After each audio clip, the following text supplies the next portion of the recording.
Hey everyone. Nope. Now hey everyone. Got to do all the usual setup.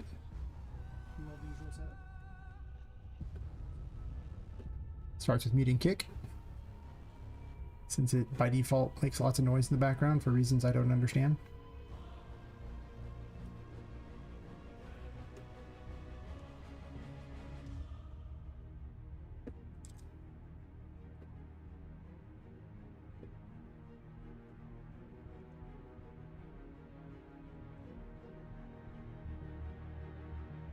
To get all that set up, then I can get back to working on things. I guess I could let this light up or something. If you click it, it stays dark, and Lumen figures itself out. Not even Lumen, it's the lighting figures itself out, because I don't use lumens, so whatever they use for lighting when you don't use lumen figures itself out. Yeah, about that.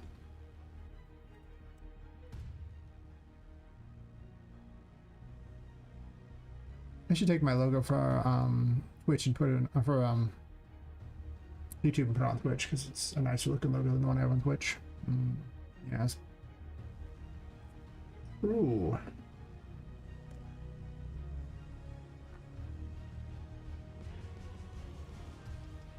Might take me like a couple more minutes to get everything together, and then I'm ready to start after that. Up to 182 wish lists. Maybe by the end of the month I can be up to 200. I can feel like a real game dev. Have people actually like my game.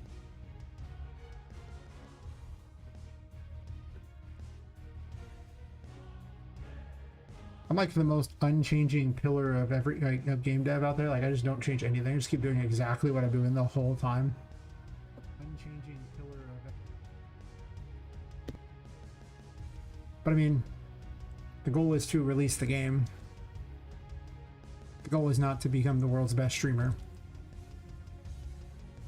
Hopefully people just love the game enough that that makes up for me being mostly focused on the game and not on being a streamer. I've always said that if I had to give up one, I would obviously give up streaming, because I'm here for the game, but if I happen to get to chat with people while I stream, that's also fun.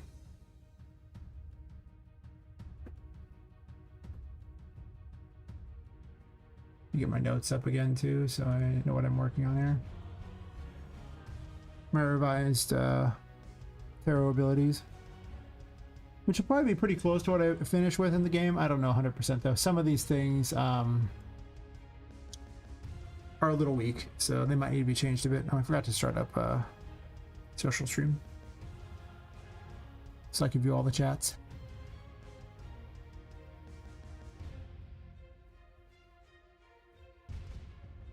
That should be everything I need. I didn't miss any messages in the process of that. Nope. Nope. Sweet. I was just working on various abilities, and then I got sidetracked last night because I was intoxicated and could not really remember what I was even doing.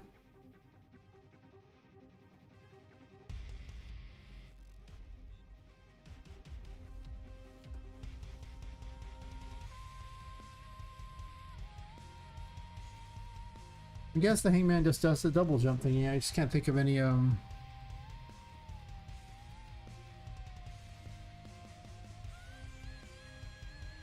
thing there to do with it.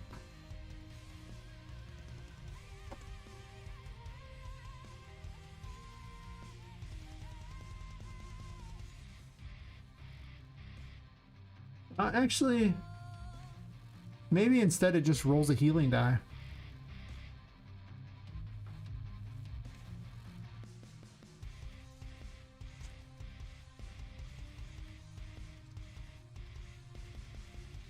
It's actually die like this, not the other.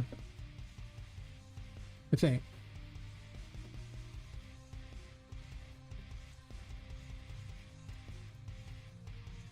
Or is it just actually die? No, it actually is yeah, okay. So, for some reason I thought it was not that, but I am wrong. This is why I look.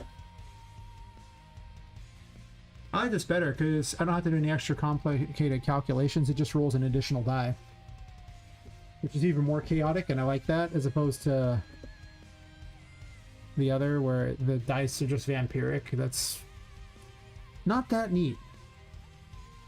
I know they want Terraform to basically be the better version of everything.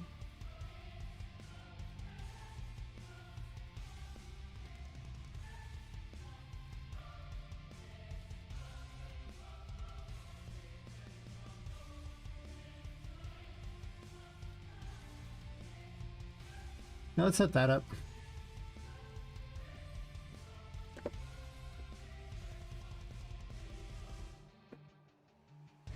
That's my entire plan today. Just continue doing what I was doing. Just keep setting up more things here. There's way too many things open. I'm just going to close a bunch of this crap. I don't need it.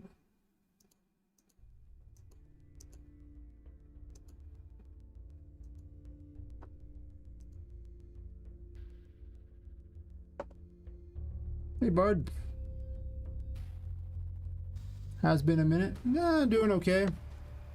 Had some long-term health problems that, you know, kind of sidelined me a bit over the last few months, but still been trucking along, even if I don't always stream doing it.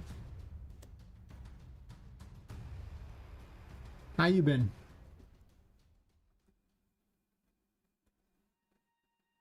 Anything exciting going on in your life?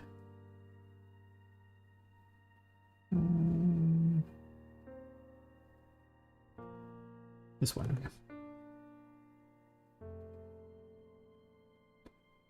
This is like the most easy thing ever to program. Perfect. I'm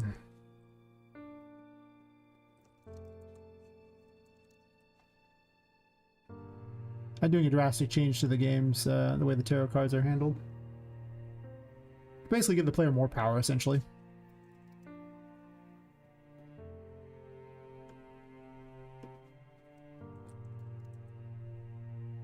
Of course, I would name the tag Ghost Form, and it's not even Ghost Form anymore. Whatever. Same old, same old. Well, I mean, as long as the same old is good, that's fine, right? I mean, like, there's nothing wrong with that.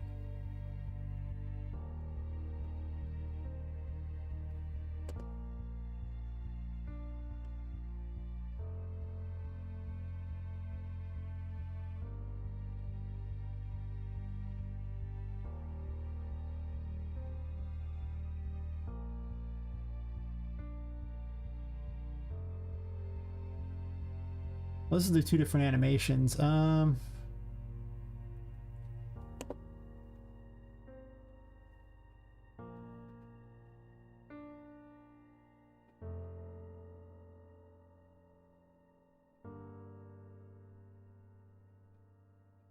Maybe it's less easy than I thought.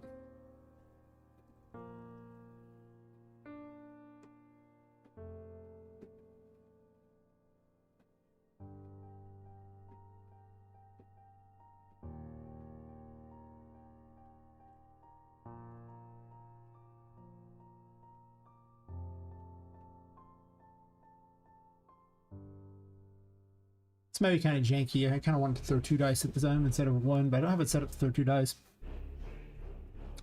I'm adding a Terraform that you can, you know, activate at any time you want that drains your curse, but makes the tarot cards do more.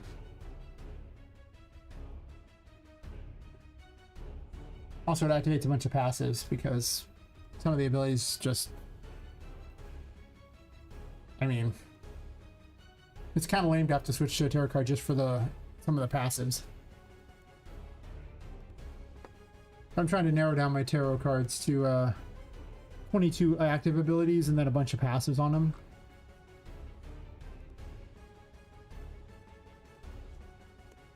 Or different effects when you enter the tarot mode. I'm testing this, it doesn't really matter where I test it. Okay.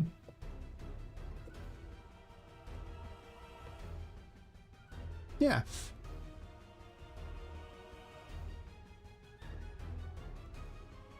As a bonus, it makes it so that certain things are, that particle is so much bigger and I don't really like it that much, but as a bonus, it makes it so that certain things are able to be used together as well that couldn't have been used together before.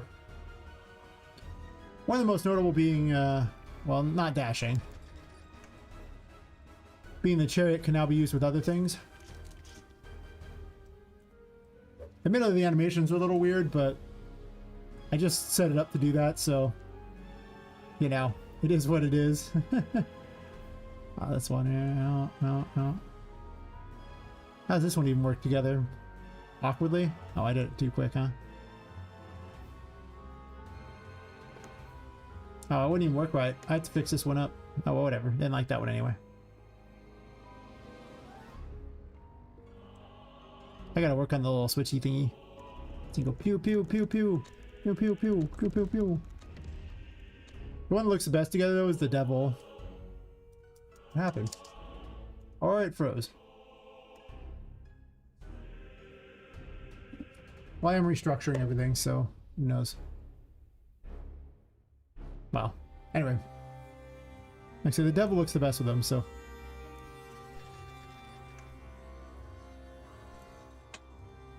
Those are on floating in the air, perfect. Now she looks like a little flying, like, mecha demon kinda. She's got little mechanical wings. Oh.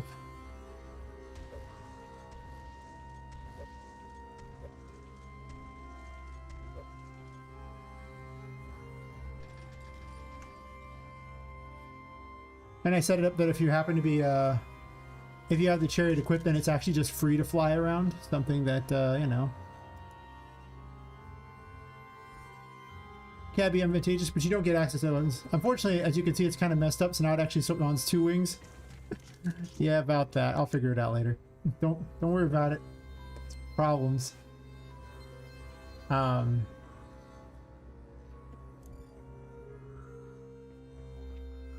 But yeah, using the little terraform really, like... Okay, you're gonna swap the things? First load takes forever. Yep. Yeah, and terraform, it just uses the fool's ability to grow huge. I'm probably gonna shrink it down a bit because it's obviously ridiculous, but it is pretty funny how ridiculous it is when it's giant size, so I mean it's a big weapon anyway, but hear me out. Yeah, it wasn't supposed to have 2 sets of wings. It's fair. It does look kind of funny, but it does kind of mess up. Yep. Giant size.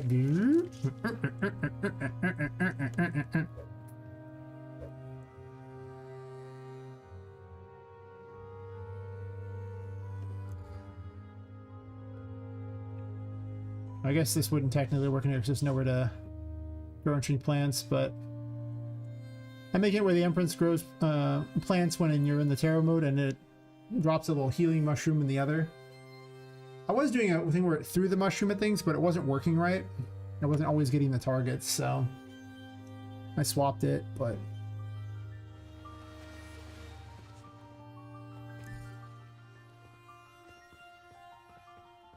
So basically it just lets you have, you know, better control of things, like, you know, one ability does everything, so now it'll just place mushrooms, in theory. First load's worst load, right? Okay, yep. But if you're in Terra mode, when you hit that button, instead it grows and shrinks the plants. Apparently those plants are set to be really big, and I didn't realize that was an option. Huh. Today I learned.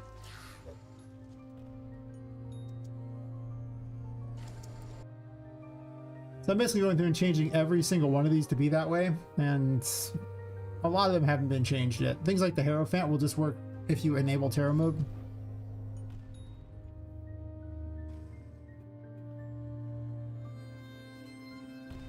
But if you activate, I gave it the thing where it steals sanity to give health. Though I haven't actually set it up yet, I guess.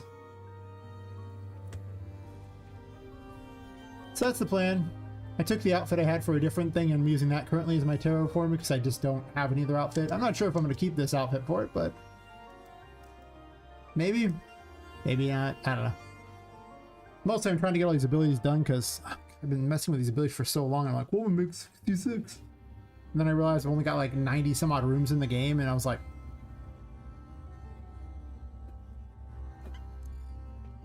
oh, thanks. Yeah. It's got some changes to it. It also shows like dark and light if you don't have the world enabled, but I just enabled every single thing, so the world's enabled, which is OP. I've redone the map thing so that now it shows smaller things. It doesn't require blocks all over the map to do it.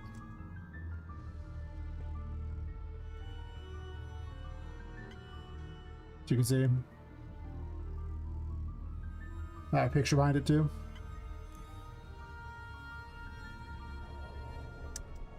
Ah yes, the lovers thingy that I never managed to do anything cool with yet. Still technically fires this dumb little heart. Don't question it, it's fine. One of the other changes that got made, I'm gonna mute this music because I don't want to hear two musics at the same time. There's something of a drastic change. Helps tie the game together better as soon as I click on the actual game.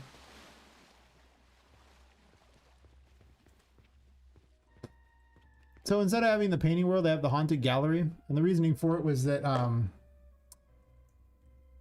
the other one just made Tinka seem so important, like having a whole little like bizarre world, and it kind of just overshadowed everything. Also, you know, the whole originally in the game, she just literally used her paintings to get around the building, not travel somewhere else. So she's just inside the building. No more like giant version of her or anything like that. Annie's Aunt is now here, and she steals items before you get them in some cases, and will leave notes for it. I'll probably have the other rescuable NPCs create like a city thing here, just a line of them. Why have these spaces open for them? Yeah, it charms them. And the passive is that it unlocks additional dialogue options that you wouldn't have had before.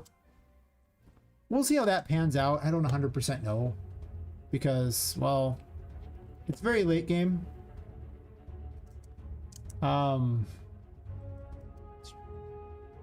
You can see I was building like concepts for the third area and everything like that. So like the entrance to the thingy.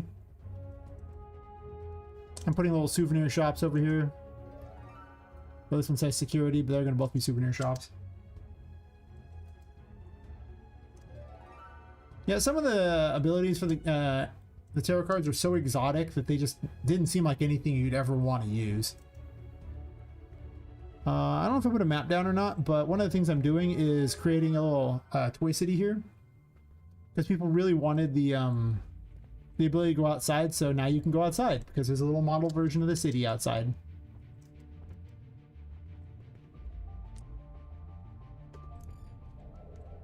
And it made dopey little cars that chase after. They don't do much yet. They were just, this was just for like a social media post. I made the little cars, but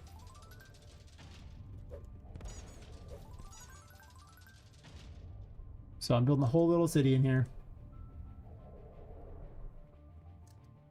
It's not very well set up yet because the one outside was not really designed to be anywhere, as you can see, with like holes in the buildings and everything that you just couldn't normally have seen. Yeah. But this is like in the third chapter, so I'm not that concerned about it right now, other than just as a proof of concept.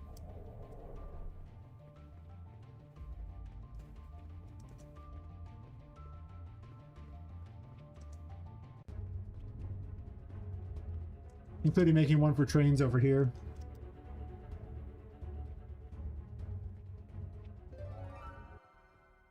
Which I haven't done much with yet, other than just, I'm gonna have a little small train running around because the big one was too much. It just, there's no space. Man, it's loading real slow suddenly. It'll load eventually.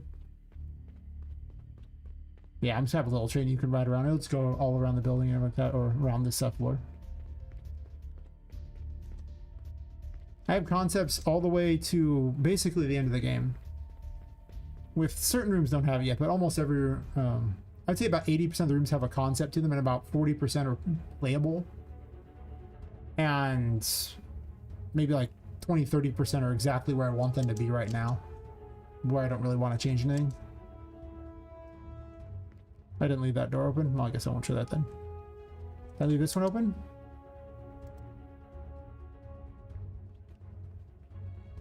Added in secret passages that if you fulfill the requirements, they open up.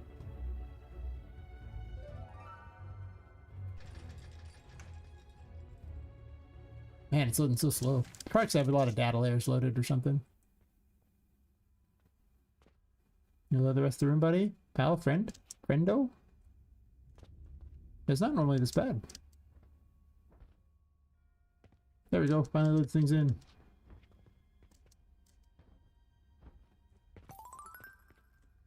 Not sure how many crystal balls I may have right there, but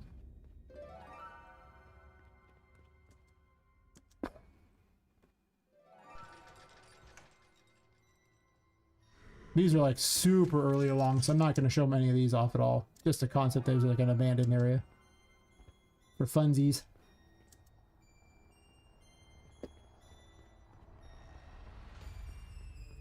As you switch modes. There we go.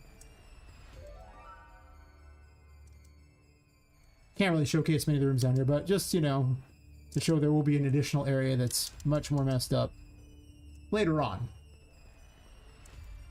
So I just put a bunch of broken things here to remind myself. Any room of any real importance where I have designs for even like the last room, I'm not going to show, so. Oh, the regeneration on the curse feels way too slow with how often I want to dash. Also, it looks like it's still draining her thing even though she's in the world. Or using has the world enabled, and that's not right. I had to put the Toymaker's Workshop down here, though again, this one's not even... This one's in like the title screen, so there's no real spoilers here. Also, it's not really game ready. I just put it here to remind myself. But there's all kinds of secrets in here. I'm not going in with that. Even a way out of the building so you can sneak in. Yay! You can't leave the building. You can, you know... You can jump off the building and die, but... That's pretty lame. Nobody really wants to do that. I guess you could. It's an option. Let me unload a bunch of buildings. Actually, most aren't even loaded. I wonder why it's going so slow. Don't know.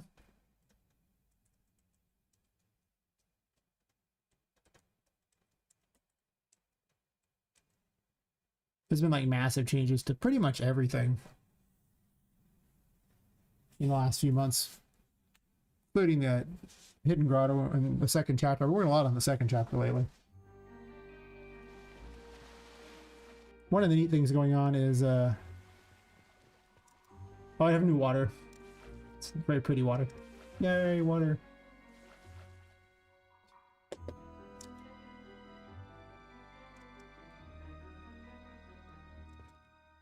There's now a secret way down. It's not that secret.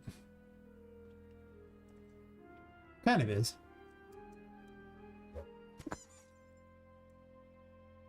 Where I'm building an engine room down here and everything. I didn't even put water in the engine room yet, so it just literally has a... You just exit out of the water. Screw physics, it means nothing.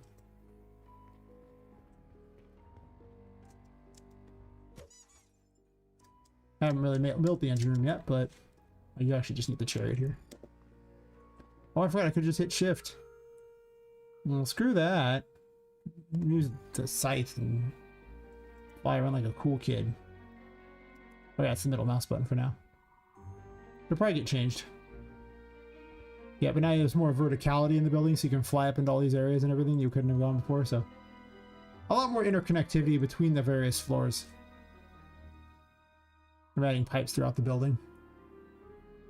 Of course, I forgot to open most of those doors, and I haven't really put keys in for those areas, so no one likes them anyway.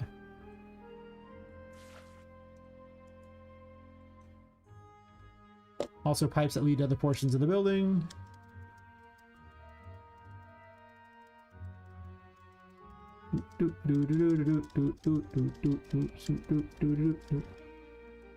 Hey, Cool Fever. How's it going? Just showing off changes to the game.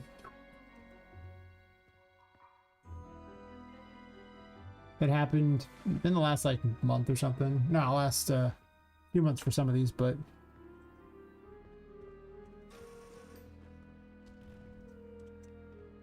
this leads to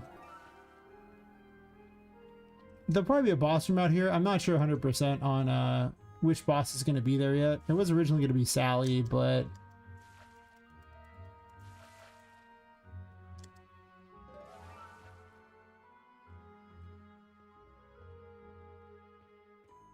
speaking Russian again? Well, you can if you want. The only difference is this time I won't be able to translate it, so I have no idea what you're saying.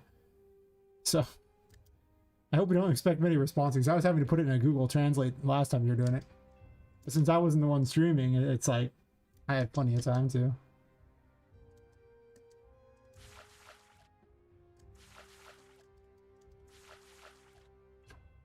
Aha. Could have just flown down there because I have all these things unlocked. But yeah. See where you get to the boss once you get the ability to be immune to the water. Also, the fact you can fly now and swing, this is cool. I clicked off the game. Oops. The double wing's not so cool. Apparently I need to fix all that. Lots of changes going on. Patrick also plays Donkey Kong with you in the third phase of it. Which I don't think I fixed all the weapon shit, so I don't know if I could even actually set that up to play it. I don't know. What, have I fixed all of them yet? It's a good question. I didn't even test out Wheel of Fortune. I was supposed to test Wheel of Fortune and all that, and then I got excited and didn't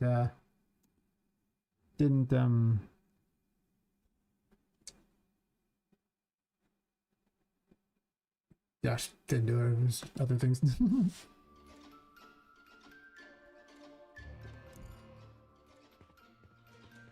Something definitely seems kind of laggy though. Alright, Wheel of Fortune. I think it's just I need a better strategy for this because I want to do 2 projectiles essentially. Or I'll create a specialized projectile that launches both, I guess.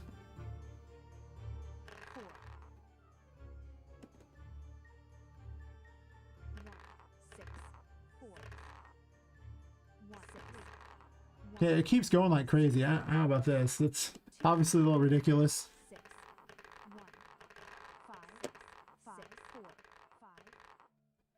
Yeah, yeah.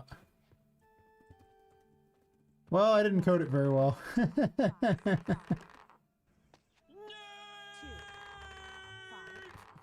Exactly. Huh. As you can see, I was messing with projectile things because there was some problems with another one, so that's why all the print strings are there for it. I have Empress set to grow and shrink plants in this mode, so at least that works. Or if you're not in this mode, then you just plants mushrooms to heal you.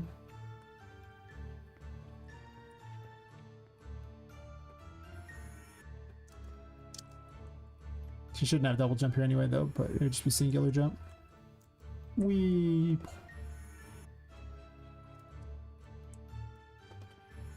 I decided to start all these drastic changes yesterday, so as you might imagine, they're not quite there yet. Oh, well, thanks for dropping by, Cool Fever. I'll be here for a while yet if you get bored and want to wander back. I guess you just say be right back. Also, cheap viewers. Which one are we cheap viewing on here? Probably Kick, yeah. No, not Kick. Oh, Benevier. Yeah. As is always the case, if I have to actually pay people to watch my thing here, I would just not, because what would be the point?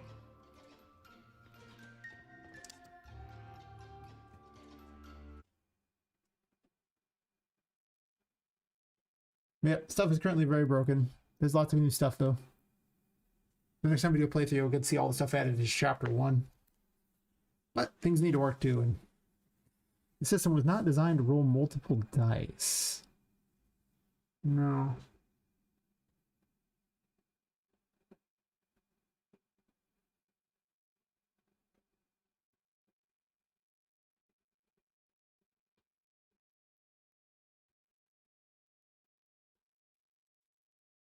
I guess we'll put a do once here.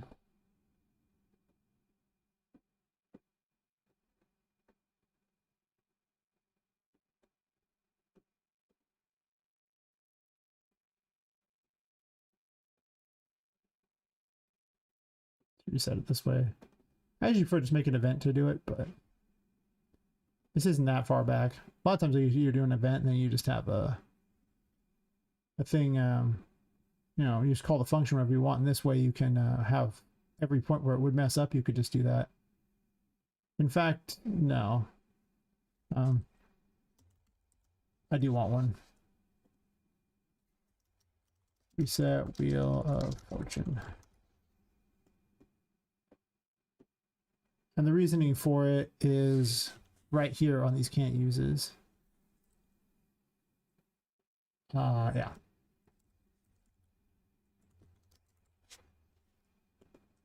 Because otherwise it'll break, and yeah, that's a problem. I mean, nobody want that. I guess it's just going up here because there's lines down there too, and it will be awkward no matter where I put them. Well, maybe it's better looking down here. I don't know. Sure.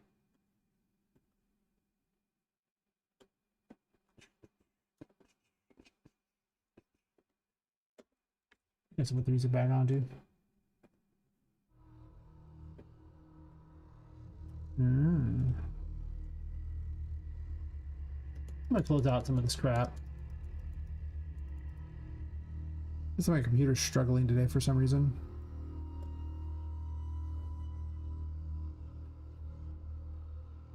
Maybe Brave browser's just full of too much crap going on. Maybe that's it. I did have a lot of stuff open, so maybe I'll just close out a bunch of the crap. That is unnecessary.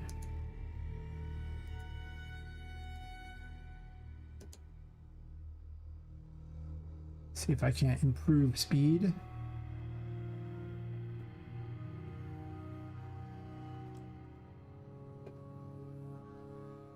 Brave's just eating resources for some reason today. That's weird because I didn't bother to update it, so I don't know why it would be eating resources.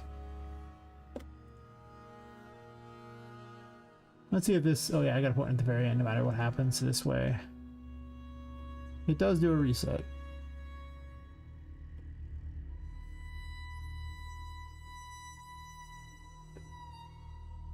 Or I also have 182 wish lists now. Soon the game will be... Well, soon Steam Sama will love me. I just need 1,000 wish lists before Steam Sama will even, you know, talk to me. Love is dead as far as Steam Sama is concerned.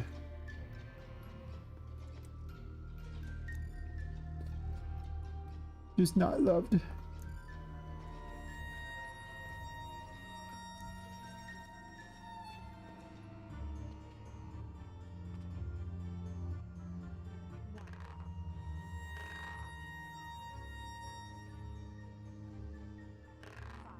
Why do you swing so many times?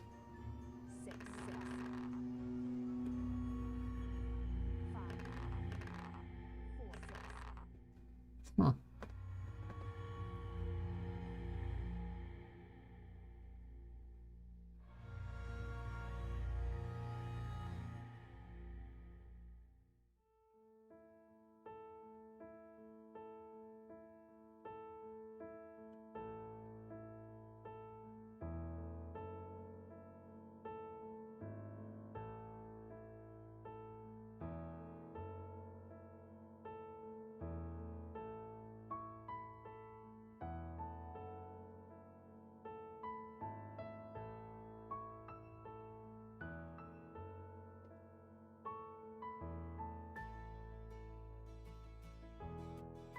This would have been a lot easier if I'd programmed all these systems initially this way, but since I was building some bizarro world thing with like 9 million abilities, I did not program it this way, and it's gonna take a while to convert them all over to something that's a little more sensible.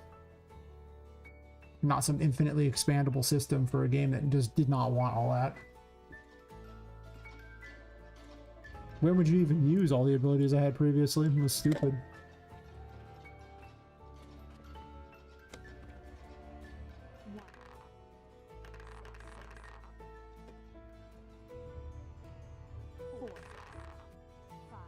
Yeah, she uses that one twice, and for some reason it launches extras.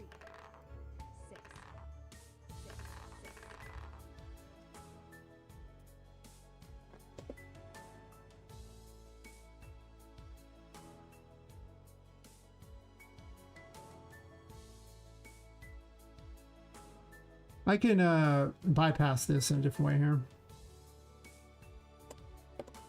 Make my life a lot easier.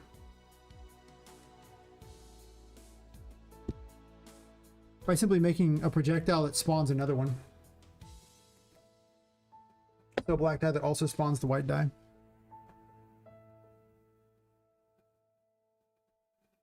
And this way I won't have to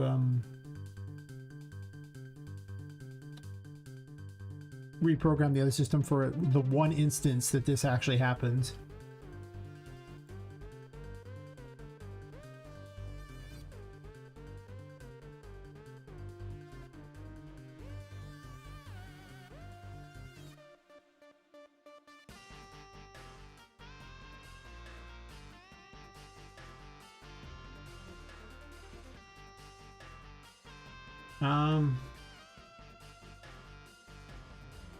No, I don't need a second projectile.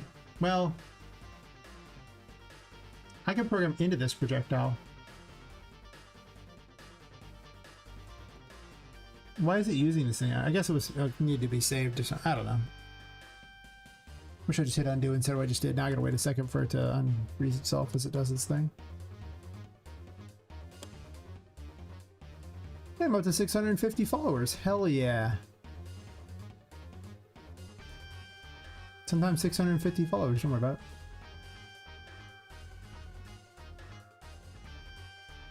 Not a very popular night though, apparently. That's okay. I'm just working on the game. Well, if it ever unfreezes. I believe in you, buddy. I don't believe anymore. Once I get these all set together, then I can change the menu system to better reflect this. And I can continue building the game, but with all the abilities figured out. There's a couple that might get some tweaking because they're a little questionable, but it's only like 3 or 4 of them that I don't like out of like 46 abilities. There's a lot of passives or abilities that trigger if you're in terror mode. Some of them are completely different. So there's actually more abilities than you think, but there's definitely not 66 like there was gonna be. It's stupid. Are you ever gonna delete this? What are we doing here? Yeah, like frozen, are you? Yeah, we're just being dumb? Okay. I'm just waiting forever going, it'll happen eventually.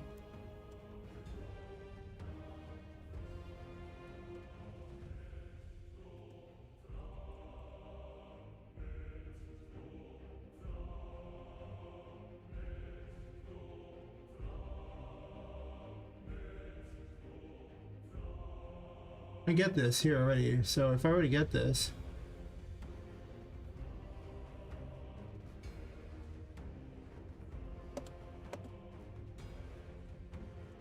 if I already called upon this, I might have. I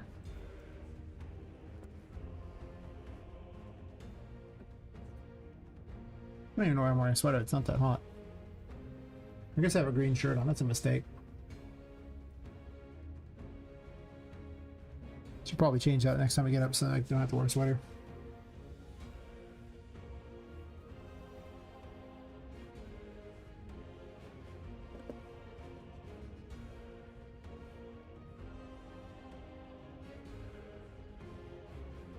Oh, so it's just immediately set, so I just have access. Got it.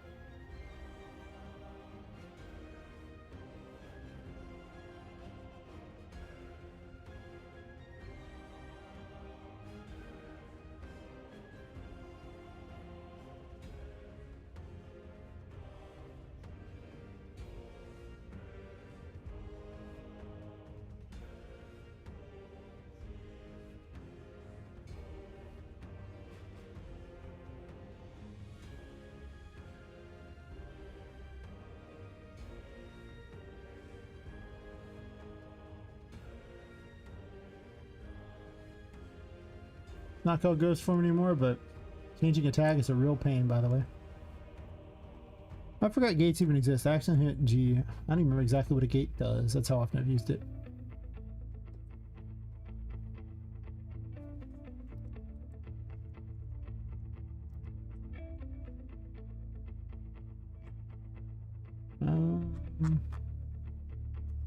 Oh, it's where's the spawn?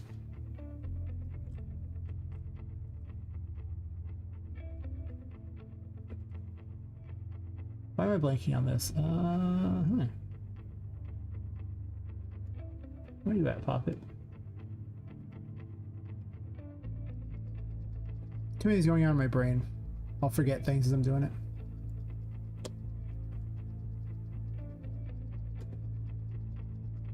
Been quiet night. Yesterday I had like immediately a bunch of watchers. Today, nope. Oh well.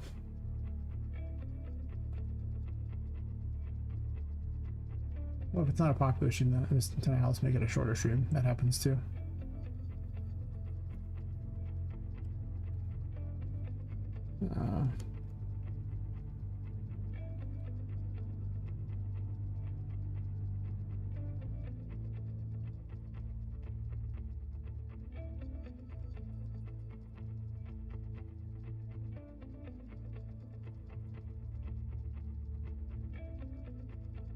Yeah, it is called spawn active. My I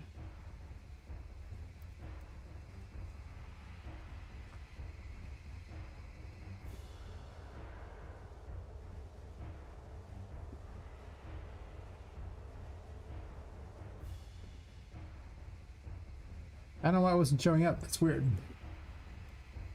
There should be no world this doesn't just show up because it's just normal.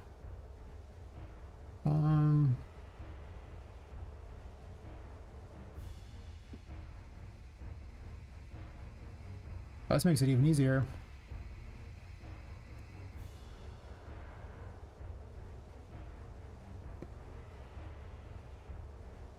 I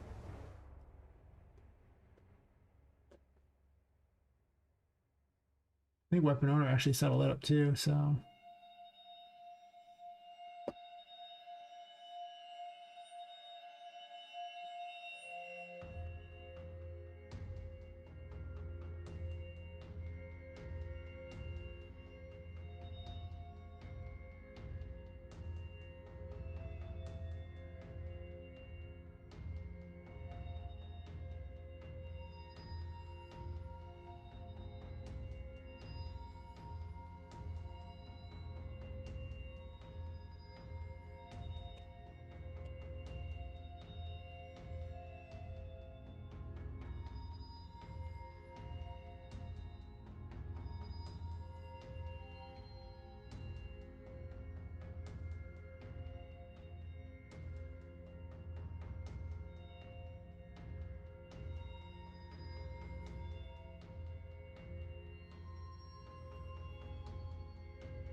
Just make this a 2, I guess. I don't want to get too crazy with it.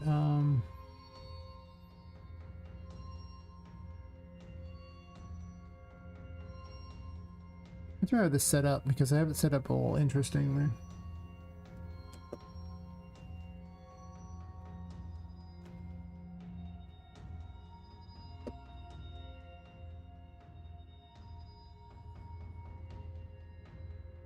Oh.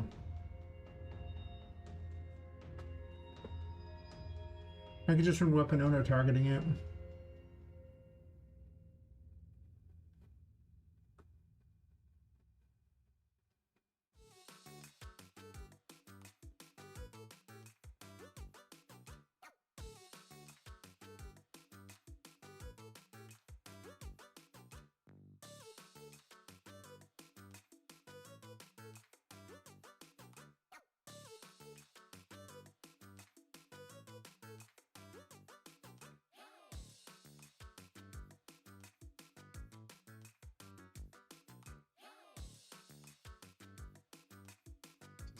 You're trash. I can see a world would be funny in the right instance in the game.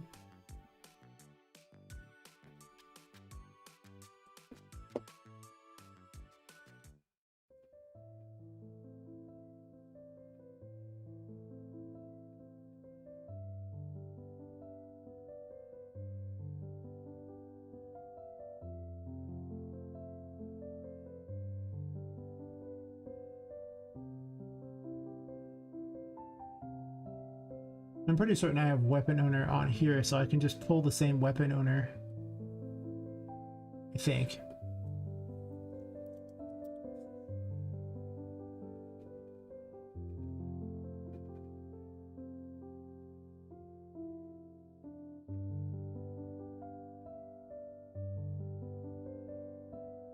Yeah, weapon projectile and the weapon level. So I could just pass these two over. This I don't know why I kept that there.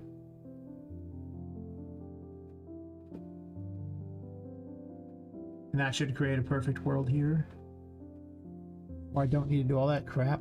Instead I just do this over here. There might be a timing issue on this though, so that'll be a thing to worry about. Weapon projectile.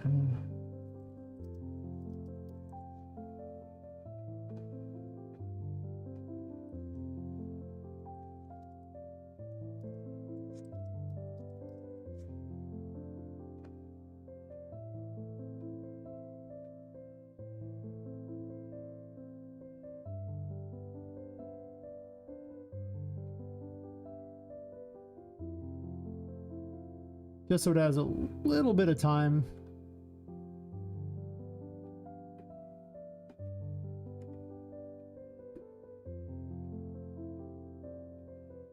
Oh,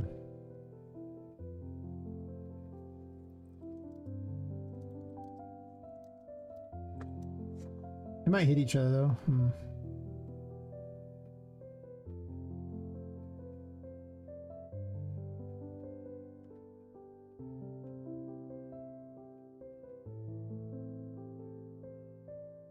I should have shut up when I said that would be easy. Sometimes you gotta learn to shut the hell up so you don't tempt the universe. Because the universe sure likes to go, oh yeah, and then you're going to be sad. It would just be this, I'm gonna do the rest of it.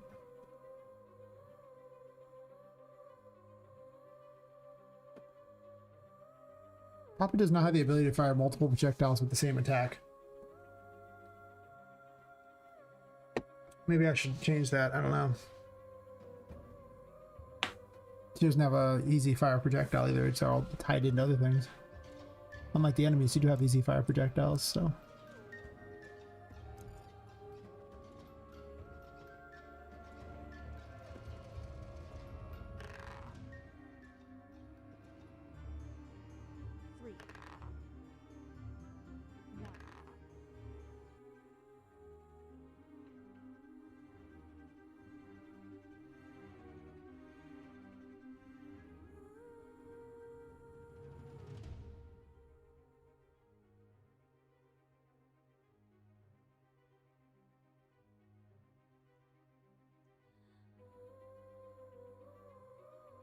I think I'm actually going to do it this way after the fact and put a delay on it. So I want it to roll and do this if it does that, but I don't want to do anything else beyond that. Because it might take a moment for the owner projectile to happen, and this should just be after the delay at that point.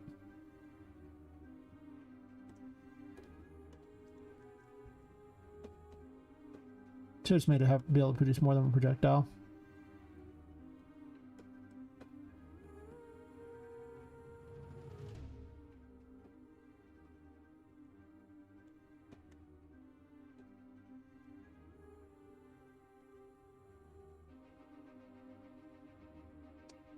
Yep, one of those didn't account for this kind of ability. Scenarios.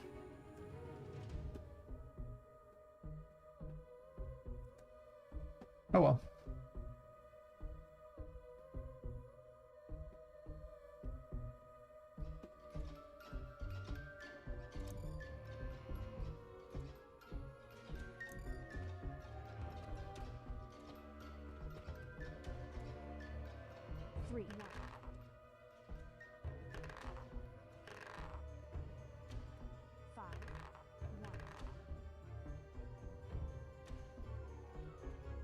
Works. 5, 2, 4, 1, 3, 1, 6, 3, Much more chaotic. 1, 2, 5,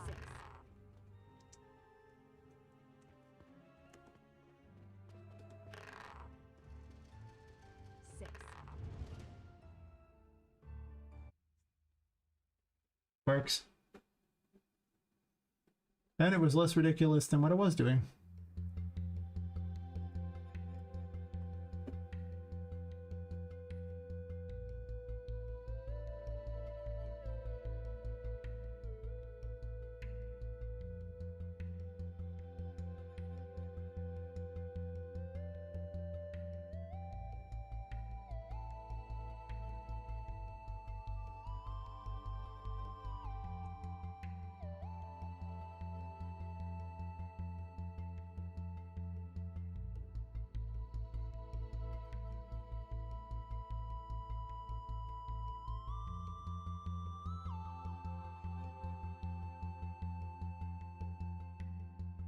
Well, that fixes that one.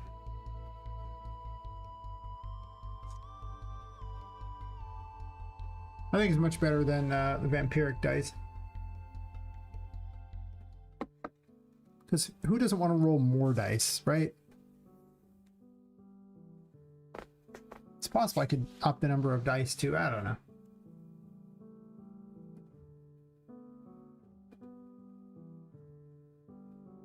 How YouTube picking up? Twitch, not so much. Actually, Kick is currently being better than Twitch. It be what it be.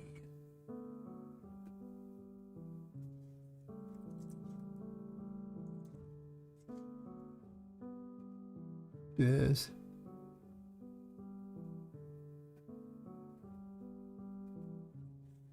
It looks like I just have a white shirt. I guess it's technically whatever's behind me. Is that what's happening? Maybe. Oh no, it's green like that. It just gets other colors too. Interesting.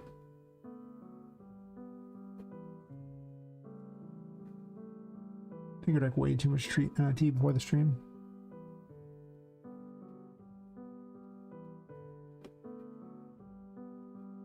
I just need a cool looking shot that does more damage in Justice for if you're terror mode enabled. And that would be fine? Yes, fine. That is the term we're looking for.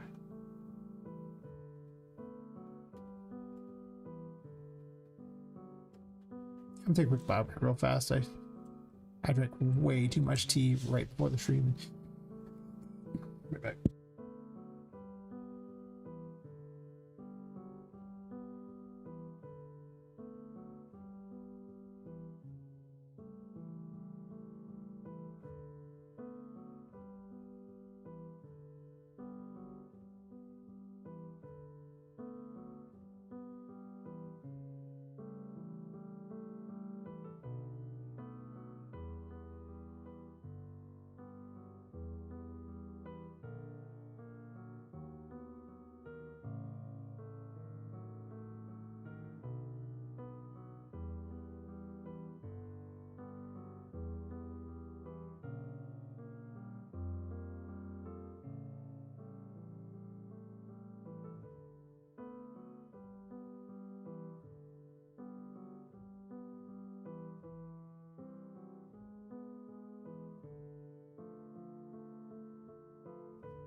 Okay. And I got rid of the green shirt, so this way, you know, I show up on the stream as opposed to previously where, who knows, right? Who knows? I really got to go through and just get rid of some of these tracks that just suck. But this one, it blows. I don't want to hear this track.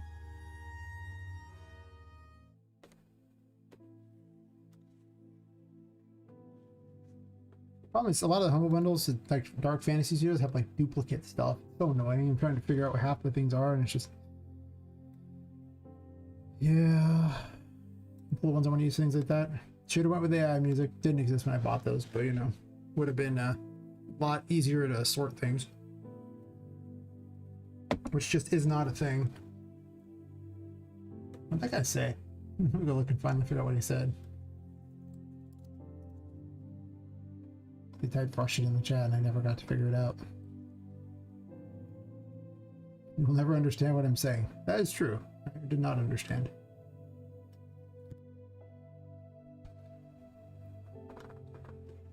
I need to figure out why certain things aren't even working very well with the main ability here. Let me fix it.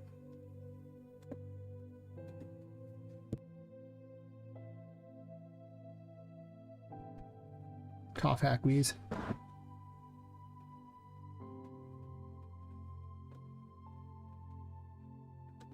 I've got like 3 or 4 hours to do or something, and you know, if the stream gets real lively, I'll continue for longer, maybe, but I don't know. Some nights just aren't as lively as others. Okay,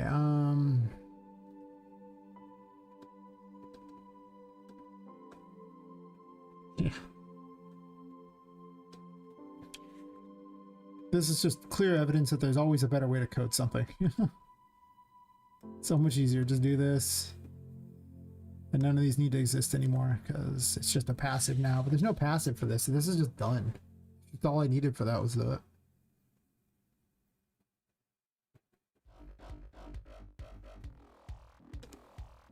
The problem is certain abilities need to be passives in the game. Like they need to just be available all the time.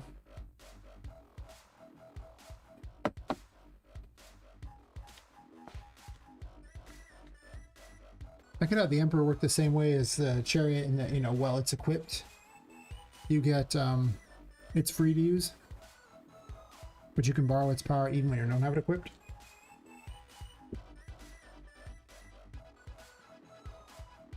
It's not a bad idea. Also, guess I don't need as many, like, you know, things for these, but this kept it a lot more organized too.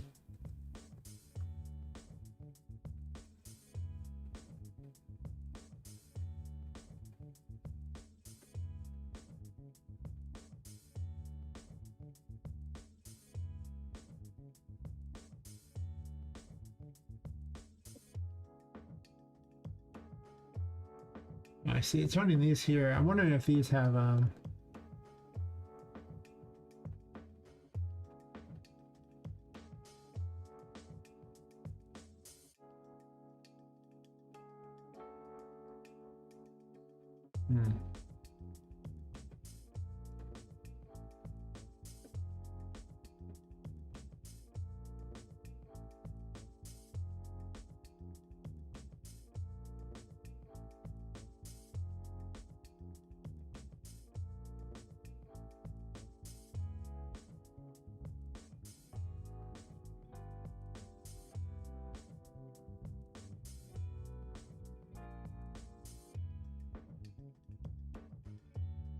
this is handle over here, right?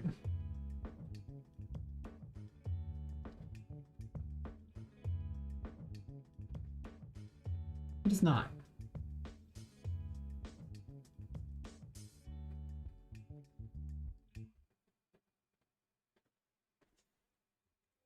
I thought I set this up to work, but that's not even the right code executing there, which makes me wonder what's up with that. I was really tired when I ended the last stream. It's like 7 in the morning or something, and I streamed way longer than expected. 7 hours, way more longer than expected. And a lot of my coding at the end of that day was real bad. Kind of why I stopped, because everything was real bad. I was like, I don't even know what I'm doing.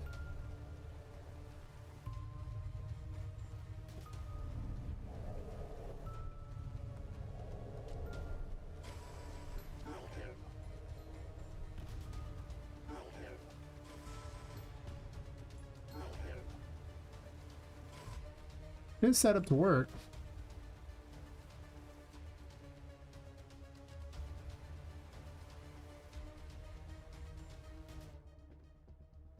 This is not actually the one there. Where does it run at?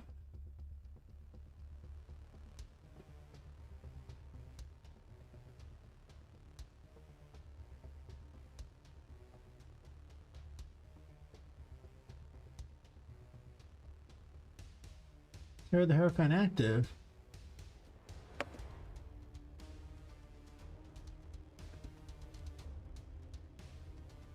Oh, right here.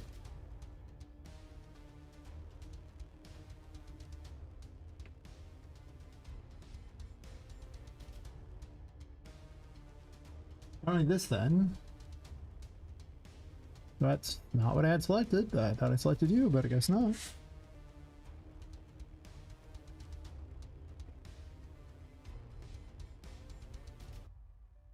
It's already been called once before. I'm missing messages, right? Only half paying attention to chat. Need more people to yell at me so I actually pay more attention. Or I'll get caught in my own little world and just ignore everything. I do this. I really do.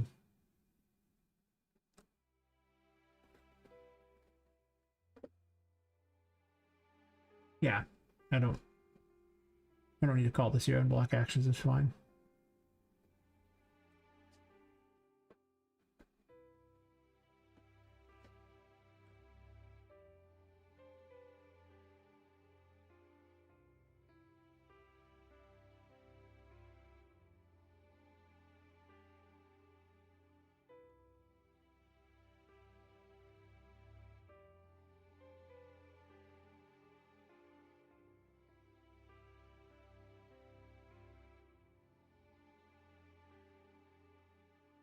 Hmm.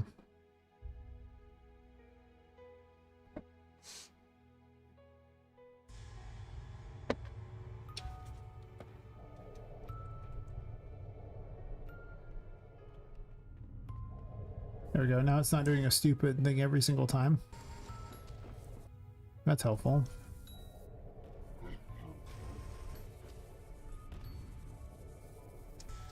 No more delaying me for an animation that just looks weird.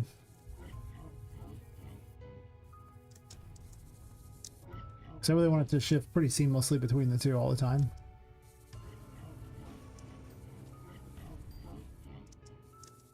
I'll probably make it look a little different, because again, this outfit was never intended specifically for that, but it's not a horrible outfit. It just doesn't quite fit the same. But, I mean, it's not like, it's much more ornate, so.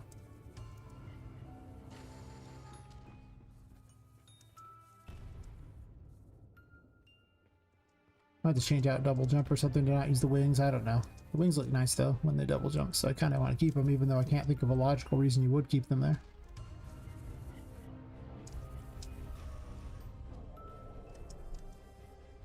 So I might have to give her that double jump thing. That's fine.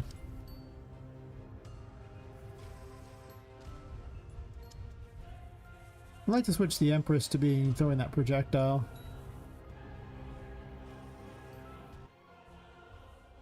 One of the things I was noticing is that for some reason it's still subtracting curse if you have the world enabled.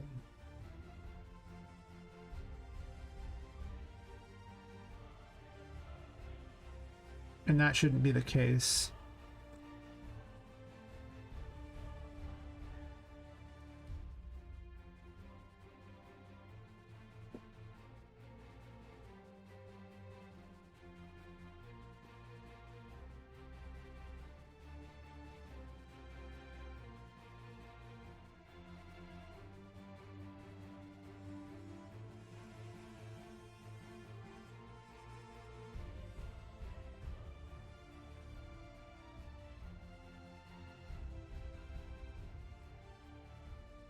No.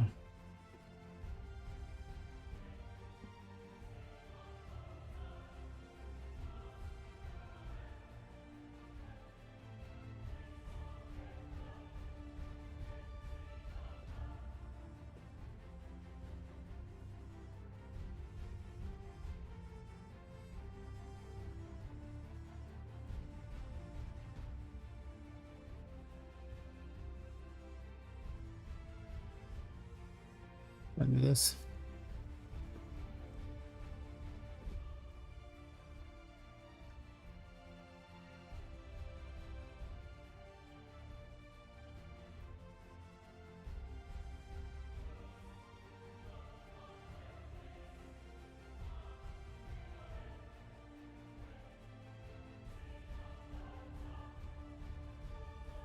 No, it's here. It's here all along. The friends we made along the way.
He's already set up.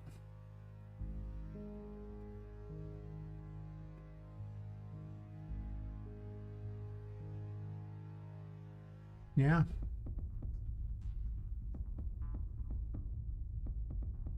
Well, that's good to know.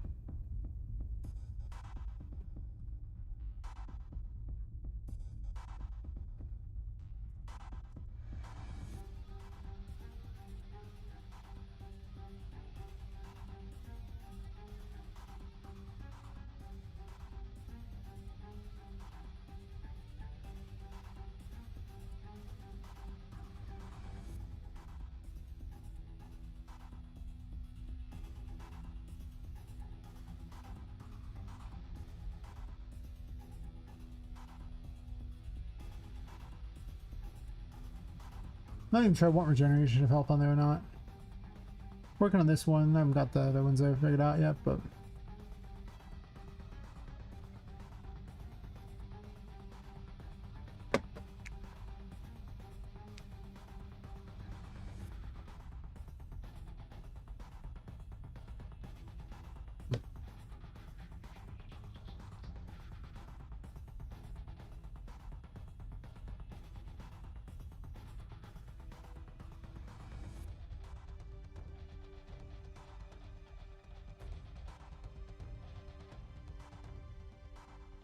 I wonder if Twitch's even counting people. Interesting. Doesn't even count the bot account that it watches, the one that's supposed to be the streamer bot thingy. Do all the little tasks. That I only have set up and then kind of forgot about, to be fair.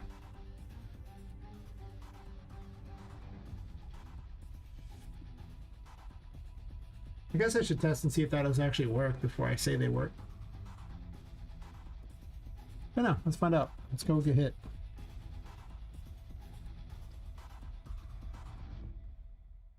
I had quite a few abilities already set up.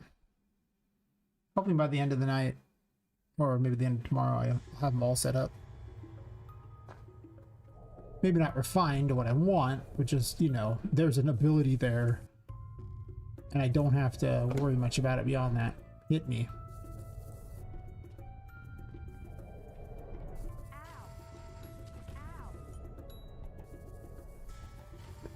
I don't think these things do enough time damage to even out regen that, or am I taking damage at all is a question. I am. I saw the damage there. It just isn't enough. So I am regenerating really fast. But to be fair, I anticipate the world being, you know, well, it's the last tarot card, so you should be able to trounce something in chapter 1 with the world. It would be stupid if you couldn't. Like, just the passive regen of it is so overpowered by comparison. Also having, like, you know, her being level 78 would in fact make a big difference too, because it was a level 6, so... But at least it did enough that I could see it move, so that's good. I programmed this the last time when I was doing that ghost form thingy, and then the ghost form thingy was terrible because of the invincibility I attached to it. But I didn't need that. I never needed that. The rest of the idea was a great idea, it's just the freaking invincibility portion was stupid. I had to put such a hefty cost on its usage and everything, and then it made like all the ones where you'd want to use just regular abilities like so costly that you wouldn't want to use them, and that's terrible. There should just be an extra mode that eats your, you know, eats curse up on top of other abilities, so you know it's not free in general.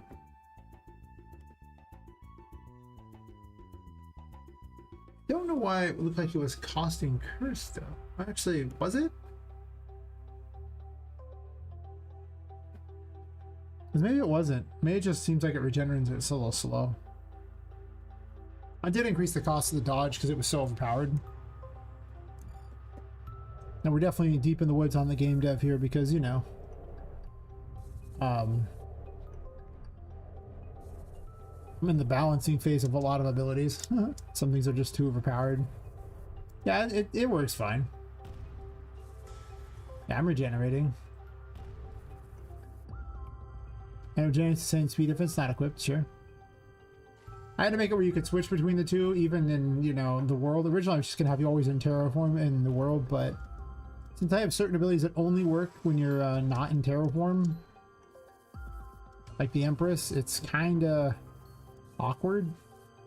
Also, you may or may not want these things at some point, who knows, to not move, so potentially there could be a reason to do it that way. I don't know. Whatever the case. Down the list we go. I'm not sure about the active yet. We'll see what it is, but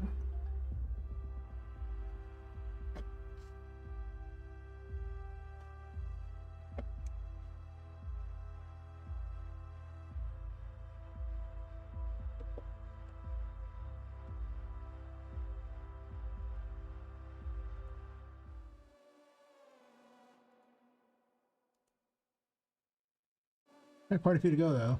And I still got that one's done, that one's done. The High Priestess, I don't have an active for it yet, so I gotta finish that. I want the Empress to be better than this. Technically it's set up as is for now, but I do kind of want the mushroom throwing thing because I think it's cooler. Instead of her just going, you know, gesturing or something, that's just not very fun. Her throwing a mushroom at something and going in there is so much cooler. But I'll get back to that. Until then, it's fine.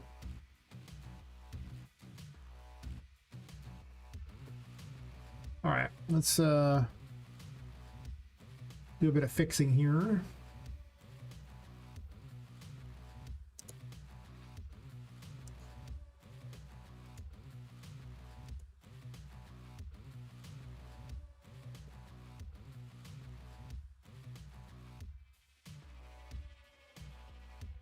I don't believe so many things open that no wonder Poppet's so heavy when she's open. She's got like 9 million tabs. But I don't see these tabs very much. I've noticed tabs at the top because I'm conditioned by a browser to do that. Here I'm not really conditioned to see these, so I often won't.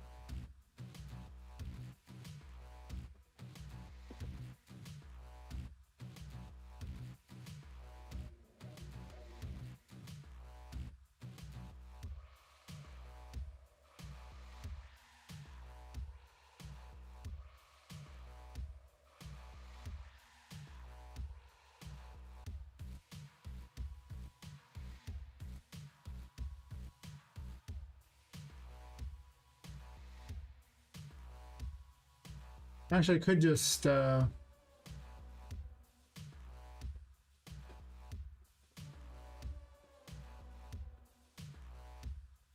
it's just gameplay tag there, so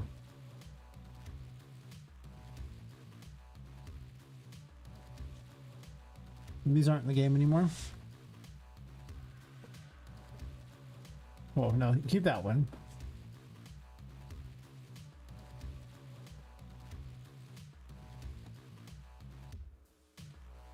I just eliminate this here, and it'll just heal health. And heal sanity will get migrated over, basically.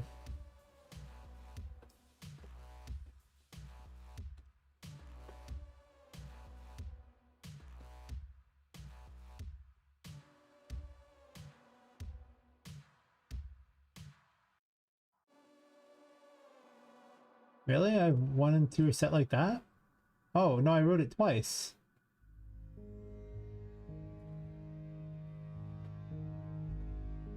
Oh, this is so you could swap between them, but I'm not swapping between them anymore, so... The star was so overpowered. With its ability to both heal sanity and health one at a time, whichever, just by draining the other one, it just... You could just sit there and run to whichever thing gave you the stat as well back, and you could basically keep your both stats healed up. It was so stupid. I can't give the star that much power. It just trivializes bosses. It's so dumb. You just get to run away the whole time and recover all your stats. Well, you don't recover curse, I guess, but it also doesn't cost curse, so it's like... Oh. Don't even care.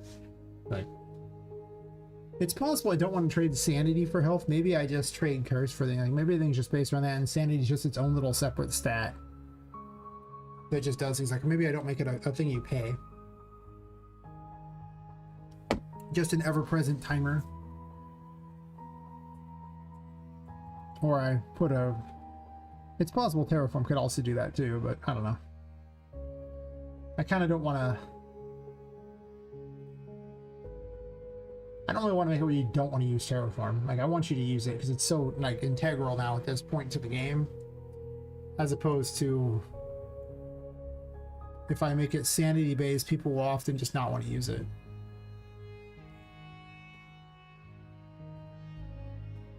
I wonder if streaming to kick makes no one watch on Twitch. That might be interesting to do. Anyway. Thinking to myself.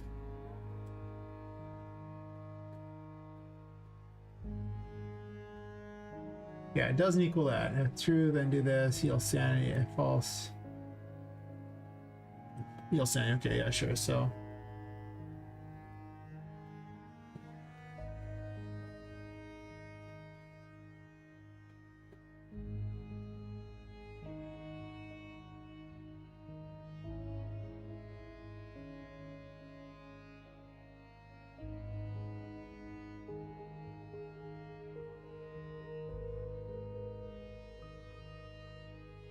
Racked all this extra crap that I didn't need.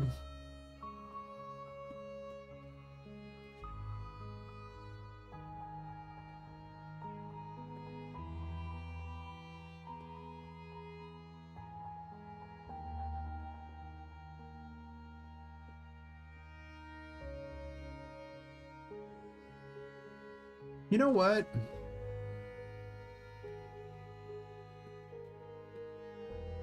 It's possible I could have it do the opposite, but just in tarot mode. Like, instead of undoing all this, yeah, like if tarot mode's active.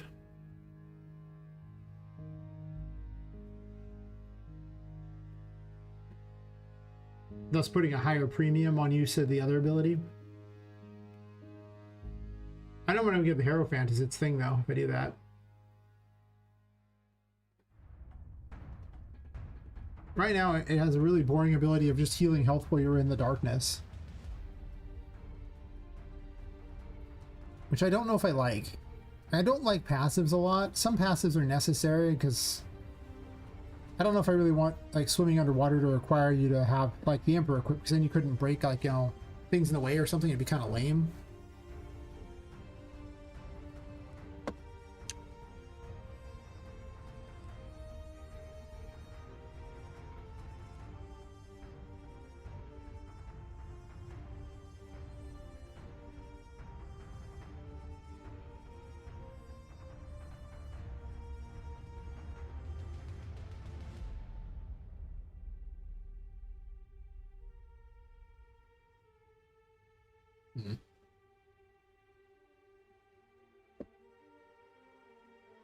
That's true. If I did do that, and I got to keep the star essentially as it was.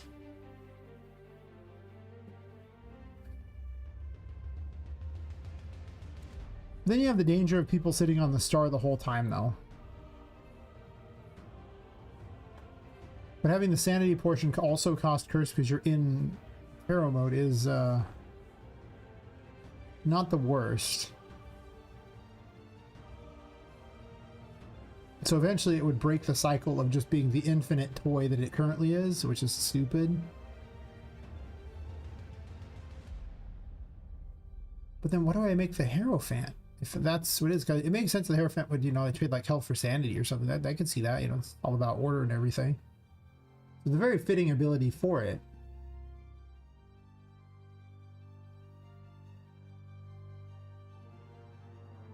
I mean, I can always make something on the star more interesting than it is.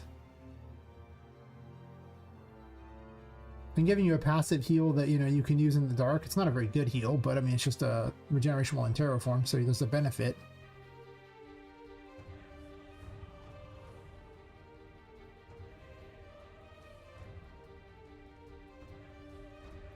But then I have to explain why. Well, I mean, I could just be like in terraform it heals sanity instead, or does the opposite. It probably wouldn't be the longest explanation if I did that.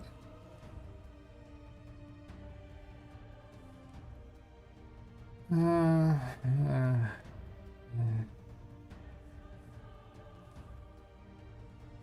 might be overcomplicating things.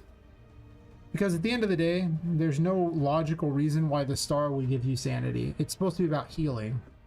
But just from a logic standpoint, I don't see why I would do it this way. Okay, I had to think about that, but now that I thought about it.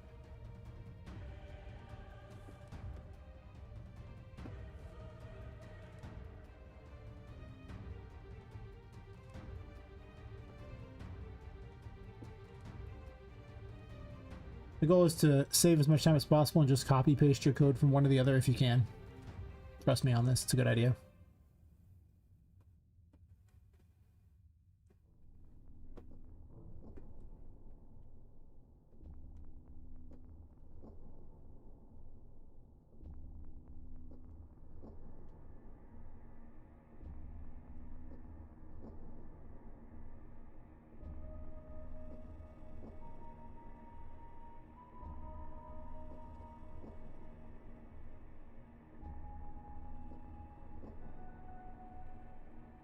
I get one of these open here, so I could just copy paste between the two, but it didn't.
Hey, Leposian. It's going pretty good, vibing away. Going through and fixing the 9 million abilities here. A lot of them actually already done. Not all of them, but anyone with a star buy, it's currently done. Sometimes the whole ability is done. Yep, trying to make everything work with a new terraform. splitting up abilities, trying not to overcomplicate things like I was doing. Pretty good. How's stuff going with you?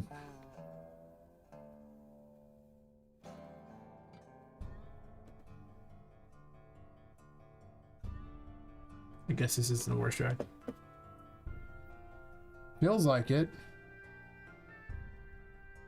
I had 66 abilities, which is just a stupid number because I had nowhere to use them all. Like, somewhere between 90 and 100 rooms, 66 different abilities. I mean, just handing out 66 abilities in that time is nuts. Let alone finding space to use them all. And use them more than once so you can do cool things with them. Been great, just woke up. Nice, nice. Have a tea, clean something. Yeah, start the work. Yeah. It's no hurry, you just woke up. I got a bit of a nap earlier, so I'll be up all night. I'll sleep around 6 p.m., woke up at 9 p.m. Got about a 5-hour like nap after I left your stream yesterday. That's 8 hours in the same day. That's fine. Woke up, traded with a guy for, I don't know, he was here for like 40 minutes, something, made $90, and I was like, man, this is so easy. Why am I doing game dev again? I keep forgetting real jobs actually make money. Yes. Yes, they do.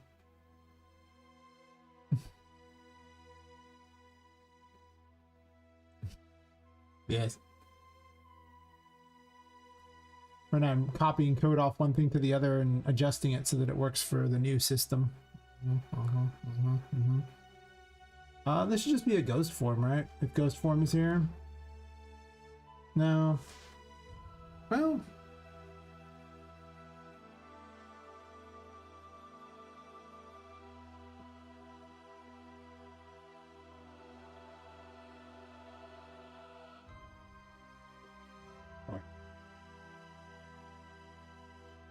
Yeah.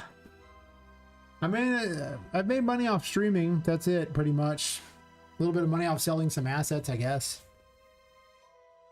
But overall,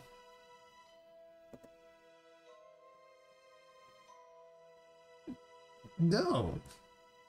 Yeah. I'm definitely here to live the dream, if you will.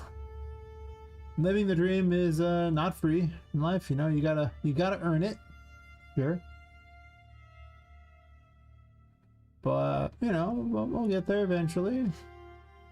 Sure. Probably. Maybe.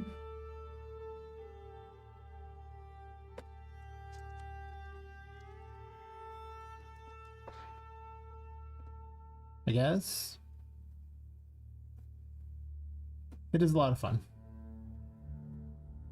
If I didn't love what I do, I wouldn't do it, though. I definitely think it's a very bad decision if you don't love doing it. Like, you know, if you love doing it, fantastic. But if you don't love doing it, I would not go this way for purposes of money. No. These are just reversed, right? Just tilt Sandy like that. Yeah.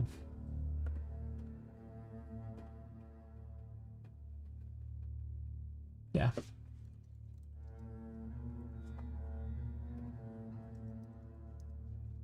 Of course, you know, if I make $1 million, then you can all say that I was an idiot and this was the right choice. Yeah. Always wanted to do it. It's a dream. Not getting any younger. Might as well do it.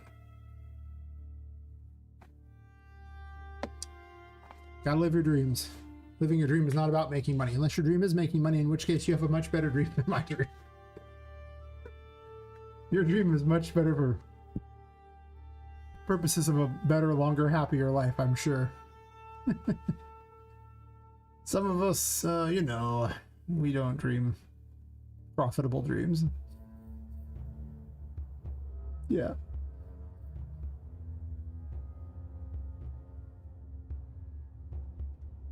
No, this one here. Actually, I'm just gonna add a new one.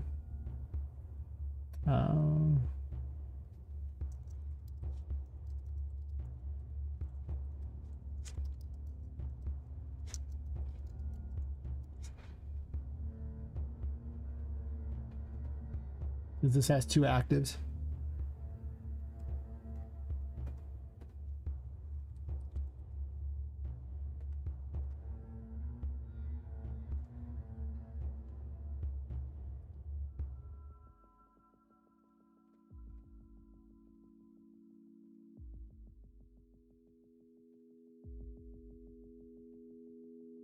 Soon though, I'll make the big bucks though, totally.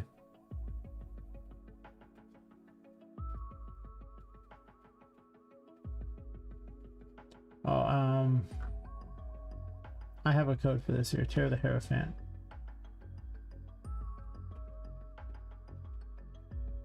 Oh wait, I don't even need an extra active. It just, this one would have been fine because the other active doesn't work the same way anymore. It's ghost form on. Because that one's active automatically if you're in ghost form. Okay, that makes it easy. I don't have to have a special extra.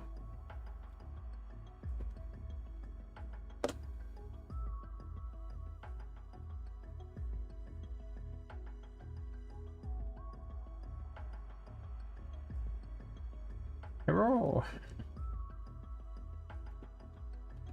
I just like the word Hierophant. Not gonna lie to you, I couldn't spell Hierophant before I got into making this game. As far as I understand, if you have public demo, the big bucks come to you. Yeah. Well, what I've heard for advertising is you want to do a bunch of playtests first, and then do like public playtests, and eventually get to a demo. And the reasoning being is that every time you have any kind of public playtest set up through Steam, it treats it like a demo, and that it gives you a whole bunch of extra exposure. Like it tells a bunch of people about it like it's an event. But you only get one demo release, but you can have any number of playtests. So the little Steam marketer people are like, yeah, you want to do this. So that's why I plan to do a bunch of playtests first. Plus, you know, if you release a playtest, nobody expects it to be perfect because it's a playtest and not the actual demo, which people will demand is probably actually a completed slice of the game. So that's what I'm going to try. I'll let you know how it goes. But after watching some YouTube Steam marketing videos, they're like, yeah, do this. I was like, this has the benefit of also, you know, people telling me how the game plays first before it's completed, so I can 180 something if it's just completely awful.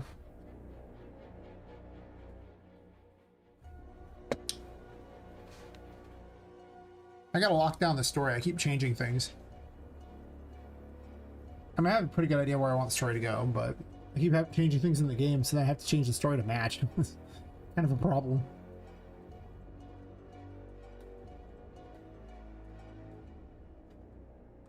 And then I want Tarot the Hierophant.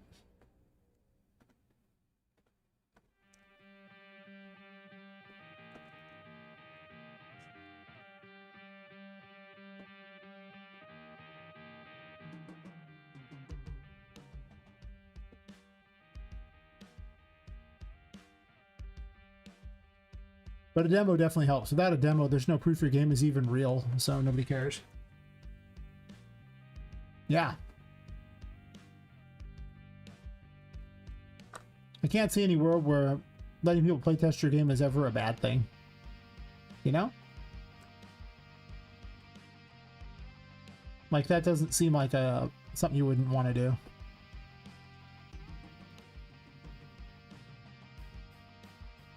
Just got so much easier now that I have a better setup. This should be really positive for how much people, how easy it is to control. Since I'm no longer using all this crap and I don't need all this extra stuff.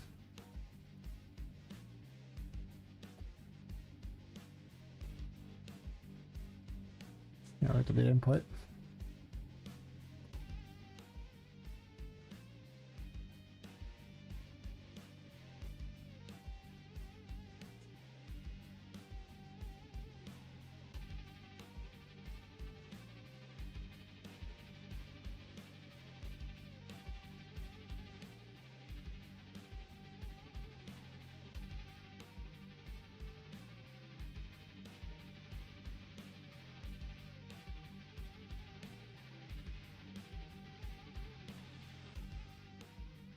Yeah, I'm thinking that I'll probably want to even go into early access or something like that too. So maybe what'll happen is I'll After I get those and get the demo going like that, maybe I'll early access it and then see if I can get the Epic Mega Grant, because I'll have a playable game to show people to make it even better.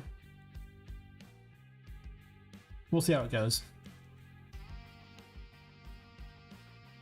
Is this even used anywhere?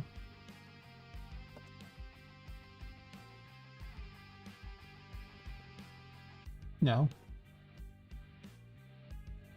I didn't think it was, because I changed all the Hierophant to have the upkeep based on the hero form and not that. I don't want it to be an expensive upkeep. I really don't. Too many things already cost curse in this game, so I need to remember not everything exists in a vacuum. Because the longer time the player has to sit there and gain curse back while doing nothing, the more boring it is. You don't want that. Alright. Not a bad plan.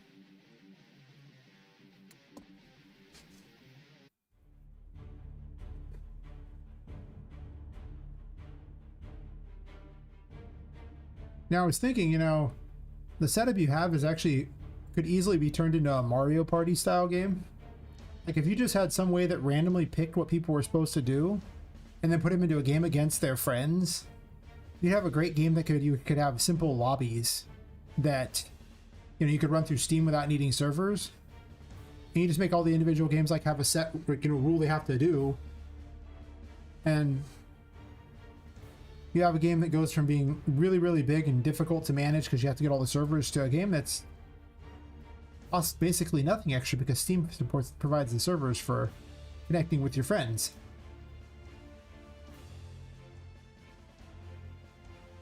Now, Keysmew, licensing page. Okay. Make a playtest. Maybe looking at set all that up. Yeah, no. I was just thinking about it. Like, you could easily turn your game into a Mario Party style game. It would be probably pretty decent, all things considered. Given that you have so many mini games essentially available already. It's not really the direction your game was going, but if you ever decide the project's too big.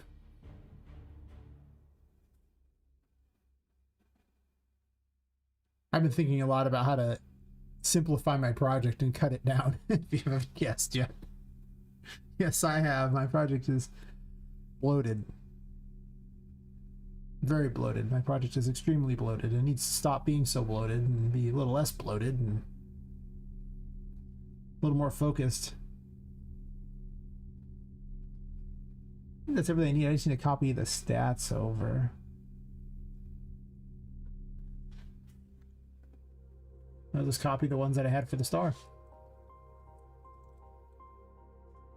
Oh wait, no, it's arrow.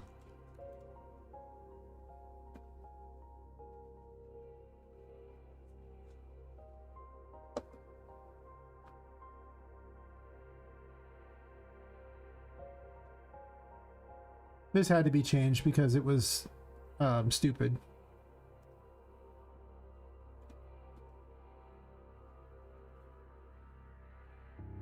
Like, there was no reason the star should actually heal sanity. It makes no sense even as far as the tarot is concerned.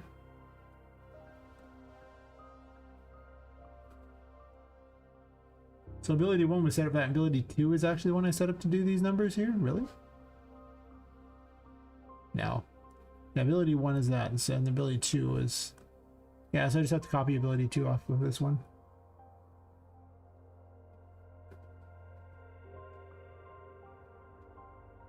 Alright, why am I doing that? Literally the tarot cards are all in here. That's why I put them in here. So anyone can easily access them without me having to figure it out. My phone is blocking this. I cannot see the screen. Hard to lean over.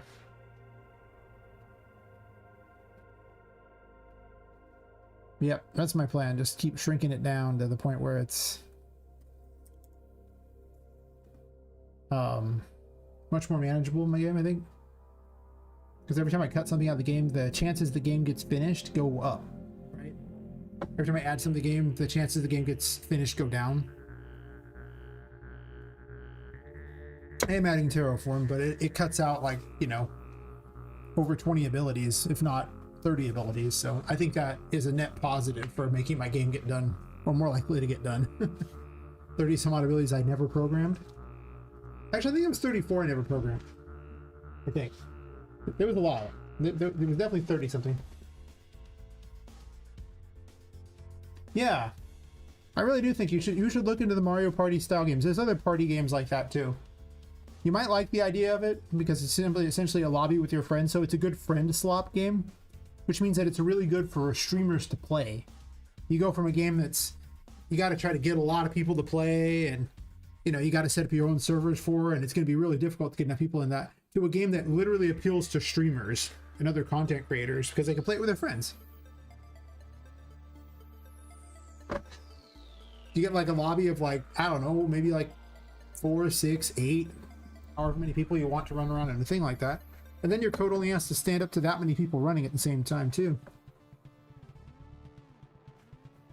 And then Mario Party usually they have like a board or something like that, and on their turn it would roll a die, and then they end up on a space and it plays a game or something like that based on what they roll, and then there are options. I've never played Mario Party. I've seen other people play it, but you know, any kind of system where it's a randomized system and then rewards for whoever does best in the game, that lets them get more points or move farther ahead.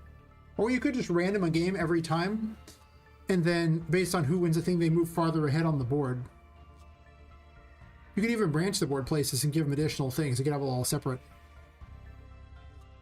game of life style mini game, well, or just a board system. Maybe they get benefits for the next game. I don't know. Lots of ways you could run with it, but it would make your game a lot easier to finish, for certain. And help you target streamers, which, not gonna lie, targeting streamers is pretty much, and other content creators, is definitely a way to success in this. We should probably all do it as I make my solo game that doesn't really target them all. Well, that's fair, but the difference is that you could constantly improve the game too. Like you could improve what's there and keep polishing it and adding more content that's based on what's there, so you can have more and more uses of things like that. So it's I was looking at like Hollow Knight as my example for a thing like that, because in Hollow Knight, like this is not the same kind of game, but for a Metroidvania, Hollow Knight has very few abilities, almost none, but they have so many weird ways to use it because they've really refined what their abilities can do and give you a lot of options to use it. So the player feels really smart because they took this ability and found a way to use it. And the problem I had in my game is I had so many abilities that you would use an ability once and then never use it again because there wasn't enough time. The player never got a chance to experience it. So I couldn't use it in creative ways or anything like that. It's just like, okay, this is all you get, this thing like that, like the one time. So by reducing the number of, you know, extra abilities I'm adding, it now means that I get to have more creative ways of using the abilities that already exist. And thus making the content more compelling instead of having to explain to the player every time a new ability is like out there, like this does this, and then they have to find the one place they use it and never use it again. Like that's awkward. That's like a mental strain on the player too, who's got to constantly read tutorial after tutorial after tutorial. I saw it when I was playing Magic the Gathering, you know, like every card in that game is all rules, right? And they're releasing so many cards now that it's just tiring to have to do that, to read all this crap. Where the game didn't used to have so many. So I'm starting to see that less is actually more in a lot of these things. Like you would have everything, but if you have everything, then nothing is special, right? Like you don't get to use any one particular thing. It's just use whatever. So, but like, you know, like the Mario Party style games, they rely on having a bunch of weird little mini games that are completely separate from each other and only tied together by their cartoony little Mario characters doing their comedic type of thing that they do. So not saying you have to do these things. It's just, this is the thought process that I've been going through lately with my own game, where I'm just like, okay, well, why go to so much trouble to give them a new ability that they're only going to use once and never use again? It started with the Emperor, right? Because the Emperor lets you go underwater without dying. And that's up until that point, it's a big problem. I kill you with the water so often, or I give you opportunities to die from the water. Then you use it one time to bypass an area and then never need it again. There was no swimming sections underwater, nothing. And yet, you go through almost the whole second chapter just to get it. I'm like, this is dumb. There should be points where I use these abilities that I have. It makes sense. That's the big problem for big games. For example, World of Warcraft. Constantly adding more things, never let player use them. Oh, one, yeah. There was Guild Wars 2, for the longest time had this thing called the Living World, and it was awful. Like, they would make all this content that was only there for like a week. And then they would take it out. And they kept doing it and doing it. And then after 2 years of that, the game they had was essentially the same game as when they started, because they kept taking out all the content. Eventually they switched to keeping it in and creating like a continuous story that had like changes to the world, because they were wasting content. And that was the thing, is like it was disposable content that you didn't get to keep using over and over. And that's kind of a waste. Like, why design all this content that you're never going to use like more than once? And the more I look at it like that, the more I'm changing my game around to fit this concept here of why am I not using all these abilities? I have these cool abilities. It's like the magician's literally telekinesis, for God's sakes. And you use it like a handful of times in the first chapter, and then you basically never use it again. I just gave him telekinesis. You don't even get to use it beyond like the first chapter? What the hell is that? That's stupid. Or you barely ever use it again. Or like the Empress, you were using it in a couple of rooms, and it's like, okay, cool. I'm glad you use it like 3 times in the game. You can really grow and shrink plants, but who gives a crap? Like, what? These are cool abilities. What the hell? Why am I not using them over and over? Like, what are we doing here? Like, this is dumb. And that was definitely a big problem I was having. It's just like, okay, cool. This ability is so neat. Glad I never use it again. So, by chopping it down to 22 active abilities, then I can, you know, pick like 8 traversal abilities or something throughout the game, and then have you use them all the time. And I'll just pick ones that have the coolest effects and be like, yeah, use these.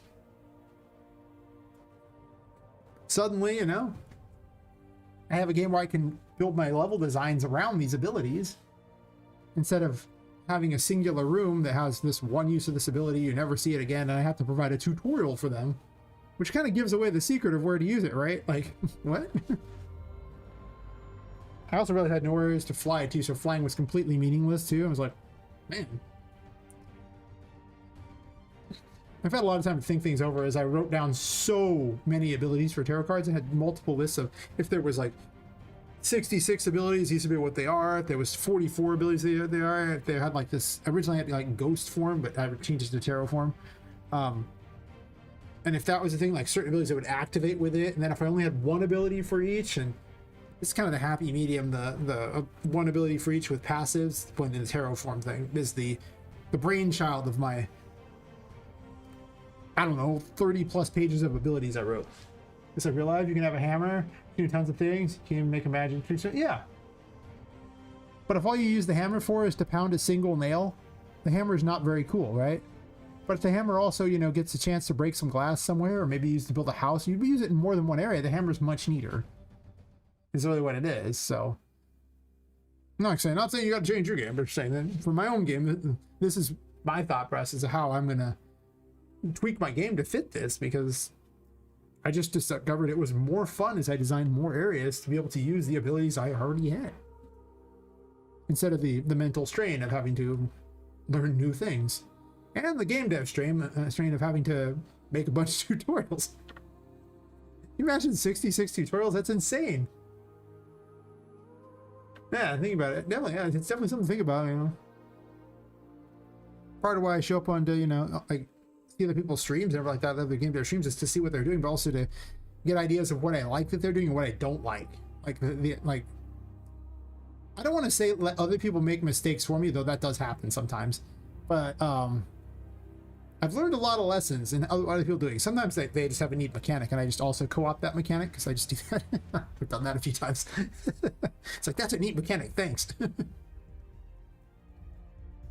Back when I had 66 abilities, but I mean, sometimes it's people's work ethic, sometimes it's just the way they're designing their games, just sometimes it's their documentation methods, you know, just things. But the more I say the things out loud, I also it helps solidify it in my head on whether or not something is dumb Because I'll think something in my head might seem amazing or seem really stupid, and then I'll say it out loud, and then the opposite will seem true. I've definitely done that on Stream Feature, but I said, I didn't do this, it was just really dumb idea because of this, and I was like, wait, this sounds like a great idea. Why am I not doing it? It's so dumb.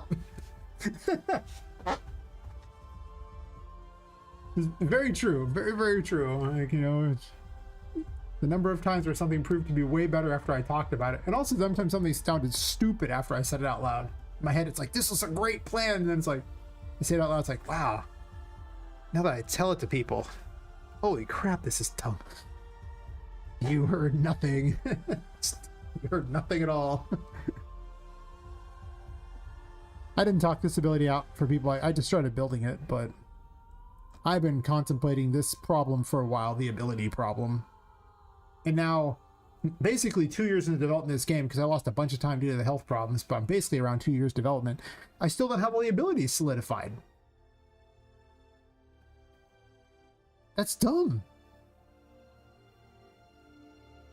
Actually, I think about 20 months into development, whatever. Close enough, 2 years. Yeah, like, I'm making a Metroidvania. My level designs are based on the abilities you have.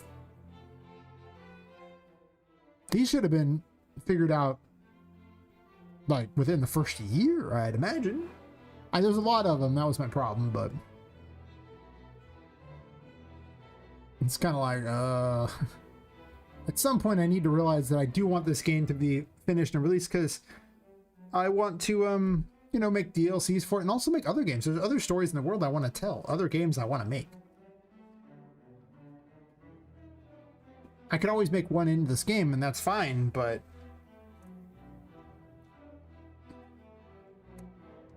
I don't know, there's so many ideas I want to do. It's just...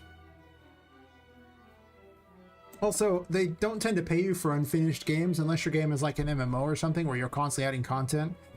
But that's just outside the realm of possibility without huge investments just for the servers alone. And then advertising, because again, like, you got to get the player base for a stable MMO, you know, world, and that takes tens of thousands of players. Build an editor in the next game? I mean, I don't know what I would want to do with an editor, but maybe. I usually like story-driven games. Like, I like Metroidvania. So I think the next game will almost certainly be another Metroidvania, and it'll probably be built on top of the code of this one. Because there's no reason for me to reinvent the wheel. Like, I can just improve the wheel. I did it with RPG Maker when I was doing it too. This originally started as a Game Jam game, and it was built off of the code, like the various plugins I'd made for another game. I was like, look at how much I get to just jump ahead because I've already made all this crap. And that's what happened. The next game will be a Metroidvania, almost certainly. Because I like Metroidvanias. I do. That's fair. My question with an editor is, why would people use it? I'm not saying you shouldn't have one. Just the question that I ask is, why would you use it? What are you doing with it? What's going to make someone want to use the editor? And if you can answer why, then the editor is great. But if you can't, then why does it exist? It only lives longer if there's a point to it. A point to a feature. Like, if there's no point to a feature, nobody uses it, then what does it matter, right? Like, I mean, if your game is one of those building games where you build a whole little world like a Satisfactory game, then people love editors and that kind of stuff. That's great. That's fantastic. And a Metroidvania, I never even seen an editor in a Metroidvania. Because, I mean, you could do it. It might be okay in this, potentially. Like, I could see it as like a DLC way down the road if the game was popular. But I wouldn't make it early because the game won't, it won't increase the game's longevity if the game wasn't already popular. Like, they have to like your game. If they like your game, then an editor is amazing. But until your game's popular, it's like, you can make one, but so what? I might make a character customizer. It won't be super customizable at first, but I'll probably do what Bloodstained did, where the first version of their character creator was, or sorry, the character customizer had barely any options. I went to go play the game multiple years later. They had 14 free DLCs, and one of them just massively improved their character customizer. And I was like, yeah. I'm definitely taking a lot of lessons from them. And really other people in other games that did well in the field, right? They're not 3D versions of the game, but they're still part of the genre that I'm emulating, so copy success.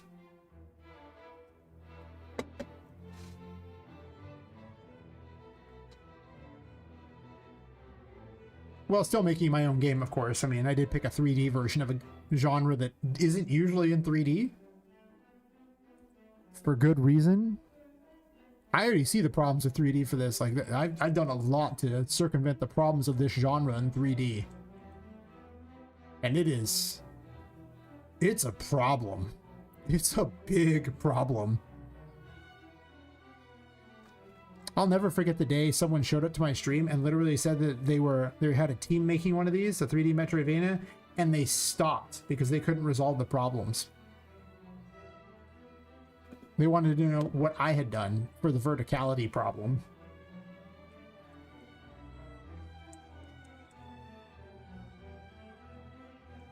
Which is, like in a 2D space, you can limit the player like getting higher up in areas because they can't go around things, but in a 3D space, it's really easy to go around stuff to get up higher and everything. Yeah. My solutions, of course, it's in a building. So you're forbidden from going higher without bypassing the building. But if this were outside, you know how hard it'd be to limit players where they could go? You know, the hallmarks of a Metroidvania is limitation. Yeah, there you go. That's the difference there. Like, you know, for your game, you want to add every ability, but the hallmark of the genre I'm making is about limiting the player. It's like a polar opposite. Thinking about it. It's literally about the player needing to find the solution to get farther into places where they were blocked off, and backtracking and the like. It's very exploration based, but your game can be exploration based, so that's they don't really, not polar opposite there, but just thinking about it, this is literally about limiting the player intentionally. Unlike a 3D platformer where you just have a skill set the whole time, and your game is just based around always having that skill set. Isn't game design fun? Oh, I was supposed to test this and I never tested it.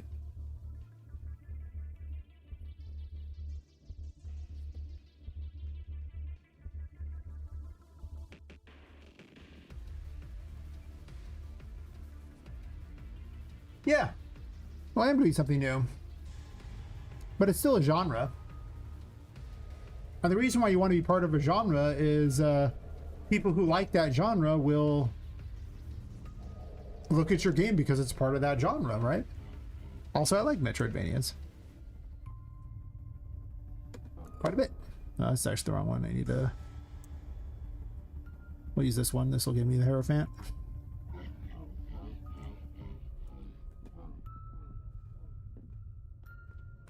Oh, good. It's not working at all. Perfect. 10 out of 10.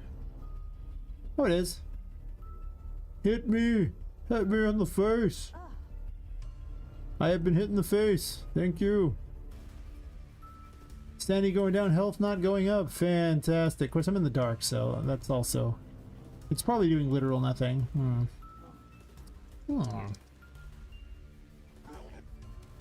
Yeah, well... I mean, to be fair, you're not really in a particular genre, I guess. That's true. Like I said, I think you're closest to a party game that wants to be an MMO. That's about where I would place it. Because you're not really like an MMO, because MMOs typically have some sort of combat and they base their whole game around it, and every other little side game they have is like an extra thing that you can do, but it has a main overarching thing that you do. And your game does not seem to have this. Your game is much more individual, compartmentalized stuff that it all has pretty much the same type of importance to it. Then, you know, so like that's why it's more like a party game, because in a party game, no one game is particularly important. There's usually just some sort of lobby to tie together a bunch of mini games.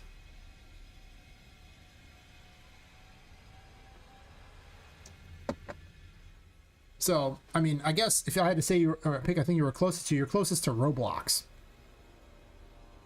where it's basically just people make a bunch of little mini games and you just kind of wander around a world where the mini games are. Or Second Life is another thing that's very similar like that. Or VR chat, only without the VR. But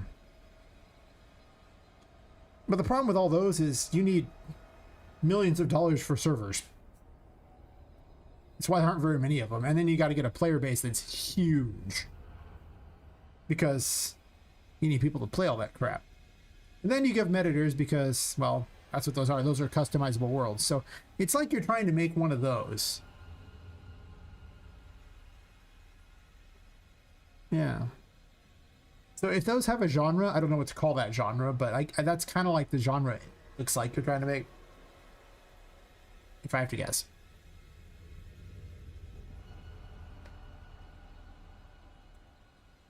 And in Roblox, someone actually programmed like a first-person, like, you know, shooter in it that looked like it had the graphics of, like, you know, Battlefield. So I was like, this is Roblox? What the hell? This has got like coding and everything in there too. You can make all this stuff.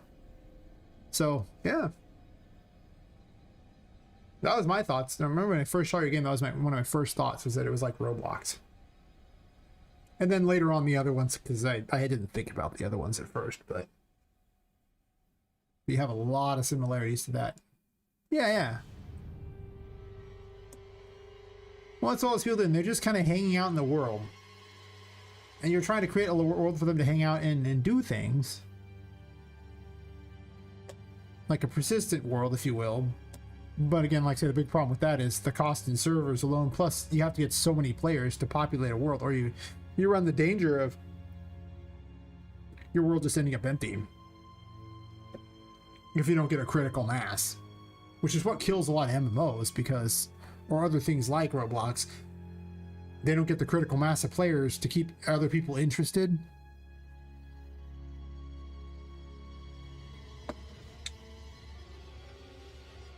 Meanwhile, if you go the more like Mario Party route, you only have, it's just a lobby game that people play with their friends.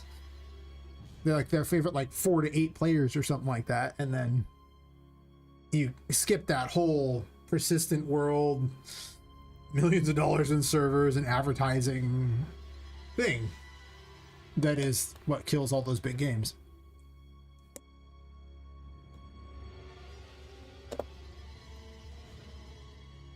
But if you want like a live, it's like a live service. There you go. You're trying to go for a live service, because live services never finish. They constantly add to it over and over and over,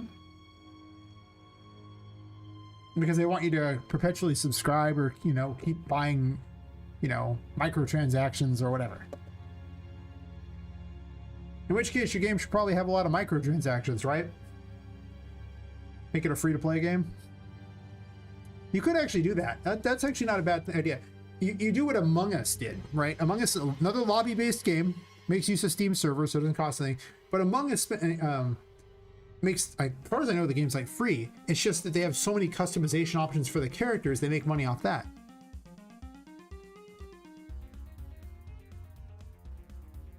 So you just microtransaction it, which is make it all cosmetic. And then the game is free to play. The original trailer you showed me is not a lie, it's free.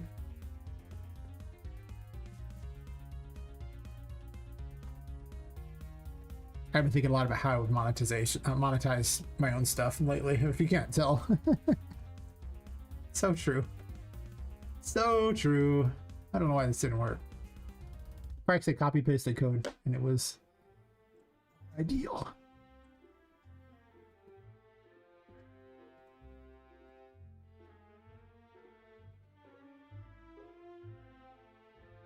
Oh.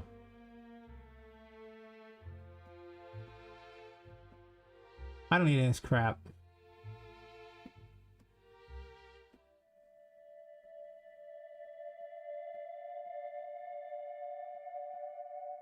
Because I'm moving up here. And I need to have this here.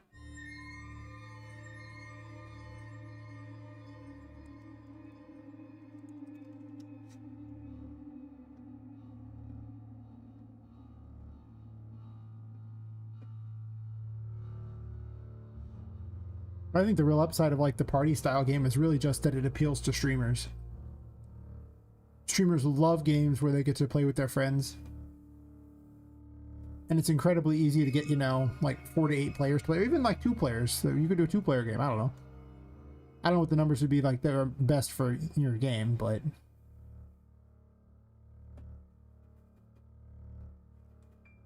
you get to jump into the best genre, the friend slop genre.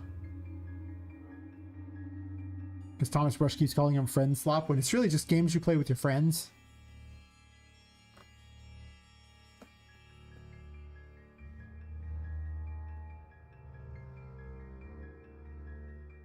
Sadly, my game can never be that way.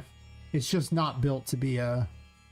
Metroidvanias do not lend themselves well to multiplayer at all. They are so badly set up for that. It's probably why the genre never gains that much popularity, I think. He says his Silk Song was like the most played game for like multiple days on Twitch. That's another reason to copy Silk Song, or copy Hollow Knight in general. Like the whole thing there is... people like what they were offering. Yes. Hit me.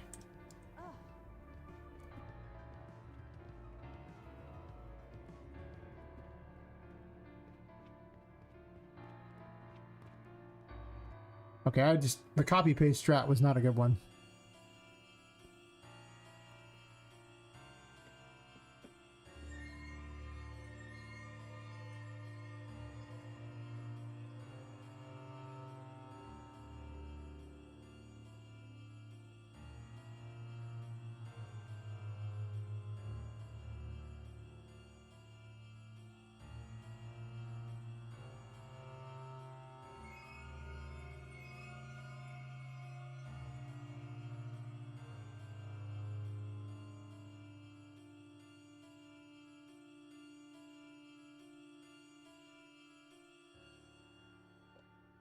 No live service without microtransactions. In general, I have planned to make dedicated service people test their own things. Well, that's the thing is at that point, why not just make it a game they play with their friends, right? Like Minecraft. You know, you just have your own little separate server, you just play with your friends.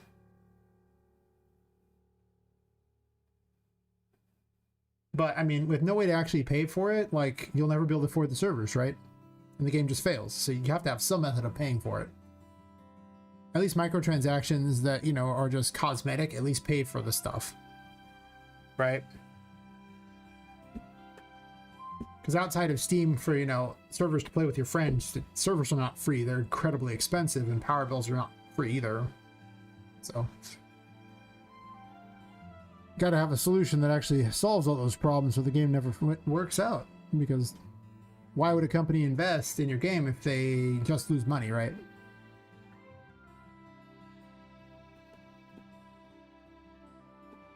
And hoping that players can crowdsource it. I mean, maybe they will, but at that point, you're better off just having them as microtransactions for, you know, cosmetic ones, because then they can just decide in the game, hey, I want to support this game by buying these, you know, cosmetics that don't, you know, directly affect the game, without you having to sit there and go, okay, well, I run my trailer and hope that they join the Patreon or whatever, you know, method you want to use to support it. I forgot which one you actually be using, because I don't know, I don't remember, but you know, most people aren't going to watch that, so they're not going to see it. But the microtransaction for like a cosmetic thing is always there in their face as a perpetual ad to support the game.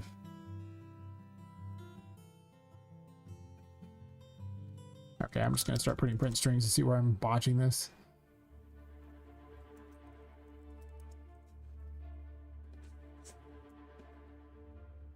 In a perfect world, everything is free, but in a real world, that doesn't work.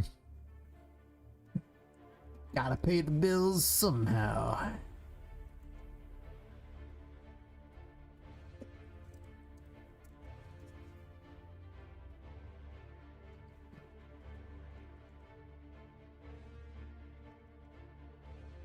I plan to release this game with a cost on it, of course, but I'll probably end up doing a bunch of free DLCs if the game is popular. Obviously, if nobody likes the game, then we just won't talk about it anymore, and that's that. But, you know. Oh, it's probably right here is where it's failing. I'm not going to release the game without people in testing saying the game is fun. I'll literally just keep going back to the drawing board until it works, because I'm not about to make my dream game and then have it suck.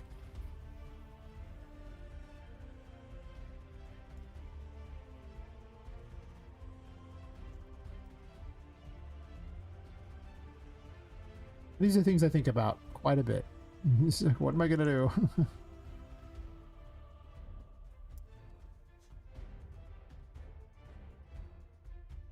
What it takes to make my game succeed.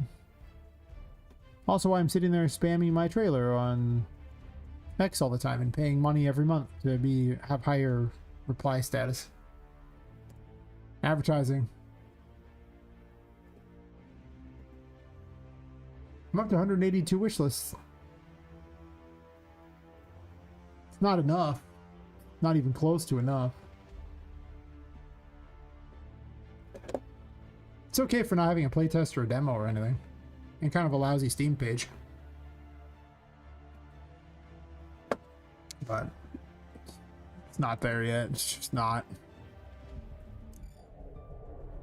Oh, actually, never mind. I don't want to use that one there. I want to test without the world active, and I don't have a way to turn the world off once it's enabled, so.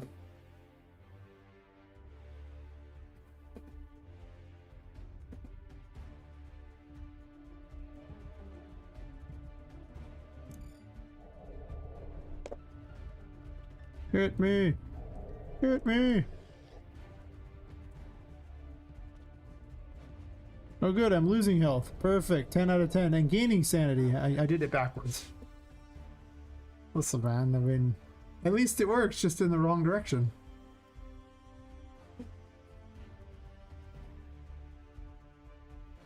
Oh, because I put card costs. I'm dumb. That one's on me, everyone.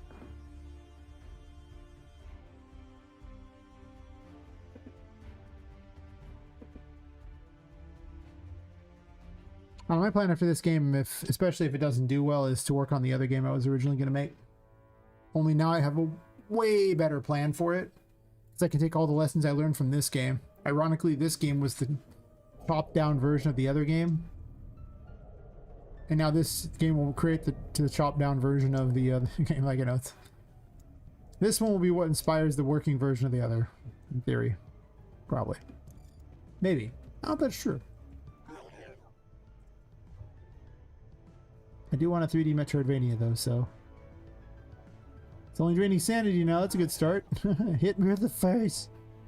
Hit me with the face. Thank you. There was a quest in Borderlands 2, and the guy wants you to shoot him in the face, and when you shoot him in the face, he says thank you. That's it. It's just. That was the peak of that entire series. The old, Borderlands 2 game. I never played 3.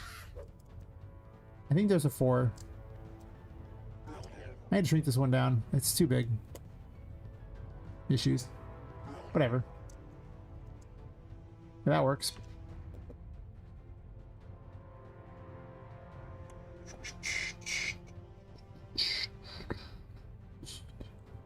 Hierophant is done.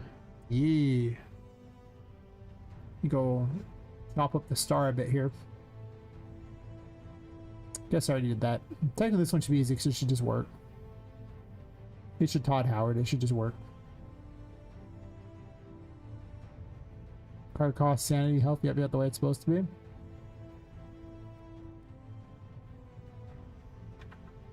I do have to be conscious of how much healing is in the game, because that does make a difference on how I balance the bosses. Also, how much pressure is on the player at any given time, because if I reduce the healing, then every hit you take matters so much more.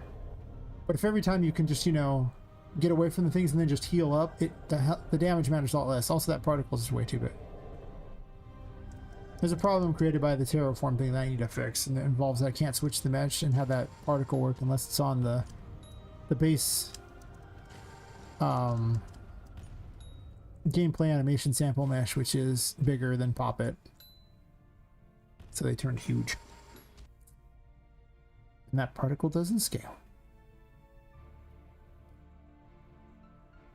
I think you have the star by now on this one, right? I gave you the star? I did. And this just trades. Oh, it's costing me sanity, it looks like. And oh, yeah, never mind. So that's right. It's supposed to heal. Hit me in the face. Wait. No, I actually had the other one right. I'm dumb. This one's the one that's supposed to heal for sanity. You saw nothing? You saw nothing. This one is supposed to cost health and give sanity back. That's the whole point. It's a sanity heal. There aren't many sanity heals in this game.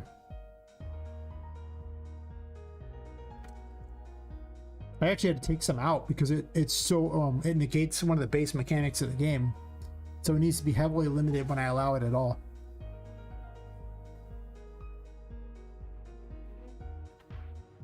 Like I had a thing that just casually reversed how the curse worked, and it basically meant that you had unlimited stats. It was stupid. It was so overpowered. It's still in, it's just now part of the it's now just the Emperor gives it as opposed to letting you have a weapon while wielding it. Can't let you have a weapon. You gotta have to switch out of it for some reason. Oh wait.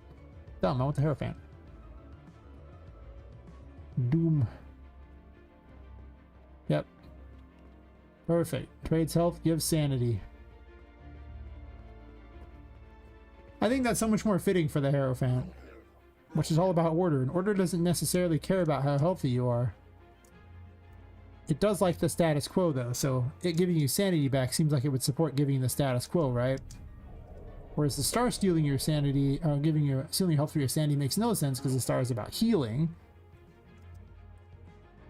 And yeah, I almost made it where the star had both, but it worked off the terraform, but then that's just a lot of extra. That does not need to be. Again, I need to control myself here. Some things do not need to be. Yes, some things don't need to be. Stupid. It's such a bad habit of that. I gotta work on the sun next, but I mean, this one's done, this one's done, the tower is not done, the devil. I don't know about immune to fire because I don't know if I put fire in any particular place. I might. And I mean, but the number of places where where the fire could exist isn't very high. It would have to be like inside of fireplaces, or maybe inside of some sort of like steam engine thingy or something. So it would literally be almost like being allowed to go inside of cubby holes and things like that, that you would normally just be able, like, it wouldn't be like a whole exploration. So it's kind of a weak mechanic. I need to have some way to have a fire barrier, and the barrier keeps you out of an area. And once you bypass, you could have a whole big area you go into. That would make a lot more sense, but I can't really think of any world where there would just be fire somewhere for no apparent reason. Or, like, you know, for a logical reason, I should say, like, while still having space behind it. And it's possible a couple areas where I could have electricity or something, maybe. Can I do it at the engine room, and that'd be one area where immunity to fire or electricity or something could be used? It's possible I could put insides of like control panels have electricity in them or something, so you can't bypass until you get in there, but then I'd have to tweak how they were set up. Because there's a lot of ones where I demand you go in there earlier. Well, I give you the option, don't demand it. I think I demand it anywhere. So that's one of the ones I'm uncertain on. The tower needs to be set up to take out the doors, the moon doors, so they've turned into tower doors. The moon, like, originally they were like illusions or something like that, but the thing was is they weren't really an illusion because the way you were, you know, pushing on them, they were solid. That doesn't make a lot of sense. But if they were like, you know, something that like a tower thing that's destroyed by the tower, like the tower is about destruction, so it'll probably be the most heavily damaging thing in the game, because you would think that Death of the Devil are about killing things and stuff, but they're really not. Even though death in this actually, like, in the game does kill things, because everyone thinks that death does that, and yeah. But explaining all the meanings of tarot cards to people is weird. Just let them go with what they believe the card means, and it's fine. But the tower is actually the most destructive one, so it causing big explosions should make it a fan favorite, I'm sure. Probably. I don't know, the moon's fun. Blowing your illusions up is fun. Credit where credit is due. It's bloody, it's funny. I enjoy it. I could build a whole game around just the mechanic for that. I almost built the whole game around the Hermit. I stole that from my other game. Her version of the Hermit was so much better. Oh, that was like, she had variations of the Hermit, though, but it wasn't called the Hermit. It was obviously, it was just the mechanic was from there.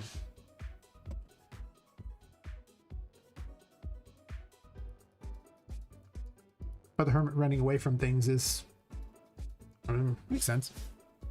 Being alone. It shouldn't be too hard to set up, though. Famous last words.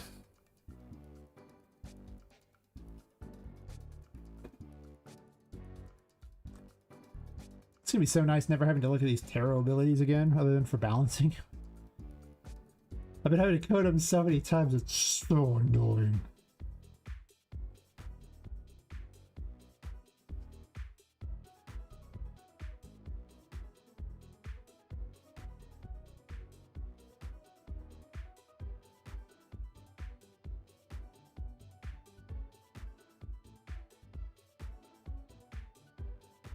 This is a Hierophant.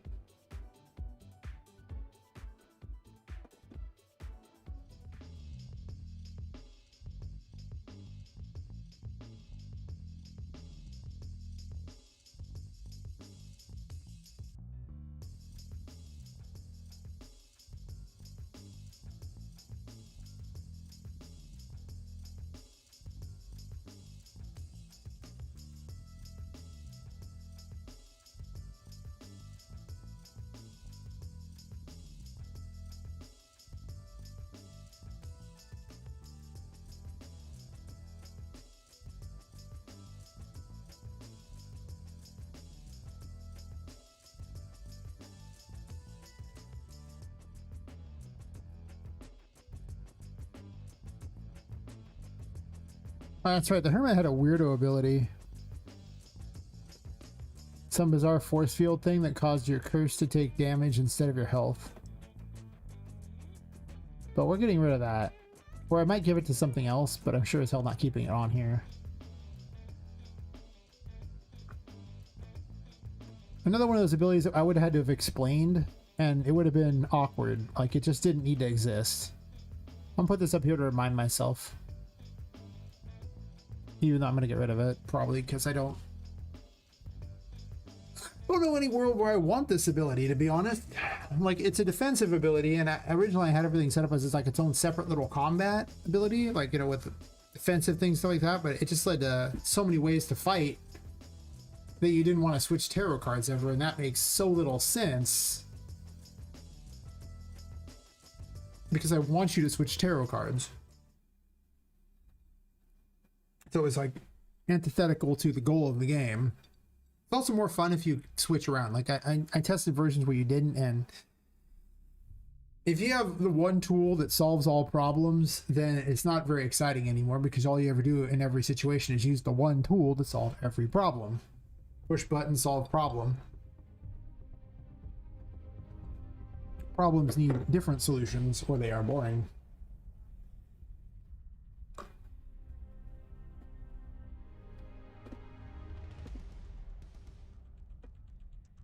So like the Hermit place paths, I think. And then here,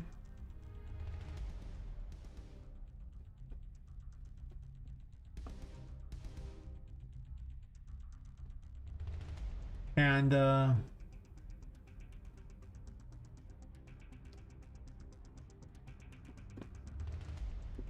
Hermit place paths.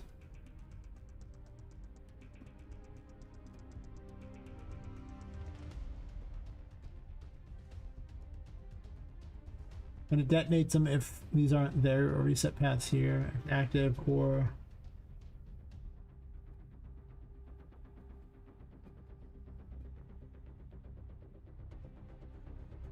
Oh, I can solve this just with ghost form right here, right? Even though it's terraform, you can't just change the name of these things in the gameplay tags.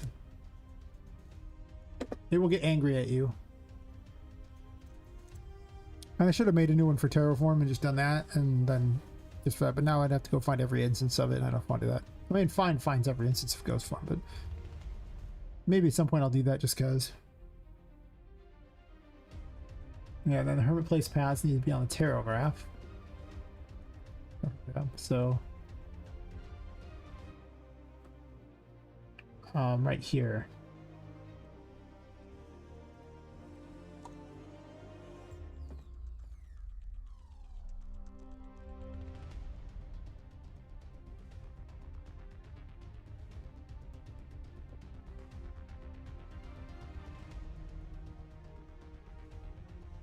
Oops.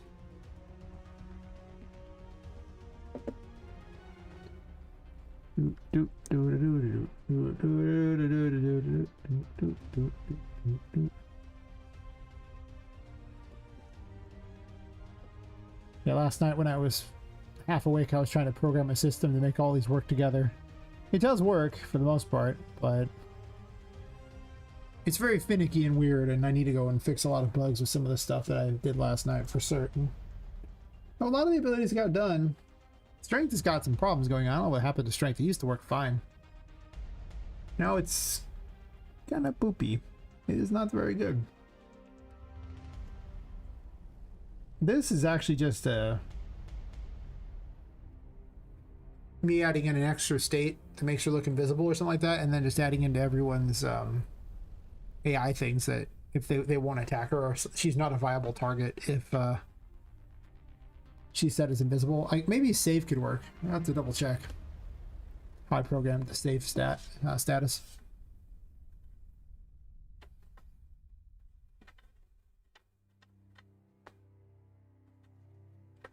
Doesn't really make you all that safe, just makes Charlotte not attack you. Cord spoils faster. Alright. What was I testing? I'm testing that. Ah, the hermit. Sure.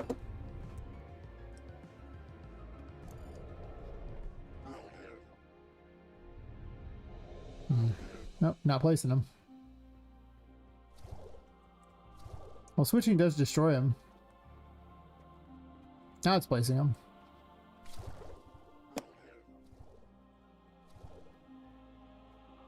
You know, maybe I do it exactly the same way as the other. Where activating it just does the thing like that. And now it only works, it places them only in this. I did it wrong like that. Yeah, because now it places them just fine, but activating only does that. So I just have it backwards a bit, and that I need to... I mean, I could just swap between the two to do it.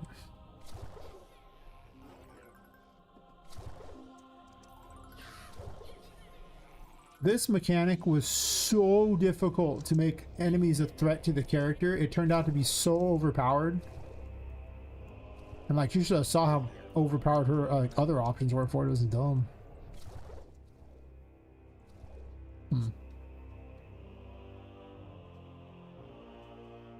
So now the argument is that I could make it like the moon, in that whenever you switch into tarot form, it destroys them. You just swap between the two, or it can just be an automatic. I mean, and then they're automatically placed anyway. But then I don't have any use for the button that's involved, right? Because the moon places them when you push the button, but also dodges you out of the way. And enemies attack the clones, so the clones act as their own defense. And also you're dodging, so it's not like a real dodge. You can still get hit during it. You're not invincible, but it does make you really difficult to hit. Whereas this one, it just perpetually places them and doesn't do that at all.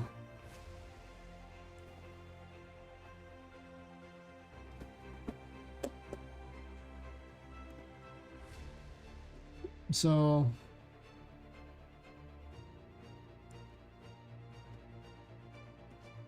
this, it's not done this way. This is wrong.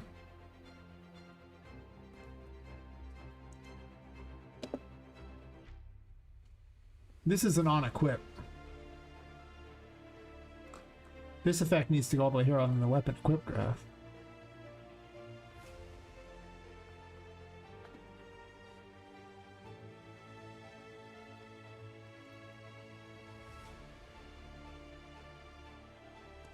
No, it's like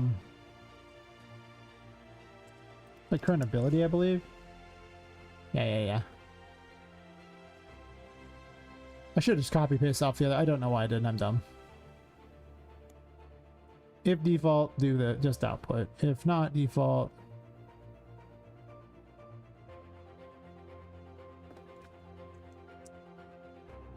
when your system has gotten so ridiculous that you have to do all this crap. Again, it just wasn't built for this setup, so you know, it is what it is. So then you have this here, and then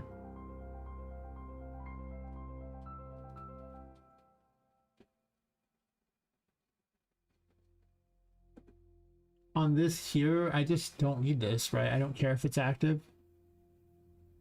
I want to check if it's currently the equipped ability, which can be done right here. So I just don't need this at all. And if it's not, it automatically destroys all paths, and then I just want this to activate. That makes Terraform do nothing for it, and I question if I like that. I kind of want everything to have a better ability in Terraform, but I'll think about it. You know, every one of these is so different from each other and how they work that it still feels like too many mechanics. They should probably be more similar than they are. Like there's a certain level of difference that might be too much, where having to explain to a player something so different, so alien is kind of awkward. So that works fine. And then push the button, receive the bacon. Should play an animation. I don't know why it doesn't. And if you're in Terraform, it does nothing different.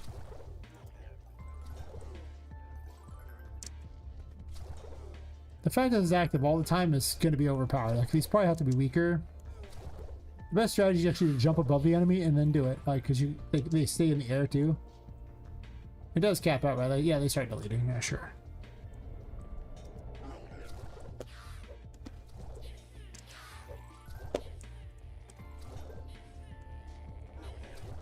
It's really overpowered. I don't know if you notice how I've not taken a single hit here and I'm just murdering everything. It's really stupid. Because you get to run away. Any enemy that chases you is just screwed.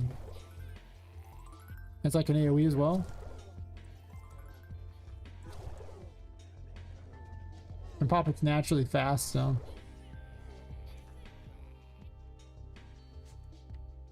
It might get annoying having these things because these things are always following you, but I kind of wanted to tap the staff on the ground to make them.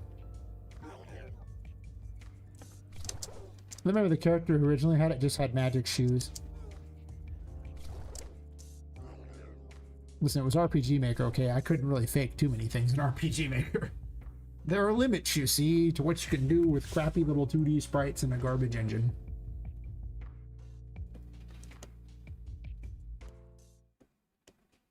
Man, that engine was... If you ever looked under the hood of that monster, it was programmed so badly. Oh my god.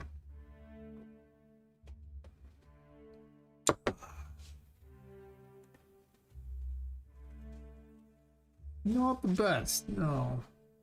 Not at all. That's like 23 people watching on YouTube, damn. It's actually like 33 people watching between the three things. Nice.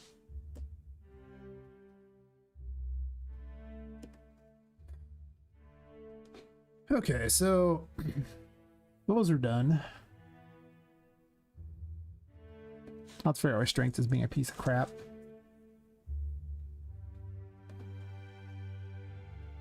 I don't know why I have these exclamations before things. Like maybe that was my original is done thing. I don't know. I remember programming these once before, and I copied the list onto, like, I duplicated this document. And the problem is that the things I marked to show that I'd already done it are still there.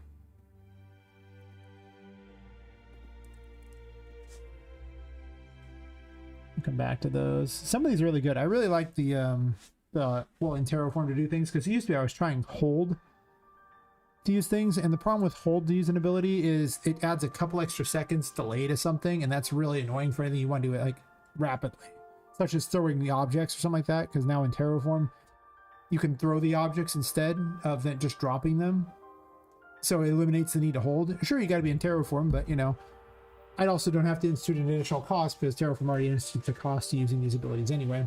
There might still be a bonus cost too, I don't know. Terraform comes with other abilities as well. So the farther into the game you get, the better the deal it becomes, and you know, as you unlock new passives. And new things might show up too. Like I say, nothing's totally set in stone. If a better version of ability shows up, or yeah, I'll make it happen. I might take a quick bio break here though. I drink all that alcohol and now I'm like, oh god, why? So I'll update my list so it makes a little more sense. Less symbols that make no sense.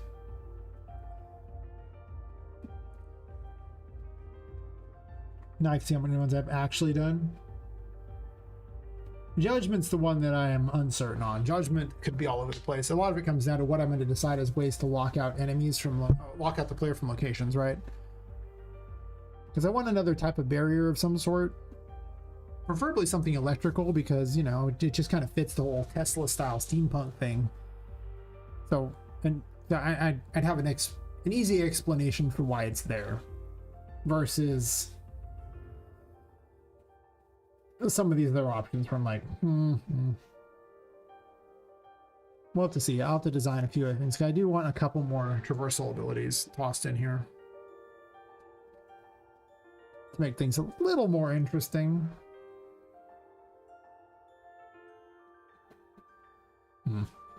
Anyway, I'll take a quick bio break, and yeah, that's about alcohol anyway. I'll be right back.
Alright, I miss any messages?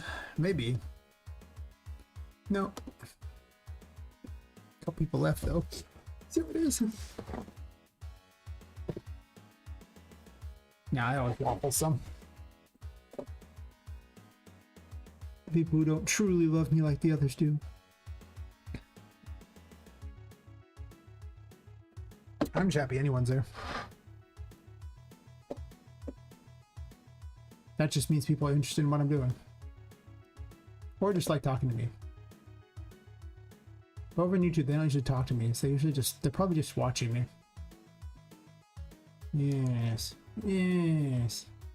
Or they're all sleeping. They could be sleeping. YouTube might have sent them over there. Without them knowing. In which case, they're mine now. Yes. No escape.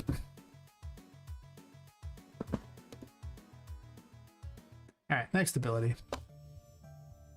I'm gonna leave judgment for later.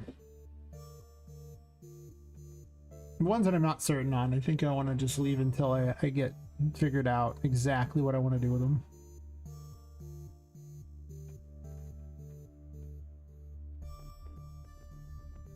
This is another one though. I guess I gotta move double jump to it. The only thing that sucks is that it looks a lot cooler with the flap the wings thing for the chariot.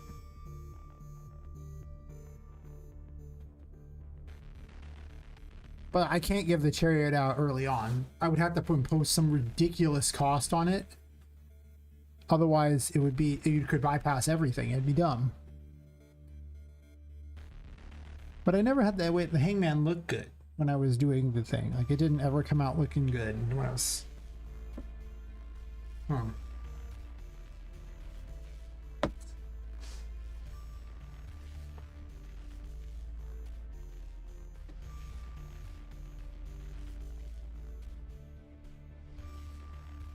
I'm thinking about that one. It's a problem child.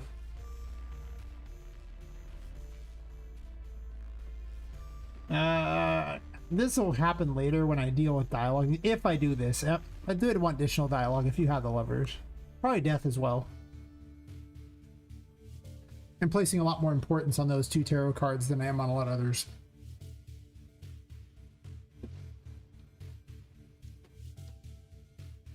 Well, okay, there's a lot of importance on the world, sure, but there's more importance placed, I think, middle of the game on the other ones than there is on the world's like an end game importance. If you find it at all, you might not find the world. There is mostly going to be, definitely going to be a deciding factor on whether or not you get the good ending, in which case you do actually get access to the world, or the bad ending where you do not.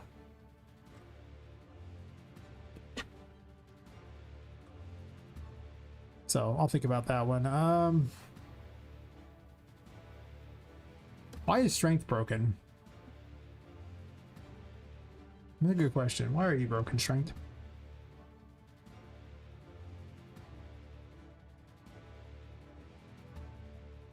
I don't recall doing anything to break strength, but it doesn't mean I didn't. All these extra I programmed new abilities and it would break old abilities.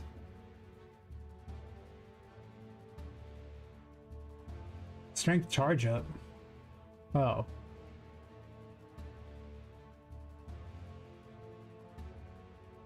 The hell?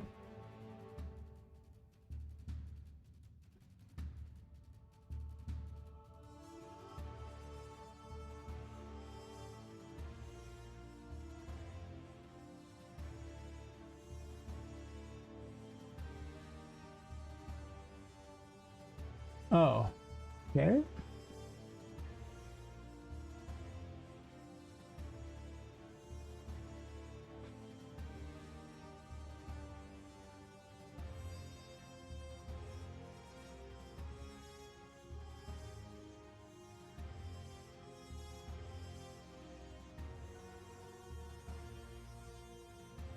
Well, we're gonna do this, obviously.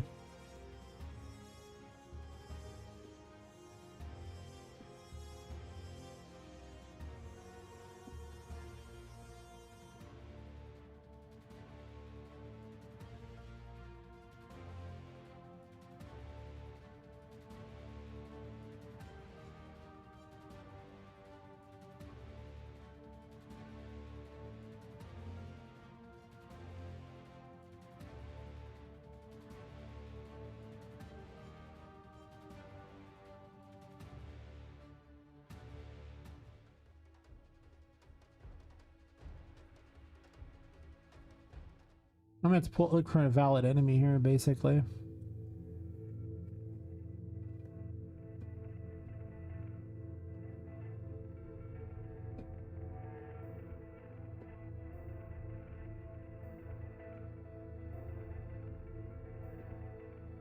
More required levels, just take that out of the game.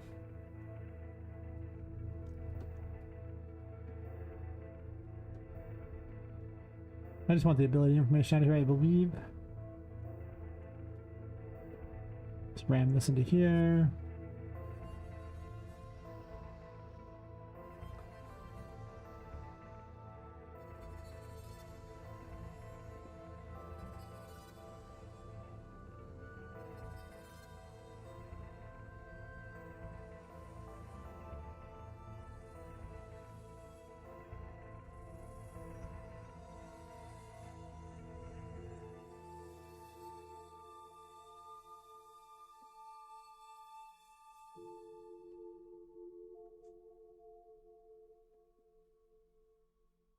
Yeah, so I was trying to hold the button mechanic, and it wasn't good. It just wasn't good. You don't want any part of that.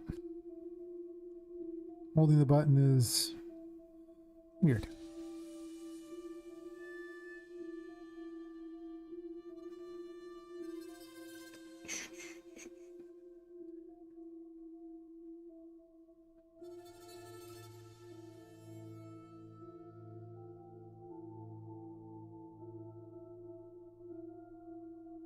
What am I doing? It's literally right here.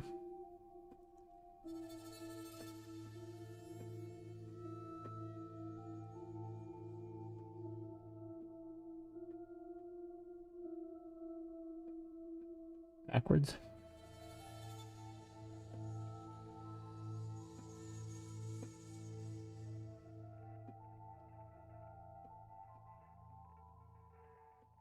This might operate a little weirder than I want it to.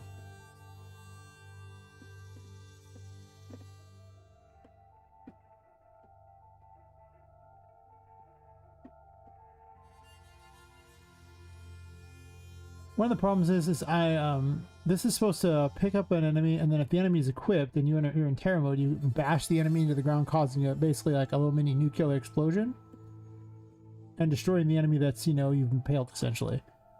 Oh, that's on your weapon. Okay, but I don't currently have a method to test if the enemy is actually, if there's something currently equipped. You have an enemy stuck to your weapon or not. I don't think I do. I might have made one earlier.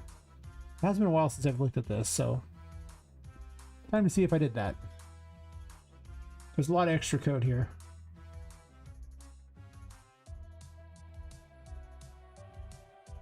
It's a custom event.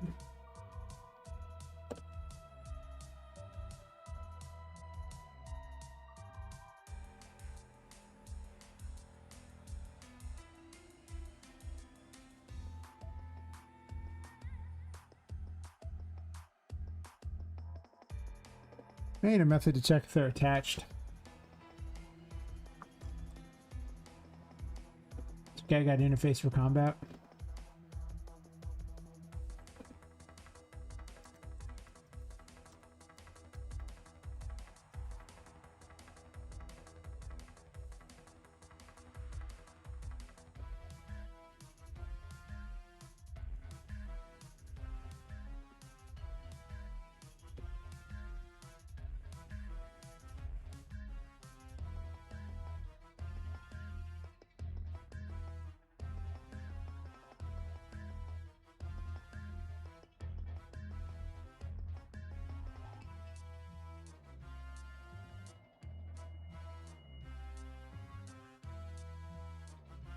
Guys, that's just that.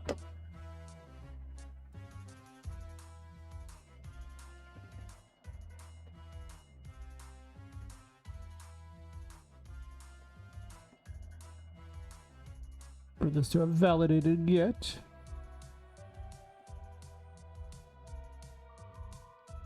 Actually, is that actually more efficient? Or it reminds me, it is valid, might be better. It's not usually better, but no, it doesn't really help either. This one might do better though. I just want to return a true false so I don't have to do extra coding, right? Now I'll be able to check if the weapon's attached.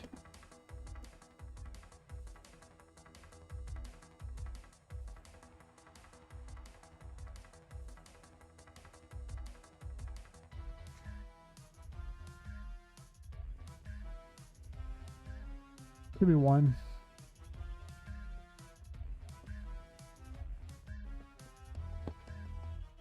And a message, enemy attached.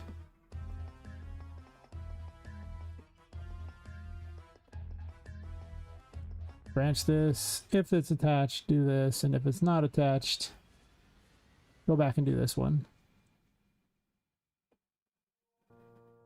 It just means that you'll be able to destroy them in one shot, causing little nukes when you pick them up, but this way you'll be able to pick them up. Seems a lot better to me than one and done like it was going to be a second ago.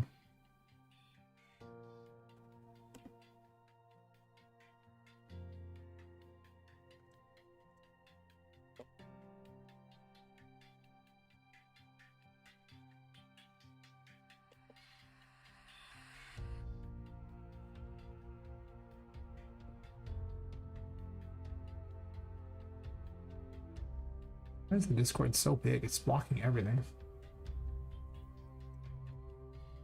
I almost want a third monitor. Then I have to get a new monitor holder because I have, you know, one of the ones with 2 arms on it, not 3.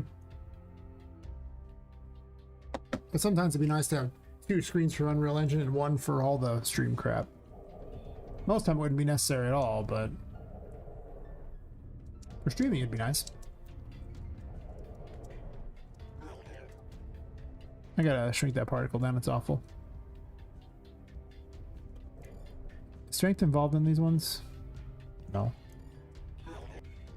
I don't know where I hand out strength, so I'm just gonna grab strength this way.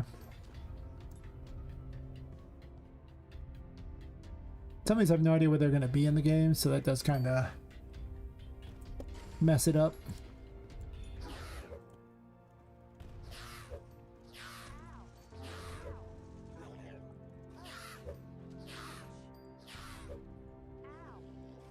Ow.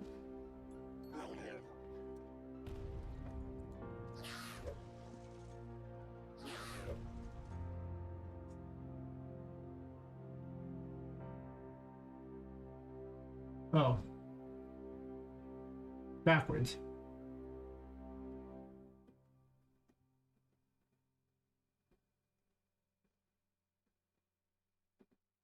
I do that a lot.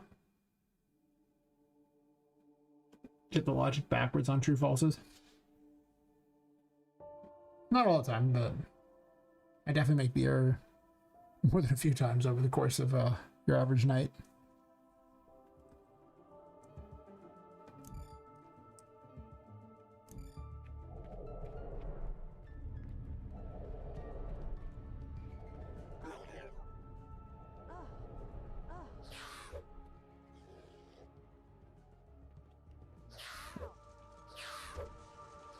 That is weird.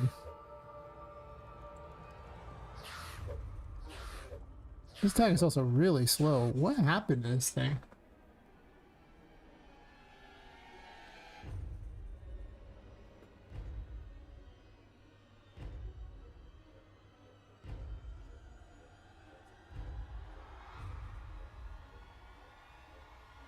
Well, these never happen. The tarot level thing, I don't think. Maybe it does.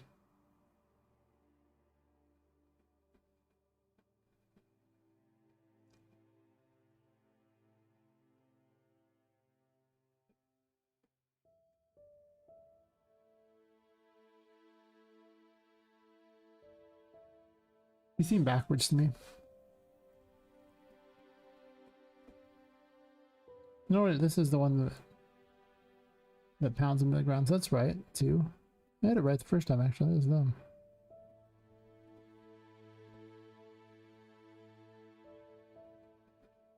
Yeah, no, that's right. It goes from exactly. I had it right. I'm done.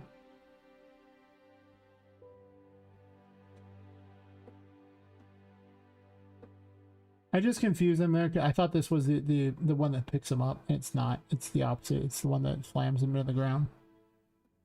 If I scrolled over, I would have seen that, but hear me out, I didn't do that. So there you go.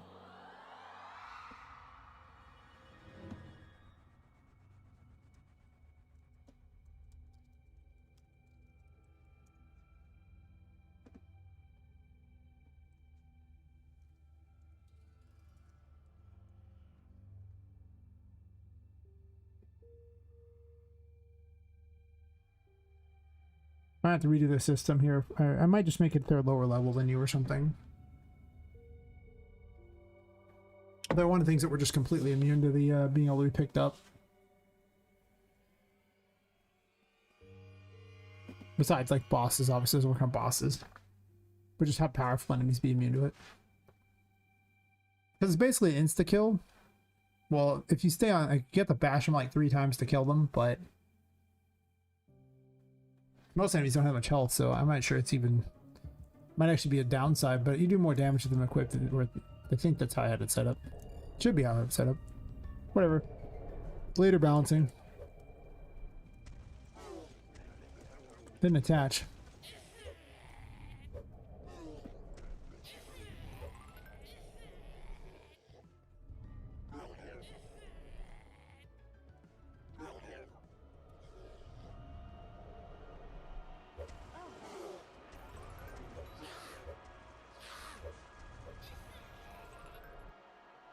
I didn't anticipate you being broken.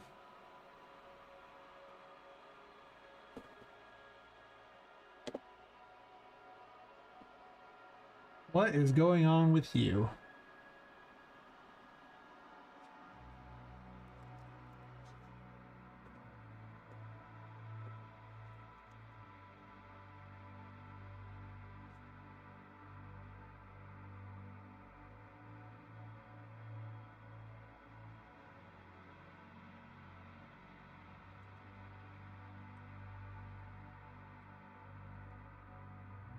Let's see if it's even reaching the weapon. That might be a good start.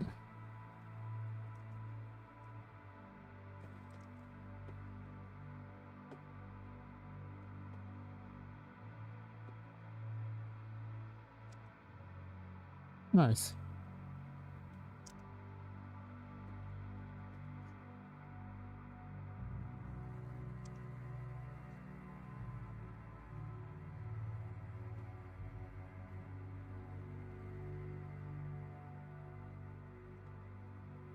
Alright, weapon parent here. Actually, was it on this thing here? I don't remember where it was at. It's somewhere around here. The messages, didn't check for a bit here. About the same. People just hanging out. There's like 32 people watching for things. 32 people watching me play with my dolls.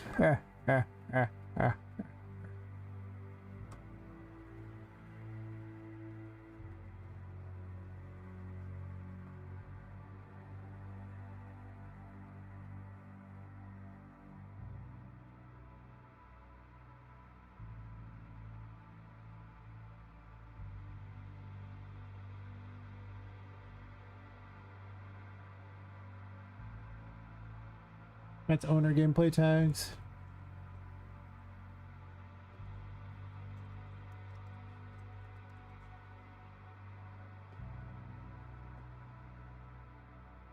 We'll do... I'll do yellow, I guess. It's ugly enough that I'll notice the difference, so perfect. Yellow has to be one of my least favorite colors.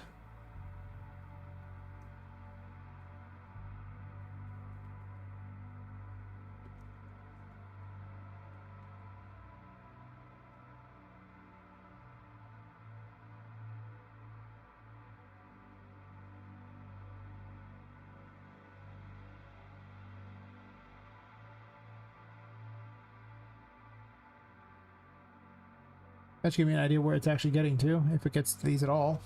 Should, but this was working when I last messed with it. I broke something in the middle. Oh, sorry, in the meantime. I do that a lot. I break things. Like I say, I won't be breaking them anymore once I get all these abilities actually just working.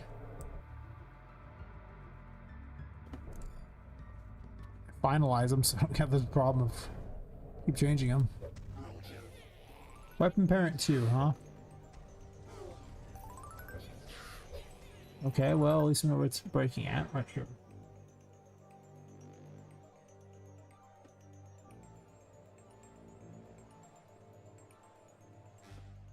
But we don't know if it's failing a sticky check or not.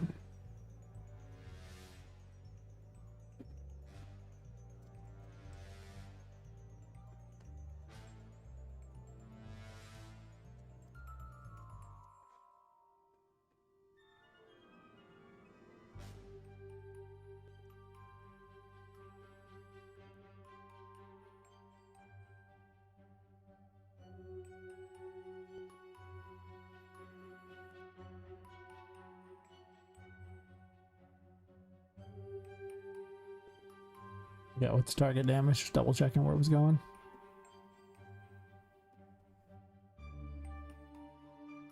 It's definitely damaging the target, so, but it could also be failing a death check and a sticky check.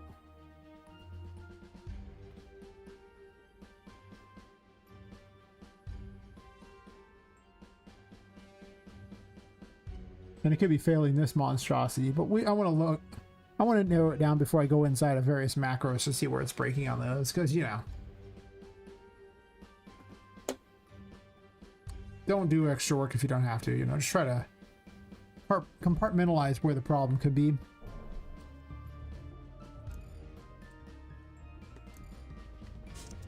It's like my favorite testing room, just because it's open and easy.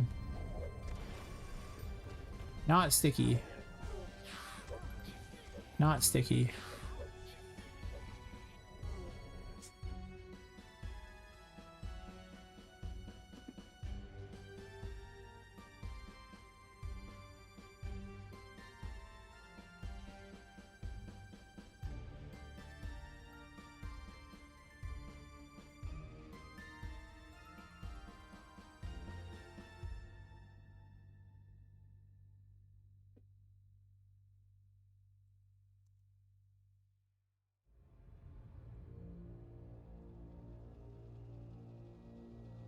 Hey Sarah, how's it going?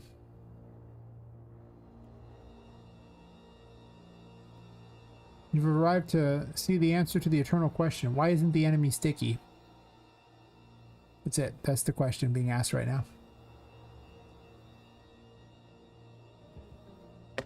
The $1,000,000 question. Why no sticky?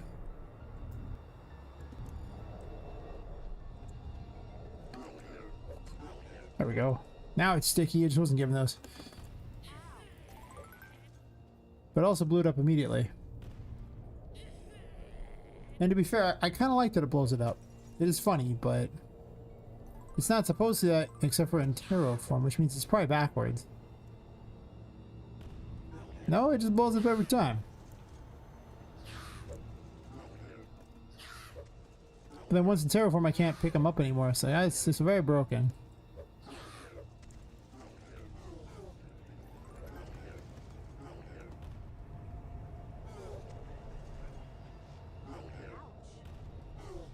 But it's closer. I'm gonna take a screenshot of all that and see where I'm even at with that crap.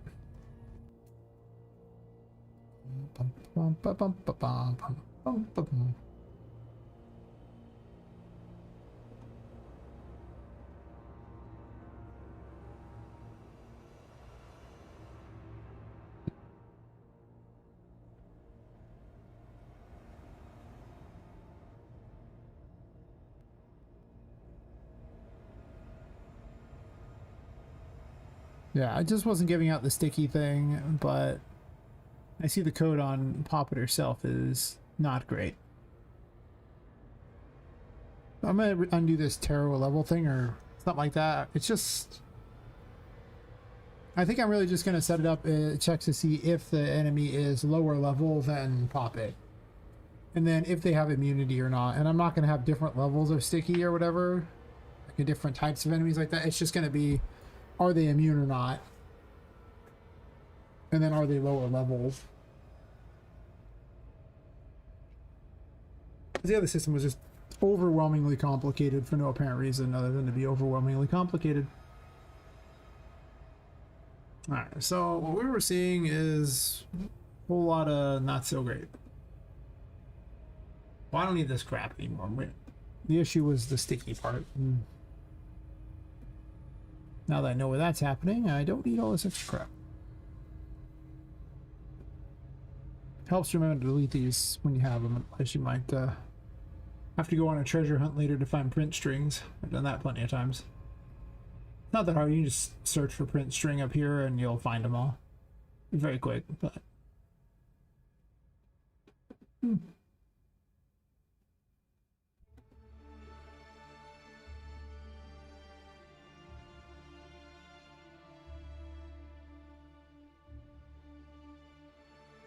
So if ghost forms are true here and then do this, this would actually just be here, right? And this goes down here. So then if this is true,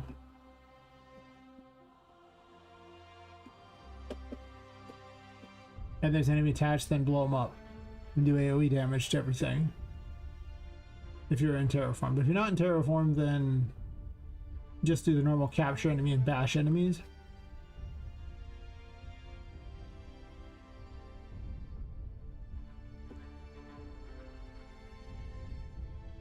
Oops, why am I doing that? I just need for this.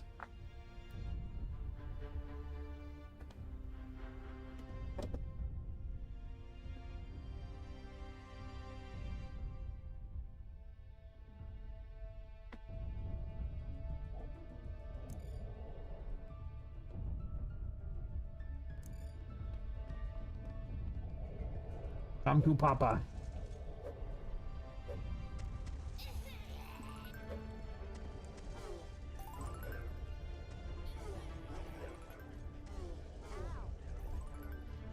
Ho, ho, ho, ho, ho, ho, ho, ho, ho, ho.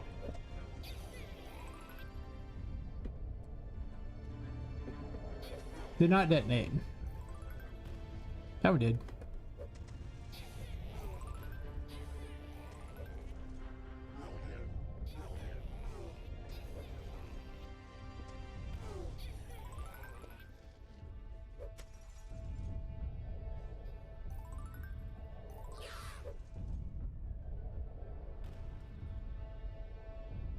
Why wouldn't you like something that makes everything explode?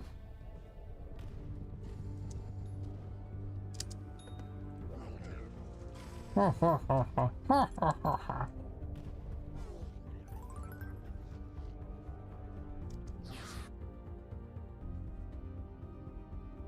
Yeah, yeah, yeah.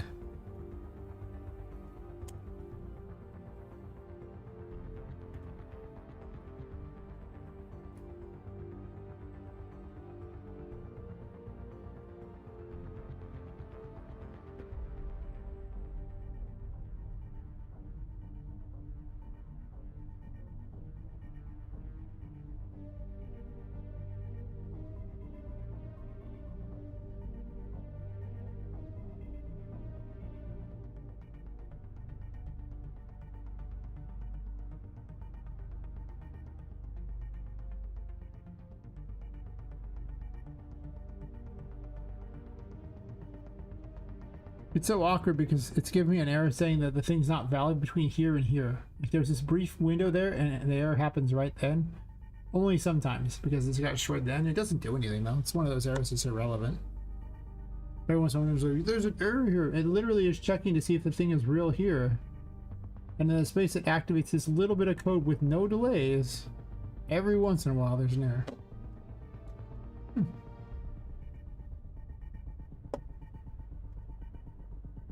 And the error does nothing other than have Unreal Engine get annoyed at me.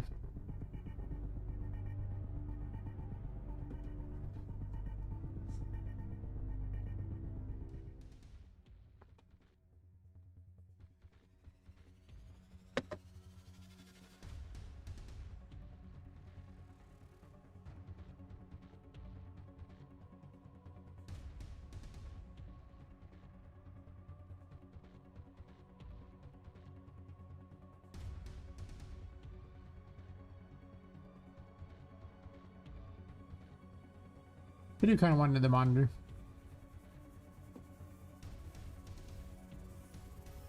Kinda. Just thinking how nice it would be to not have to keep moving things around on this other monitor here to cover time for Unreal Engine things. But I try to have almost everything impossible on this screen here when I work on it, because I want you guys to see it. Unless it's something that, it's like a back end thing. So maybe a second monitor makes no sense.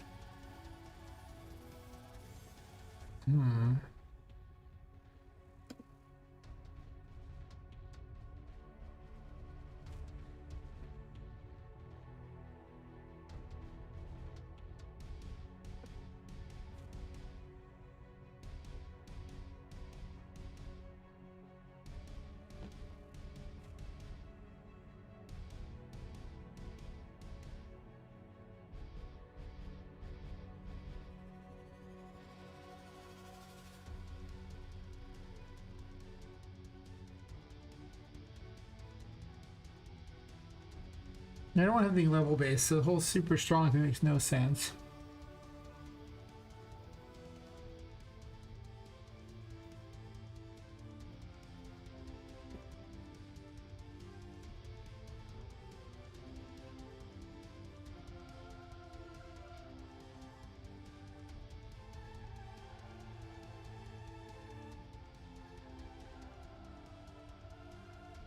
I guess I want to get the enemy stats.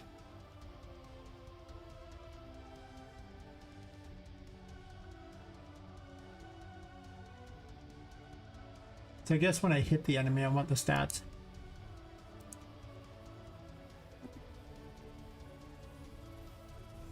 Which I already have.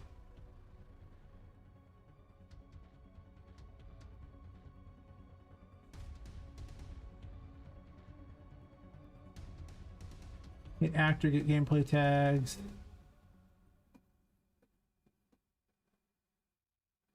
Do I ever get stats? I don't know if I do.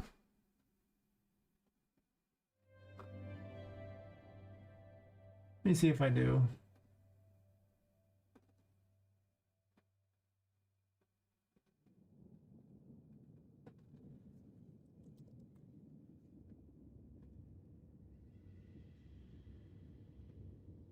NPC stats.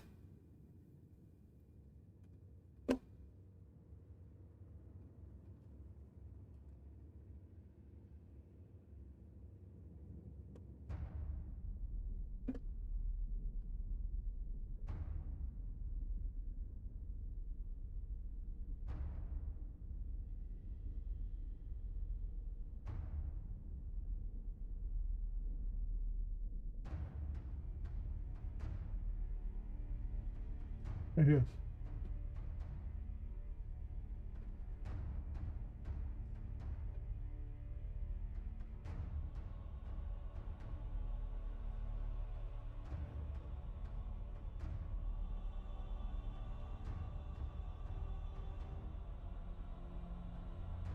Yeah, just get NPC stats and abilities.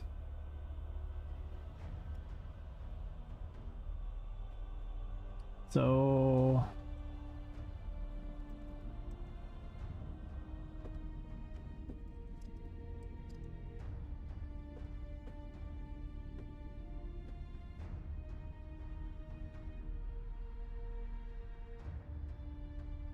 doesn't seem like what I want at all.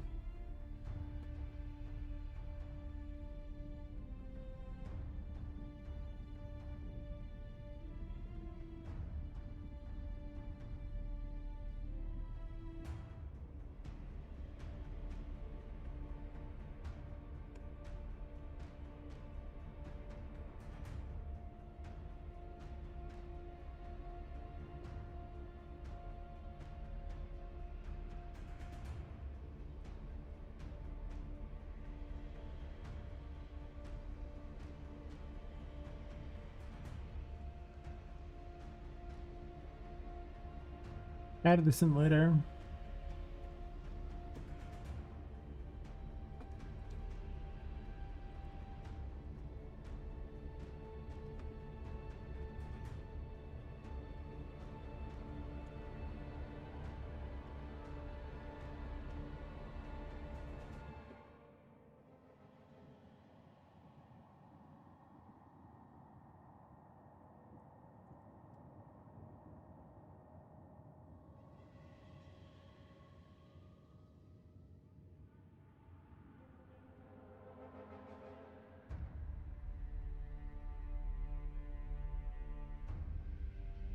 In other words, I should have made it better, but I didn't.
The other system was way better for the setup.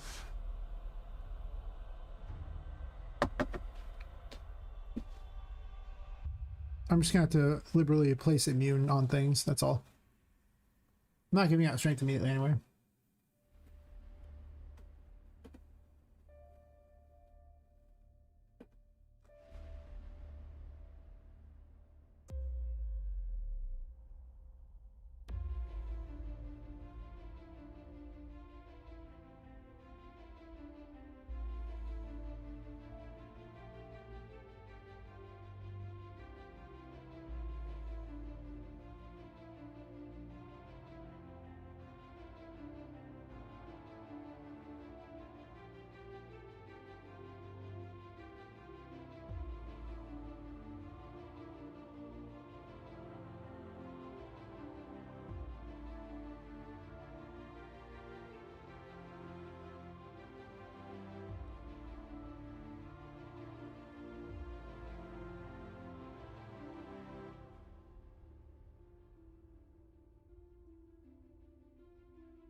There's no method on here to get player stats, really?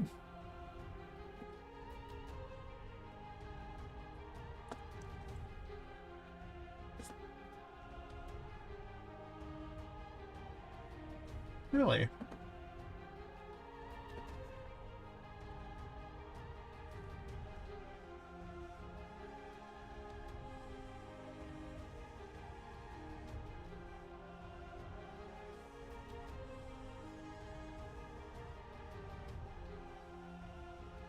There is, so what the hell?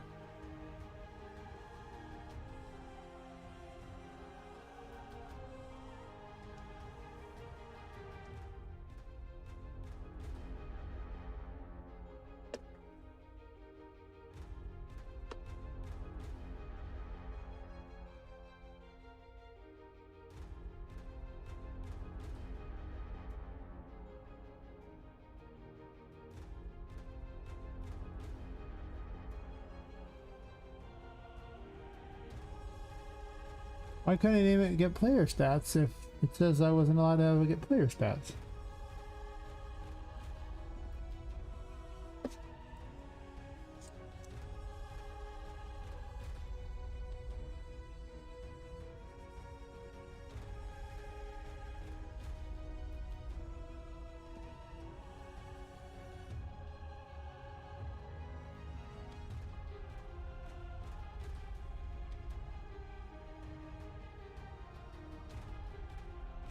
We get player info, I guess.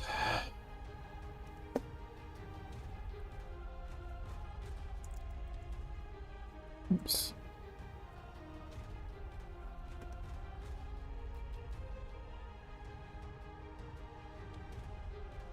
String and float, sure.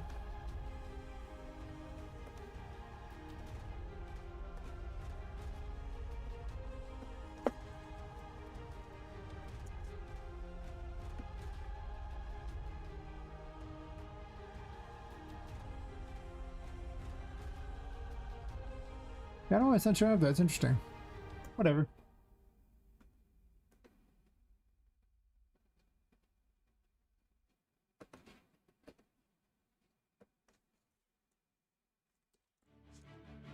Fingers out the keys.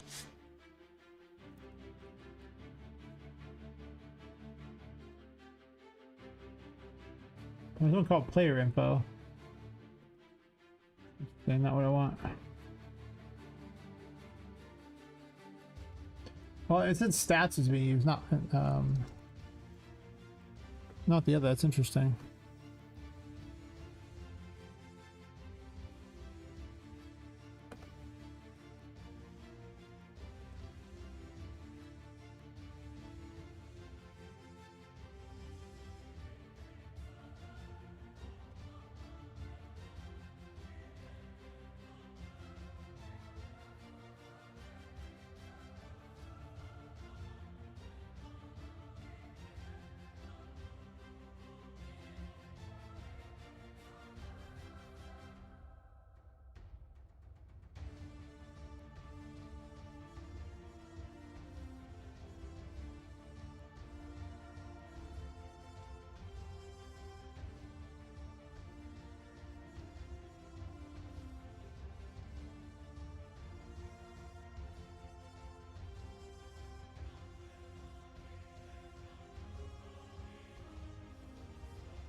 I guess all this information anyway.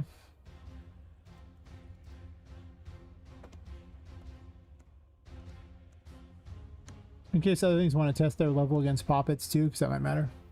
Hey, Helm Vector. Going pretty good. I'm still adjusting abilities to fit with the terraform thing. Got a lot of them done. Got the Fool done, the Magician, High Priest is half done, the Empress is sort of done, Emperor's done, Hierophant, Leverage is half done, Chariots, anyway. I'm working on Strength, but I'm making some tweaks to it to work with a new system. Hermit's done, Wheel of Fortune's done. Wheel of Fortune now, in Terraform, when you roll a die, it also rolls a white die. So it rolls a black die and a white die in Terraform. More dice. So things are going good.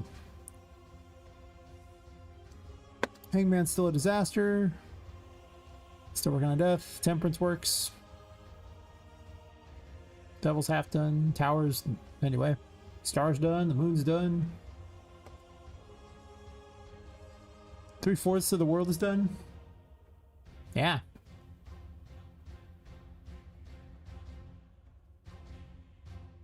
A lot of these actually have the underlying code there to make a lot of things work. It's just I've done so many versions of these things and kept trying all these different things. No more of that. Now it's time to pick my favorites, and then a couple of these need to... A couple of these are probably going to get improved along the way because they kind of suck. There's only like 4 that I'm unhappy with. And some of them it's just only half of their abilities kind of suck.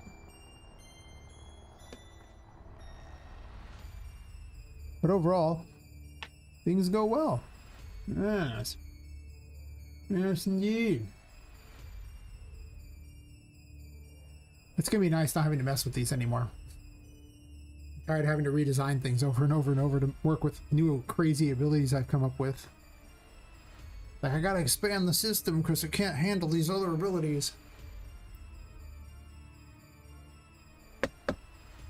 It's terrible. Terrible. There's like lots of people watching. There's like 32 on YouTube. There's 8 on Twitch and 2 on Kick. There are 42 people watching. And you play with dolls. And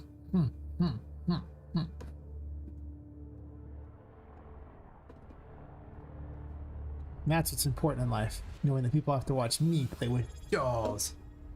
Oh man, thanks for the prime. 7 months? Hell yeah. Hell yeah. Damn. You pull up the credit thingy.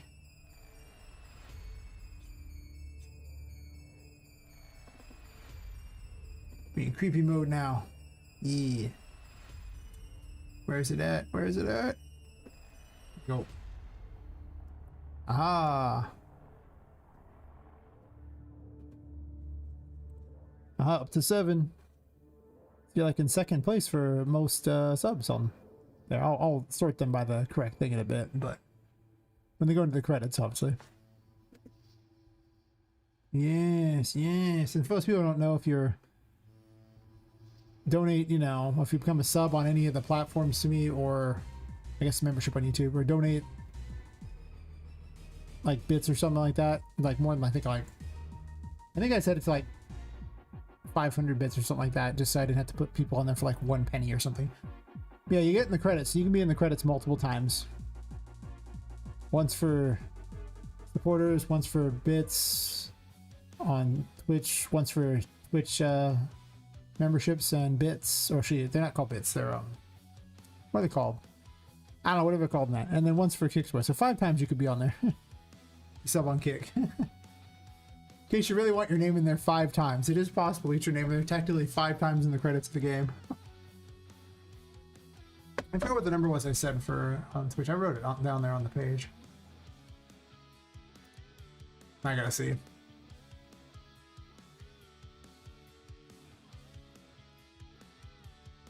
What we got here? What we got here?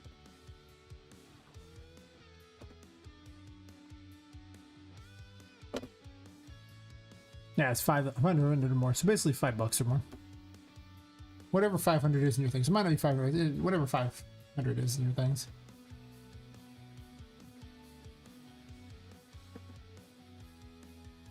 I think it's roughly $5 just in general is what I was aiming for. So just so I didn't have people go, oh, here's like a penny.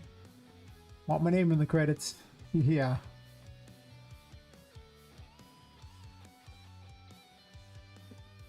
I appreciate the support on the one. It was just, I just thought it was a funny little thing where technically you could get your name in the credits 5 times over if you really wanted to. But how I have it set up right now. I don't have any way to receive any kind of bits or whatever on Kick, so.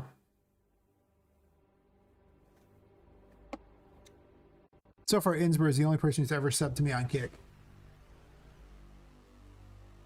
Dude, Kick's crazy. Like, you might not have the traffic, but they give me like 95% of the sub. And there's no payout minimum. Meanwhile, over on YouTube, they're like, we need $100 before we'll pay you. I'm like, someday. Someday. The monetization on Kick for getting subs is, oh wait, you just automatically are monetized there. Granted, you don't get any money off ads there, so technically the Twitch ads have paid the most, question mark, of anything that I've had so far. It's relative, really. It's because YouTube has never paid me money, so by process of elimination, that makes Twitch pay more. I guess.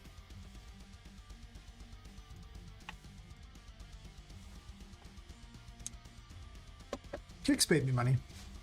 $15 so far from Kick. It's more cool stuff for the game. Works for me.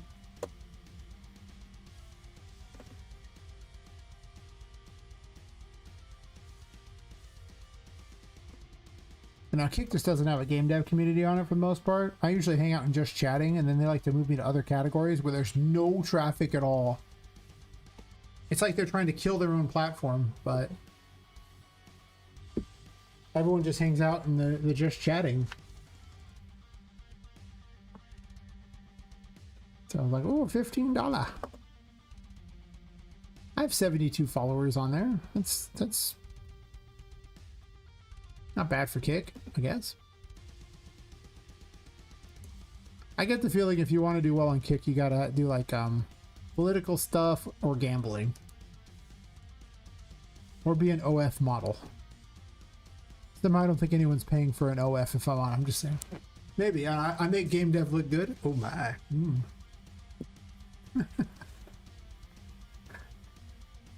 Pretty soon they'd pay me to put clothing on. Yes. Yes.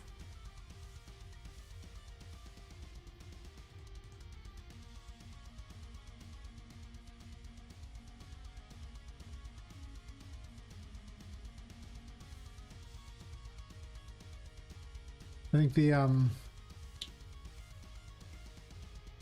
the best thing I saw for like the OF things was someone this one, like, you know, female YouTuber. She does like Victorian dresses and like that. I was studying like Victorian outfits for purposes of making characters, right? And she did a lot of Victorian like that, but she decided to make an OF thing like that where all she did was Victorian ankle pics just as a joke. She donated all the money to charity. It was just really funny to watch how much money she made off just doing Victorian ankle pics. She wear all the Victorian outfits and just really showcase her ankles doing things. So freaking weird. But I did get a chuckle. She also knows a whole hell of a lot about Victorian dresses, which I do like to do my research on stuff to try to make my world more believable. So I was like, all right, I guess I'm looking at this thing on Victorian dresses.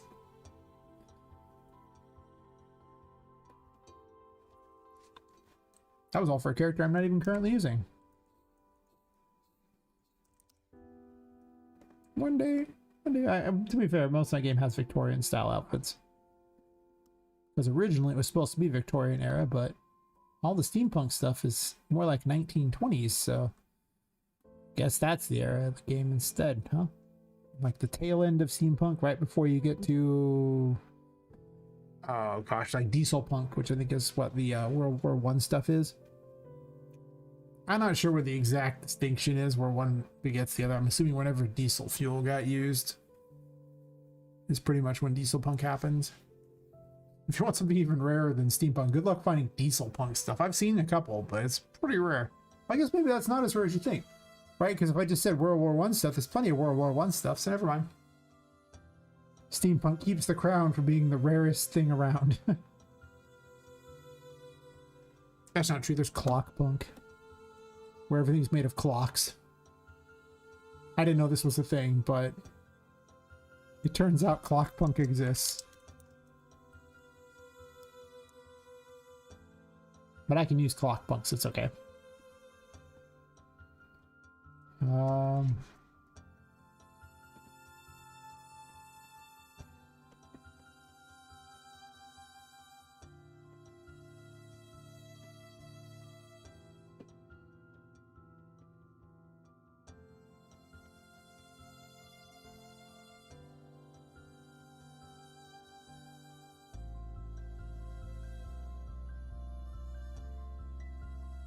I should run this check outside of this.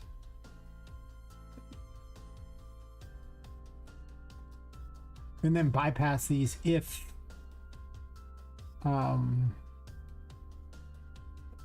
this check is true instead of running it right here.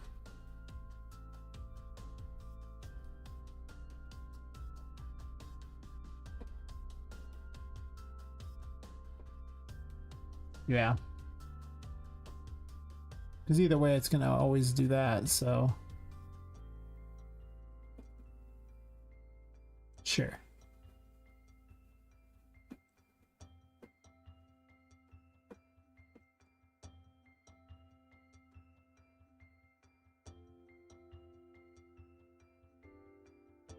Yeah. I wasn't initially going to do this, but then I did. That's my explanation if you're curious.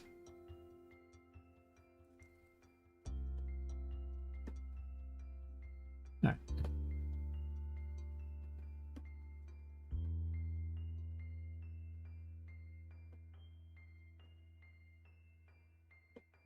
So greater level than Stickium.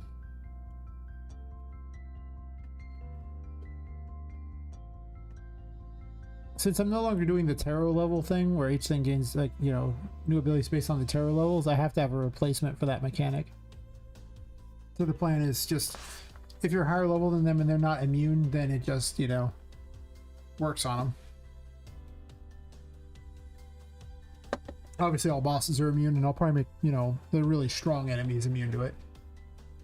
But most grubby enemies at their lower level, you'll just be able to, you know, impale them on the weapon and run around with them.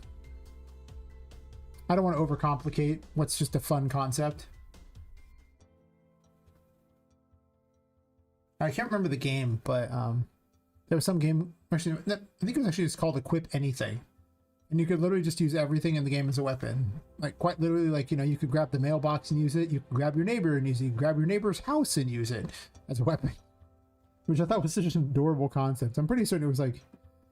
It looked like it was made in RPG Maker, but I don't think it was, because RPG Maker doesn't really support attaching things like that particularly easily. You could make anything happen, sure, but... You could do it a lot easier in a different engine, for certain. For certain.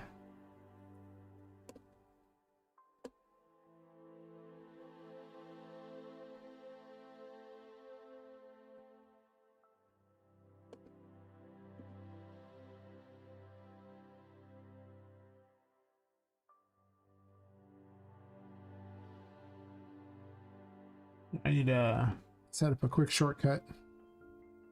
Just back from Google, had to look up Steam and Dieselpunk. Know the difference?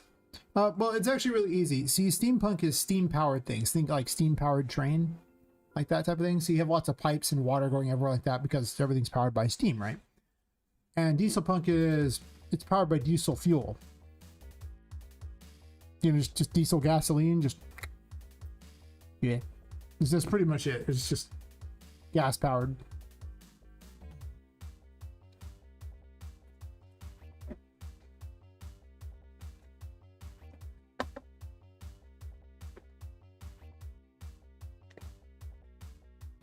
And so like, dieselpunk pretty much shows up around World War One. So it's essentially just World War One stuff, but taken to a slightly more fantastical version of it. Just like steampunk is literally like the whole steam train type of, you know, mechanics of that era, but taken to a ridiculous, you know, like a more fantastical version. Like, I don't see how you're powering any kind of weird light systems with steampunk thingies, but hey, you know, whatever. You never have to explain steampunk because it just falls under the weird, you know, BS type of, you know, thing. It's just pure fantastical thing. Just put pipes going everywhere and steam. Yeah, steampunk. Close enough. Some gears.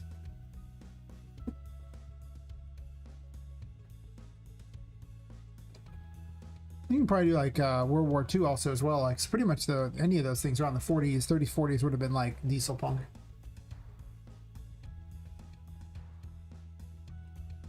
I mean, yeah, you get.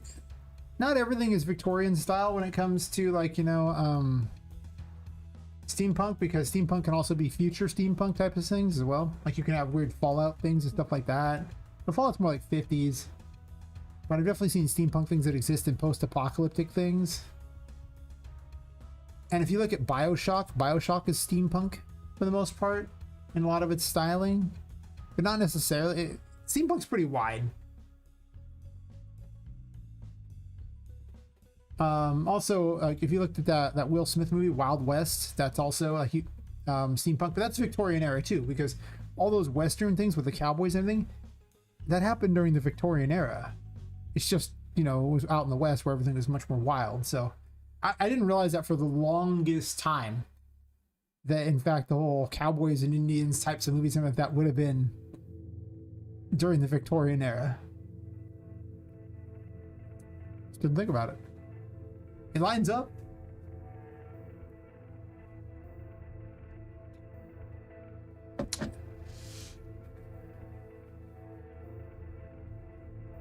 Yeah, all these things they're super short-lived. Super short-lived. I mean, maybe not a short-lived thing, because the Victorian era is actually quite long. Because it's the time that Queen Victoria ruled, right? Known as the Victorian era. And a lot of it's like dictated by the fashion that she came up with. That's why people dressed along the lines that she liked. I think she was in power for like 70 years or something. Yeah, Wild West, yeah, it lasted a fair amount of time. I mean, like they were doing it before the California Gold Rush, but that was kind of a lot when like the gold rushes happened like that in Oregon. Really pushed people over there. When was the gold rush? Yeah, that began in 1848 for the gold rush there. And, you know, the Victorian era ends, I think, around like 1910, that area, 1912, whenever the Edwardian era begins. What's Edwardian era? When did it begin? Oh, 1901. Okay. You know, when Edward VII took over, he was no longer the Victorian era because Victoria, you know, Queen Victoria was dead. So that alone there, you know, you're looking at over 50 years, which is a pretty long time period. I mean, basically it would have been the whole steam train thing like that. And even then, it started before that.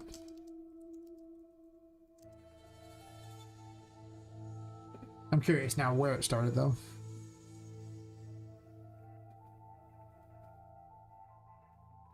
No, actually, it didn't really start too much before that. I forgot when California actually became a state. But I'm pretty certain the gold rush is really what kind of started it. Driving people to go west. And the whole Oregon Trail thing and everything like that, too. When did the Oregon gold rush happen? Looking things up on the side here. 1950, so the California one was earlier. Okay. Yeah, so the California gold rush basically started the Wild West, essentially. Yeah. Well, they built the railroad out here a lot more because of that, right? Because there was a reason to come out to the West. They didn't really have that reason before. But all those people coming out there because they're like gold in them thar hills kind of thing, you know, drove a lot of people out to the West, and things were pretty rough then. But yeah, you had about 50 years of that. And to be fair, even in the Edwardian era, a lot of the Western stuff still didn't... It took a while to really get there. I mean, without the invention of the automobile and things like that, like, you know, things were still train-based for a very long time. And a lot of the various, you know, niceties you'd have found in the East that came from Europe and everything like that didn't really... They didn't really necessarily make it out west because they would have had to have been taken out via train. They didn't have the roads or anything. So it was really far behind in general. I mean, actually, that's wrong. They could have taken it out via ship, but they would have had to have taken it across the Pacific. And during that time period, there wasn't a lot of production in any kind of Asian countries. So it would have had to come all the way from Europe across the Pacific, which would have been unlikely. I don't remember when Panama happened, like the Panama Canal. So they could have taken around, like, you know, around South America, which I'm pretty certain is what they did. When did the Panama Canal come about? Good question. I don't know about this.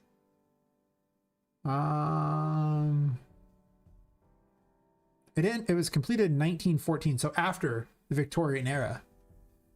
So you would have had to have gone around South America to deliver any of the niceties, which they did do, and they had a lot of people from China and not so much Japan, but more Asian countries wandering over and ending up in San Francisco, in that area,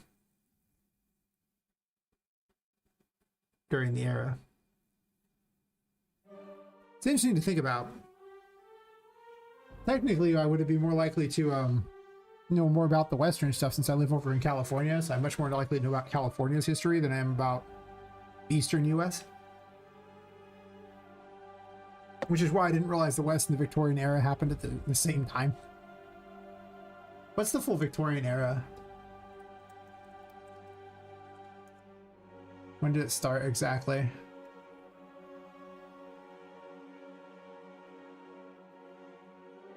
Okay, so the Victorian era is 1837 to 1901. It's a long time. So you ruled a long time.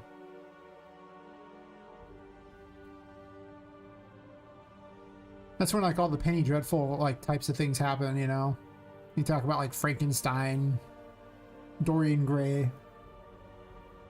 Why am I blanking on the names? The Invisible Man. Yeah. And she was in power for a while. So Victorian era is quite long, whereas the Edwardian era is like 20 years or something. So it's not very long. You can actually kind of mix the things. Technically, my game would be set in Edwardian era, even though I dress them very Victorian era. But to be completely fair, in the West, they would have been behind in a lot of the fashion anyway. So Victorian era stuff would have continued on for significantly longer. But a lot of the automobiles, like automobiles actually existed in the 1800s, believe it or not. It's just the Ford Model T, that kind of thing, didn't show up until like the 1920s. Or somewhere around there. Yeah. I did a lot of research into these things, so I was trying to figure out exactly what would be available. And obviously there's plenty of just complete BS in my game that would not exist. I mean, I've established that this is not actually, you know, Earth, and like there's clearly magic in the world because, you know, I don't know what steampunk ability puts people inside of paintings or puts souls in dolls, but, you know, feel free to let me know how you can do that with Steam, right? What are we talking here? There's paranormal things. Obviously, there's ghosts and stuff. I mean, clearly things are not entirely steampunk in this game. I just think there's a lot more fun and wonder around the steampunk era than there is like now. Because now I have, there's a horrible thing I have to explain in every scenario where it's right now. I have to explain why they don't have phones. It's a device that lets them communicate with the whole world. Take pictures of everything. How would they ever keep any of this secret if people had phones? They couldn't. People would track down the phones. They couldn't get away with the murders. Things like none of that would happen. It'd be a lot harder. Be a very different story. So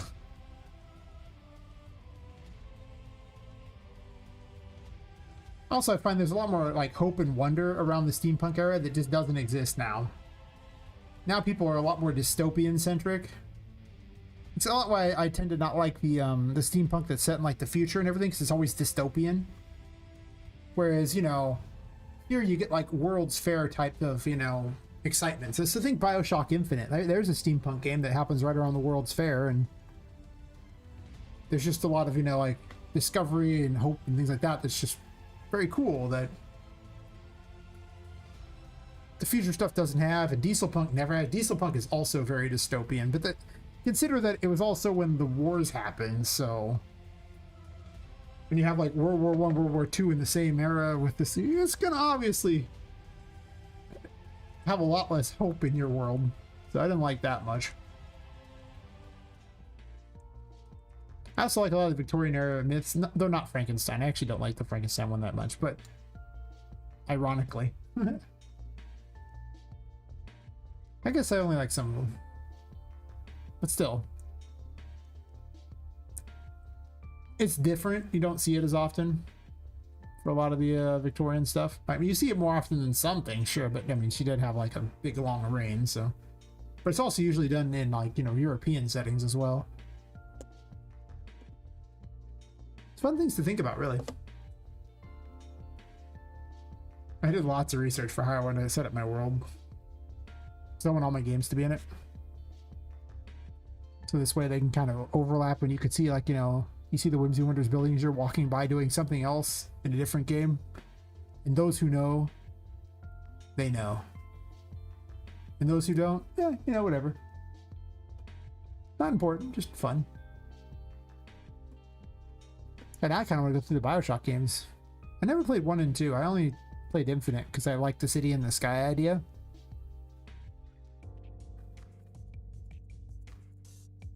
And I'm a sucker for cities in the sky.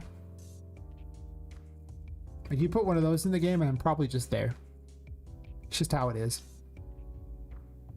Like, God help you if you put like an Alice in Wonderland in a city in the sky. Jesus.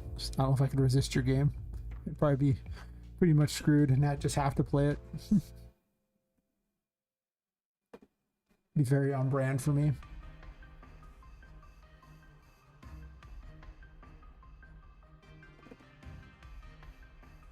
I have to set up a test specifically for this to see if it even works. Where I give out strength way too early. I'm gonna go fight enemies at a higher level. And then test it where the enemies are lower level than me. Milestone? A little laggy there.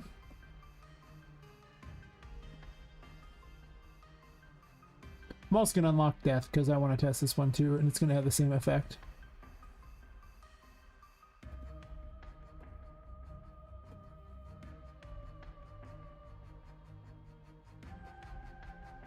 Death's one is very different than the strength. If you're just higher level than them and they're not immune, it just kills them if you're in terror mode, in terror form. I'm obviously giving it out much later. It's a very powerful weapon.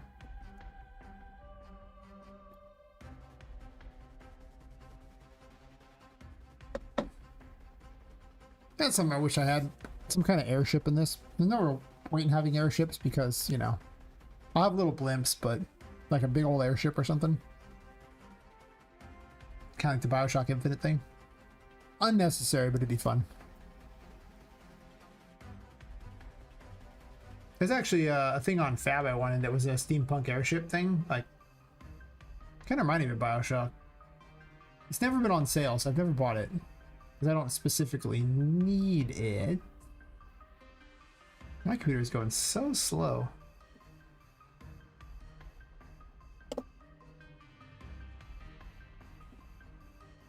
Guess I have a lot of crap open.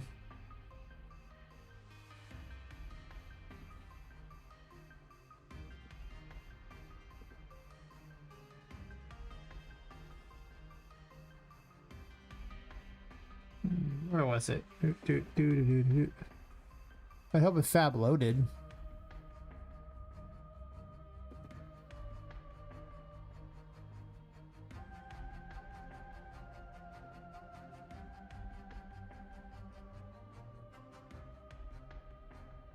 Guess I'm just gonna close this because there's too many things going. It's like steampunk airship, I think.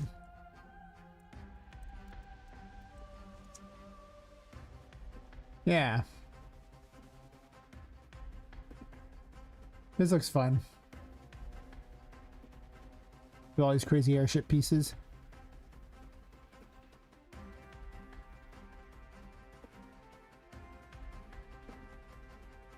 But don't have. And you know, it's only $50, but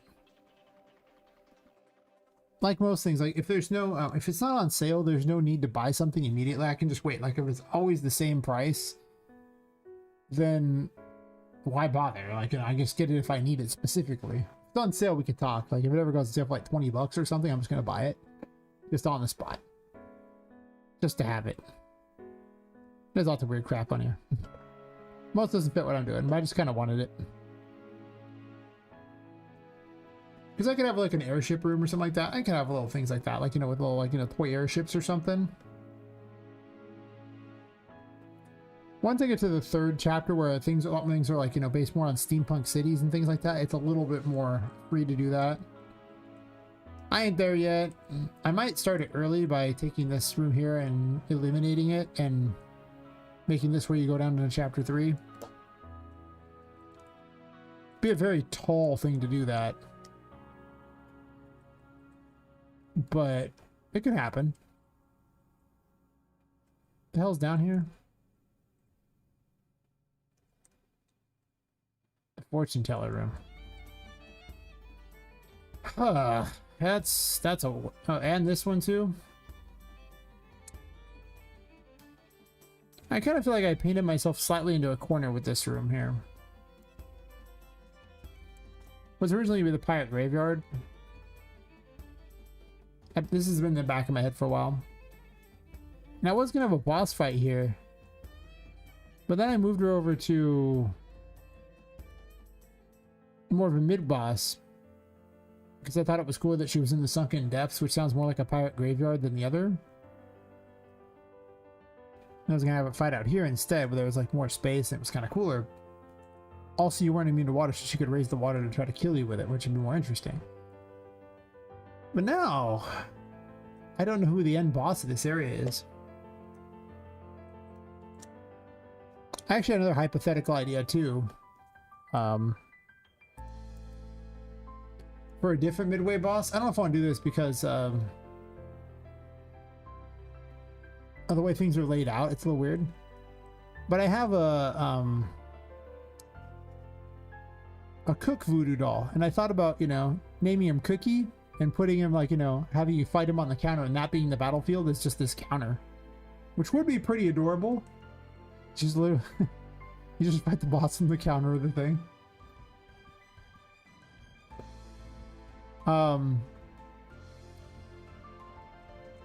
Only problem with that is that it would be this is kind of like almost like the second central area that other things branch off of, so you'd be getting there early, which is weird. I mean, there's a pirate ship here. What are we talking about? Pirate ships? There's a pirate ship here. And I'm probably take a lot of the ideas from this over there. I mean, this isn't too bad. I could still make her the final boss if I took her out of the other area.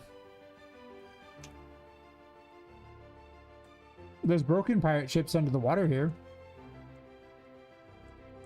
That's why I say this makes a better pirate graveyard than the other thing does. The other thing looks more like some sort of pirate cave. I was gonna put like a little smoke in here and everything. Well, it's supposed to be underwater, so I don't even know, but like you lower the water and then you can fight her here, and then it lets you go beyond to get to the next area.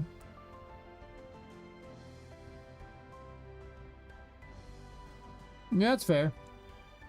Oftentimes I build concept rooms and then I just don't like I come up with a better concept, or I start to gamify something, and when I gamify it, it becomes a lot different.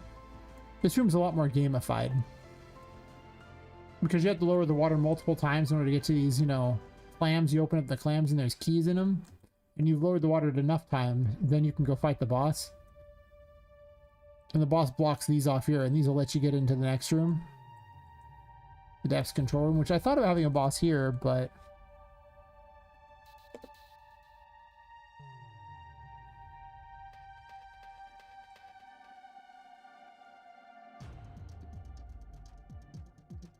part of the problem is that I was talking about this one of the other days, is that originally this building was 7 stories tall. It's 5 now. There's the hidden one down here, sure. And the bottom story is actually taller than the others by a fair amount. But because of that, Chapter 2 got to be the lion's share of 2 floors. But Chapter 2 is not very important. So I've run into a very big problem with this, where it is way more space than it should deserve. And I'm trying to cut pieces out of it to make it so it's not as so big, so I can add more space to the chapters that matter more.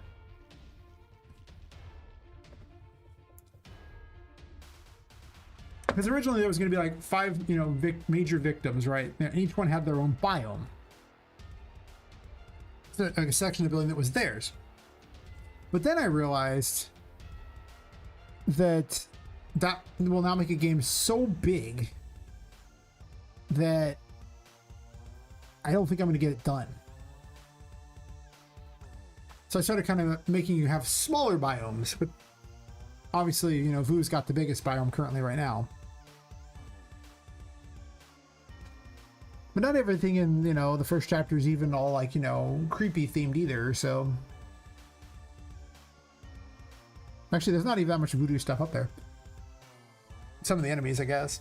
Yeah, as I'm going through and removing floors and compressing things so that the stuff, getting rid of all the floors that I had no idea what to do. Actually, rooms I had no idea what to do with. But Chapter 2 was full of a bunch of those where I just had no idea what I was going to do with them. But they were already kind of, they had a plan, like they had a pathway through them and like some kind of idea for gameplay. It's just that I didn't know what to put in them. Because like a lot of it was like, you know, pirate themed, almost like, you know, some sort of Wonderland pirate thing. Probably closer to Peter Pan, really.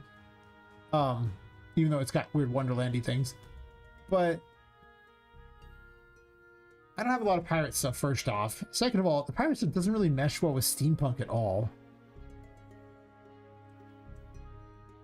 I mean, they would have had pirate toys, sure.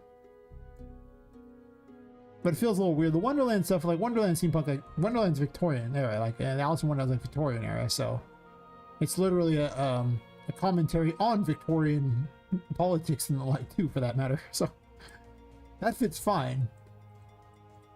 But I figure if they're inside these giant aquariums, having pirate ships in these aquariums fits. So if I limit the amount of pirate thingies to just a small section of it, it's not too bad. But have more Wonderlandy types of stuff for the other things like that, and then it fits okay. I was gonna have a contraption girl. And one of the victims, she was a contraption type of boss. The problem with her is though, is I don't know where to put her yet. She's been moved around so many times. Also, I have a chess piece, the Red Queen, but the problem with her is, and this is a chapter 3 problem, I don't have a lot of assets to make a chess world, or like chess rooms, I should say. And there's like, you know, you got the pawn, the rook, the knight, the bishop, the king, and the queen. So we have 6 different, you know, units to talk about, which means I'm probably gonna need more than a few rooms for them, right? But what does one put in a chess room? How do I make those rooms interesting? So I've been contemplating that one too. Basically, I made a bunch of cool little bosses, and I don't know what to do with them as far as the rooms for them. That's the problem. I got like a pirate doll, got like a voodoo doll, I got a chess piece, a contraption girl, and then a character we won't talk about until you get to her.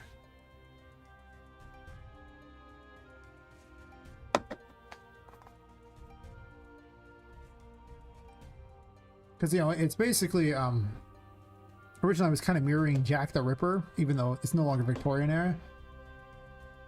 But more like if Jack the Ripper put souls into dolls instead. And then had a whole separate weird story attached to it. But, you know, it's the whole concept of it.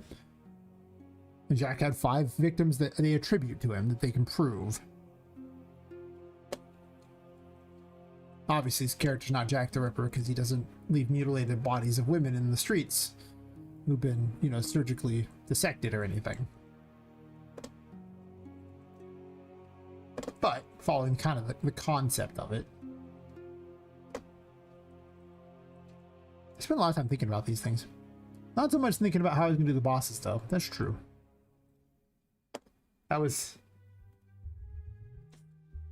an early design where I was more excited to make bosses than I was worry about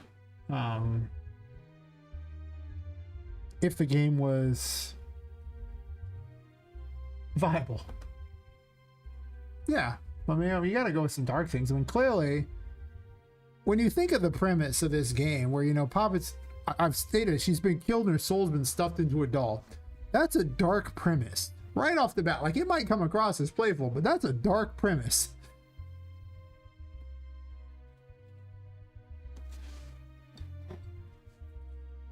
Like, bad stuff went on. For certain.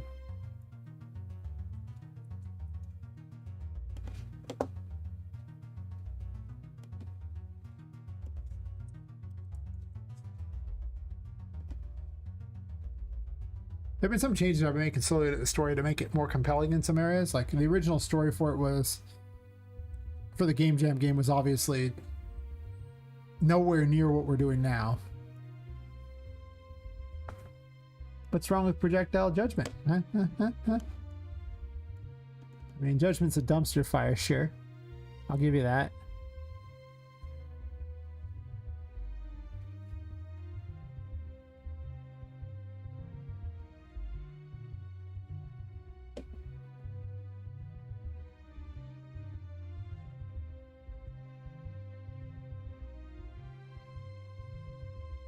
Okay.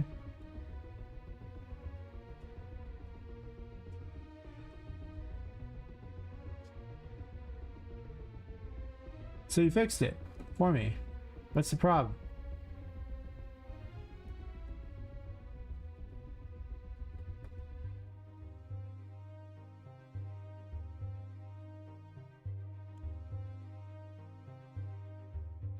Why doesn't it just refresh these for me? I had to manually hit refresh. I'm done.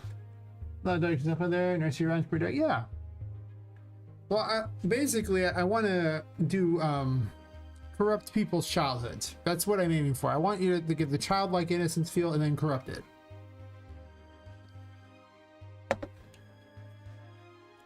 Which would be the equivalent of a Dark Alice in Wonderland, except for it's not Alice in Wonderland because the events really happen. You're not stuck in Poppet's head. I'll save that spoiler for you right now. This is not in Poppet's head. I don't want that to be the way it works. Because I want to, you know, use the world for other people, and having it in Poppet's head means it would always have to be based around her and her little fantasy world, and that doesn't make a lot of sense. Though there is a way I could take the story to turn it into one of those if I really wanted to. But I don't really want to. Even though I like Alice in Wonderland things.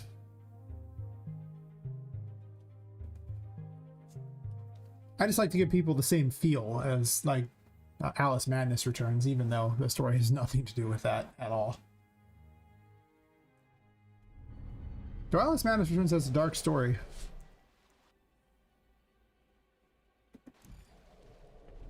Featuring your parents being murdered, her believing she's responsible for their deaths, her being groomed into a pedophilia ring. I mean, there's like them, you know, putting her inside of a freaking mental asylum where they did all kinds of terrible experiments on her. I mean, that is pretty dark.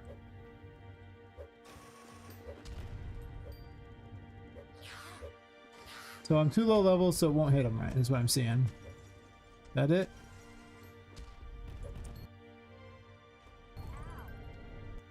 That game had crazy visuals.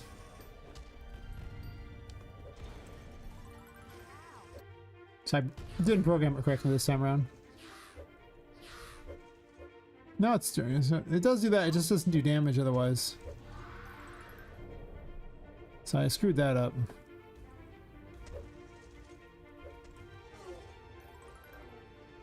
It's not always attaching either.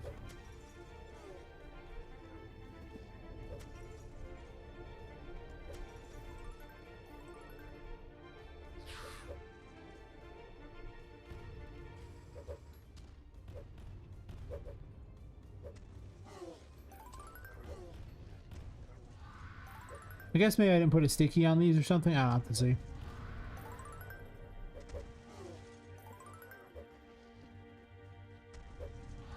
That could be the problem, because one of them was able to pick up.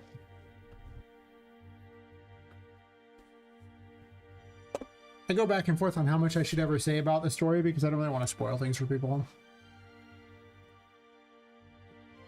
And also, I'm known to make changes if I make changes to the way the building's set up. Some changes seem kind of necessary, really, because some things just aren't, they didn't work out. And other things I discover later on are just more compelling.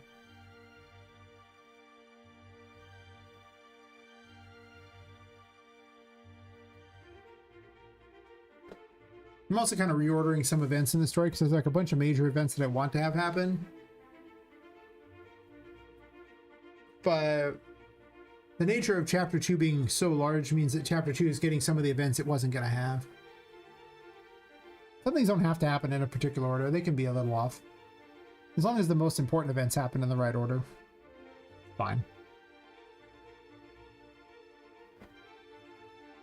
I haven't really introduced many of the characters yet either, to be fair.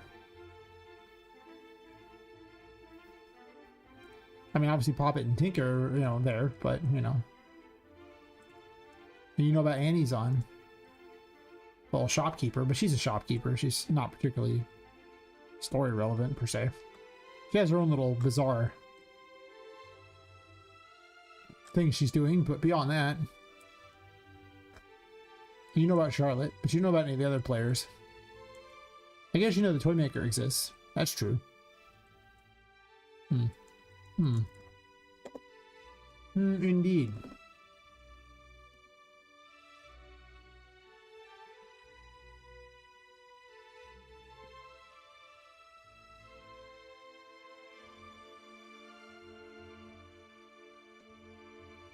I can't wait to see how many people get the bad ending. Everything you need to know to get the good ending is in the game. That is true. Everything.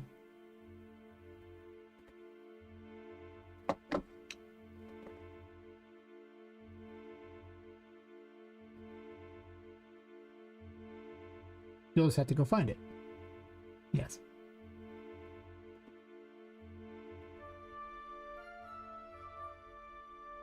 And it will take considerably longer to get than the bad ending.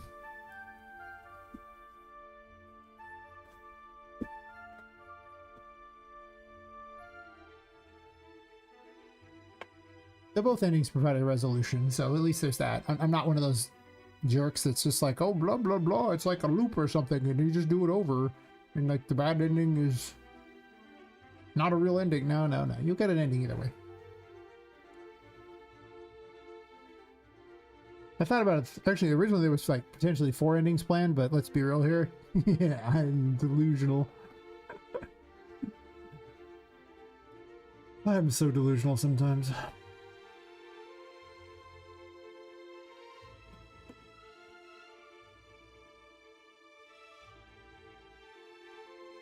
Sometimes, you know, you just kind of are delusional. It's fine.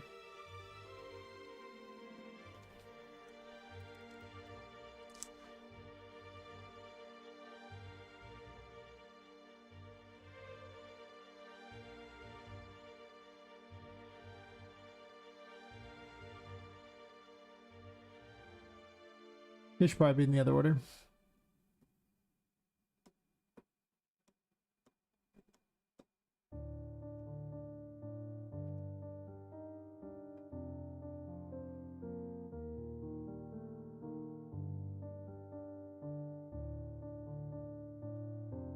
I did have to nerf some of the later chapters. It took me a while to figure out how to want to even do the last chapter, especially the final room. I erred on the side of could actually make it happen. There we go. I think that's a pretty reasonable, you know, thing to do. A lot of changes to the game have been in the all on the lines of what could I actually do versus what I wanted.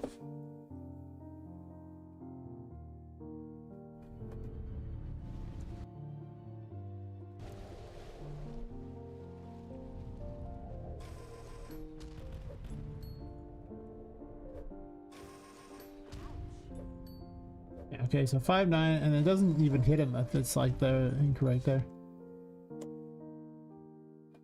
That's because I didn't connect up false. I'm dumb. So it would just be target damaged.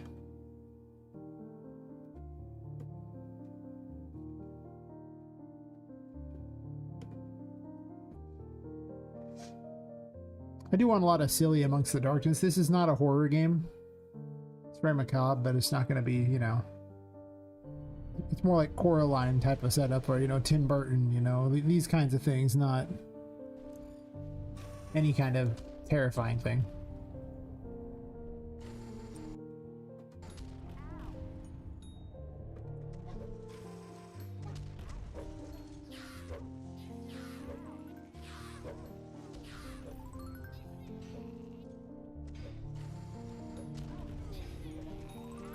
Doesn't do very good damage for certain.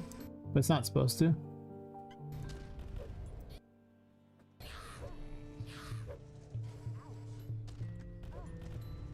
Now I'm way higher level than them. Yeah, the other ones aren't set to be sticky or not, so. Ah.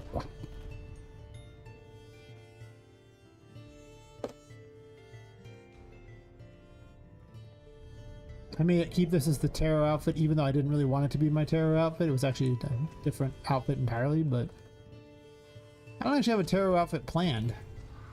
Since it was for the terraform thing, I just didn't, it wasn't a thing. That's one of the things where I have to make some changes to the story purely because the gameplay works better with it. And I'm much more likely to sacrifice the story for the gameplay than the gameplay for this. Than the other way around, then, yeah, the gameplay for the story. Like, I don't... It's a game first. This is not a novel, okay? Like...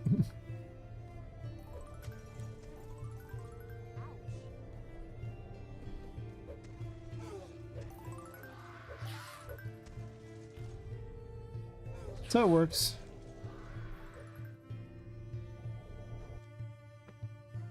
No way to undo the world. Gotta test the death tarot too. This will finish off the Death Tarot. If it works.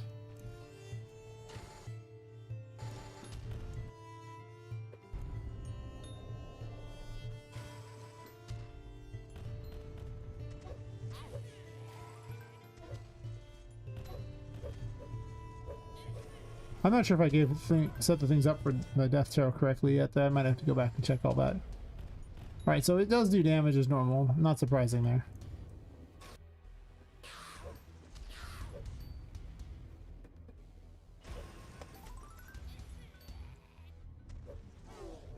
I didn't see damage flash. Yeah, it's just killed. No, nothing there. This might be harder to test.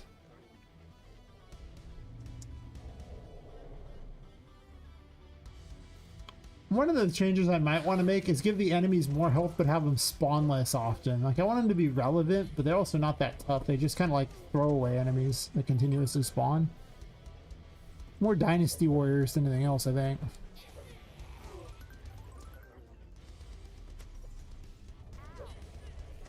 Or I need to come up with a different thing for the Death Tarot. I mean, insta-gibbing things that are, you know, lower level than you isn't terrible. But it almost doesn't seem that necessary. I mean, at this point, everything's just super high level. Maybe it's really good. I don't know, like... It would turn everything into a, you know, a one hit that was lower level than you that wasn't just outright immune.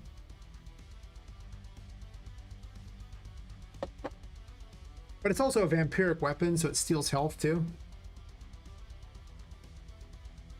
I think it's like 1/10 of the damage you deal is given back to you as health or something like that. I don't remember what the exact number was, but it's definitely a number. Not 0. Not 0.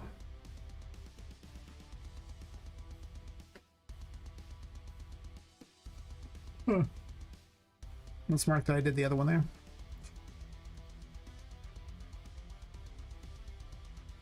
Levers is another one that's going to take a lot of work.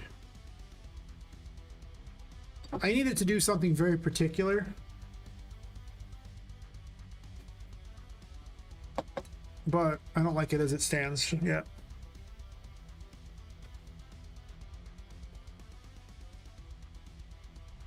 I need to make a giant projectile for Justice. That's kind of boring. Justice is basically Mega Man for all intents and purposes. It's pretty dull when I think about it. Like, I can definitely think of cooler stuff than it. Oh, strength works now. That's good. So all that works now. I already marked it.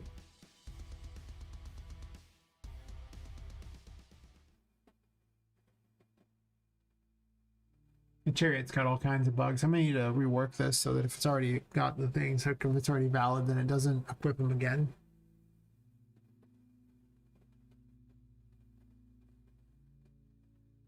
I think.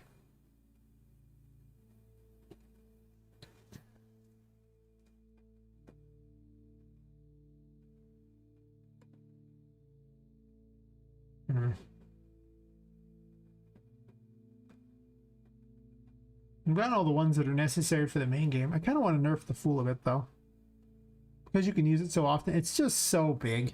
Like, it's comedically big, and I thought that was funny. But it's real big. Like, it's too big. Maybe if the Terraform had a higher cost, and maybe it should have a higher cost to be fair.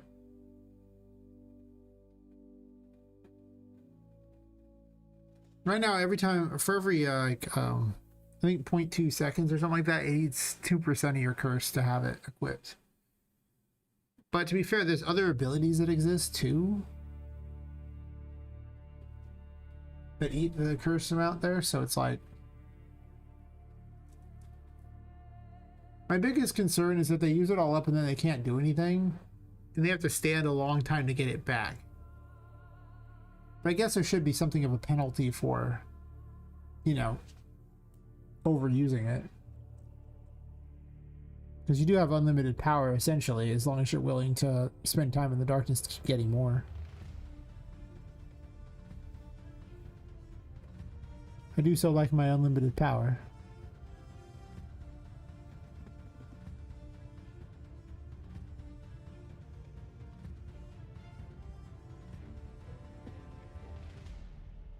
Yeah, the super weapon size is not there, but this is 2.8 is what this mall's set at. Really?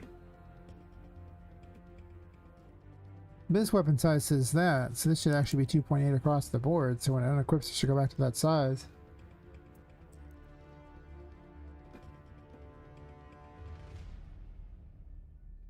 Why does 3.5 seem so huge?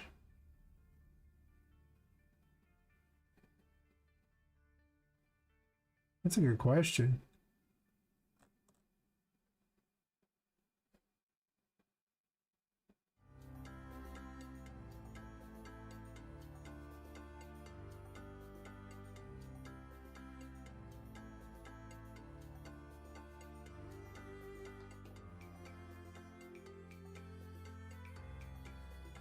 I remember I made it really big because one of the big problems with it is that the enemies were able to hit within range of it.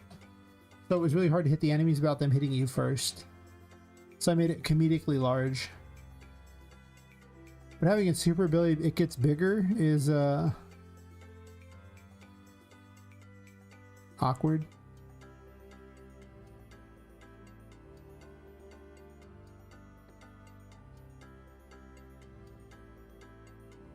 Maybe if I just dump it down to like 3.3 or something like that. We'll start slowly reducing the size until I find a size that makes sense. Perhaps the initial weapon size should also be smaller too, for that matter. But probably not, though. That was kind of about where it turned into a really powerful weapon. And you're gonna use it a lot because it's free to swing, and anything that's free to use is pretty good since, yeah. This last few minutes, got your like button? That's fair. You don't gotta apologize for missing it. I mean, you know, obviously I'm really sad now. My whole day is ruined, but guess I'll live. Nah. I just assume everyone's in lurk mode. Anyway, see everyone who wander back if you wander back tonight. That seems like it's just a bit big in general. And now it's just like, perhaps the initial weapon size should actually be smaller. I think actually, maybe it sets it to 2 anyway, was the initial size. And the actual number didn't matter. Perhaps that's true. Like, this number just doesn't make a difference.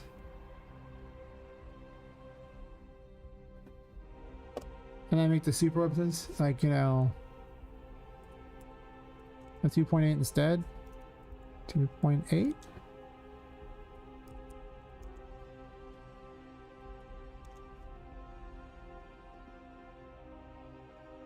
I don't want it to be too ridiculous, you know? Like, it can be big, but not too big.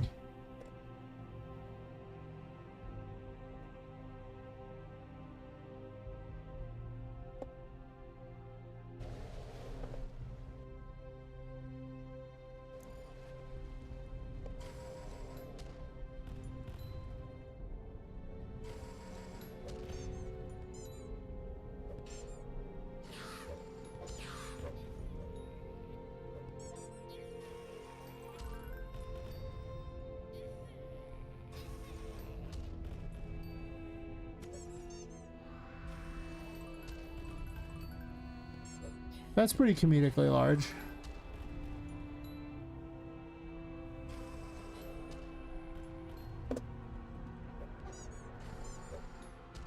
Probably a little better. The other one's just huge.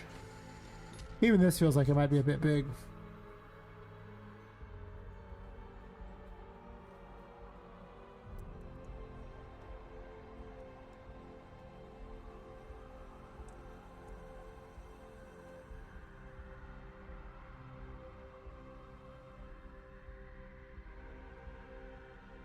I'll have to adjust the ray trace on it too.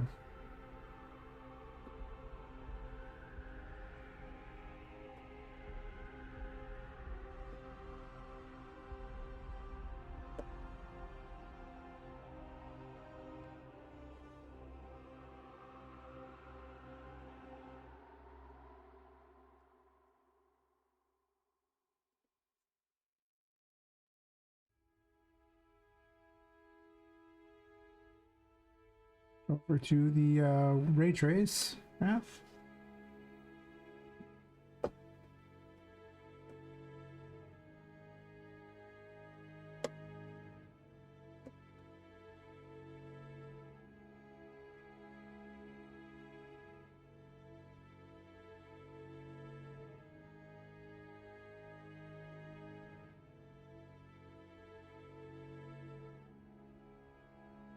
If I set this as debug, I should be able to see it.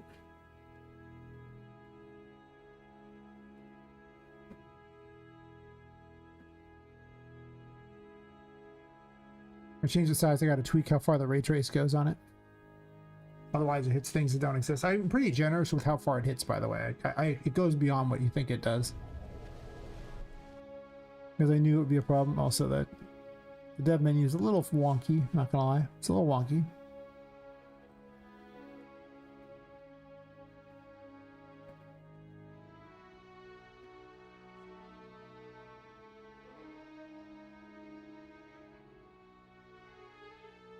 Like 4 hours and 31 minutes in, but I've just been enjoying streaming, even though I know that my health sucks whenever I stream too much, but you know, whatever.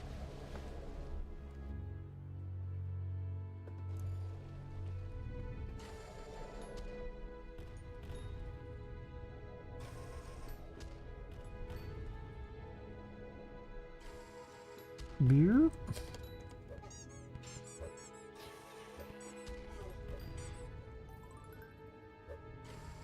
Actually doesn't look that bad, size-wise.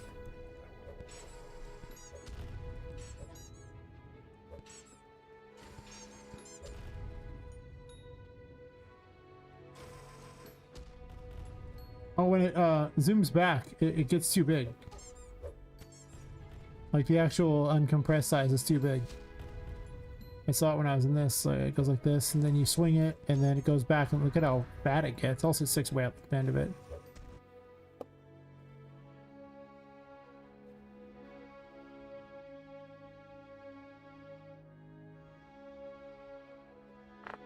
Let's just have one that's always visible so I can see it a little easier.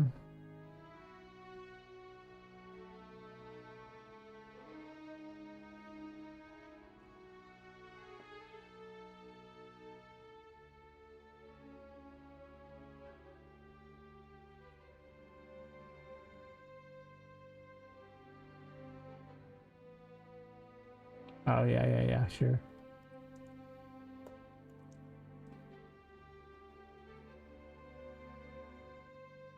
I actually don't like doing this. I usually prefer to have the same one, like a different one for each one, just because it looks nicer to me, but I guess technically it doesn't make that big of a difference. It's annoying, I guess, but it's not that big of a difference. It's a thing that you could do. So I need to look at what the initial thing, because this has a bunch of special coding on it, obviously. That's the strength weapon, not the right one. We have a fortune weapon, nope. Don't even have it up.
I don't enable super mode on this here. Let me double check how I set this up. I changed some things, so.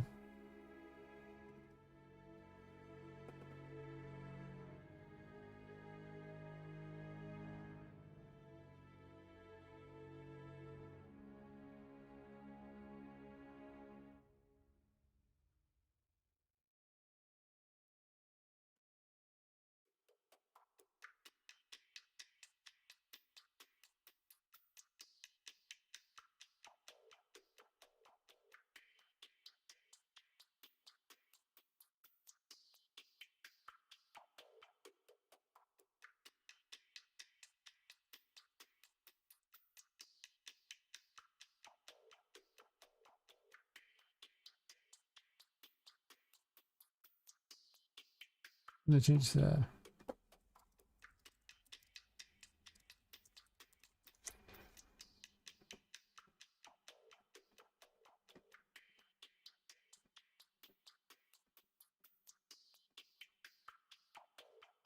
Can I not change the name of this ever?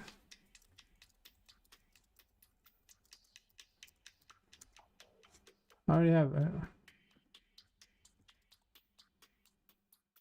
Oh, because the graph. Sure, enable super's fine. Actually, super enabled.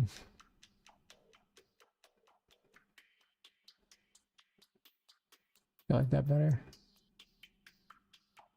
And then over here, we're dicking around with this extra swing effects there.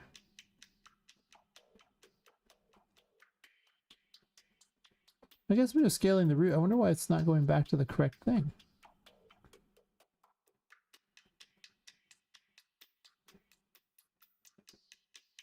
So I'm scaling this default scene root.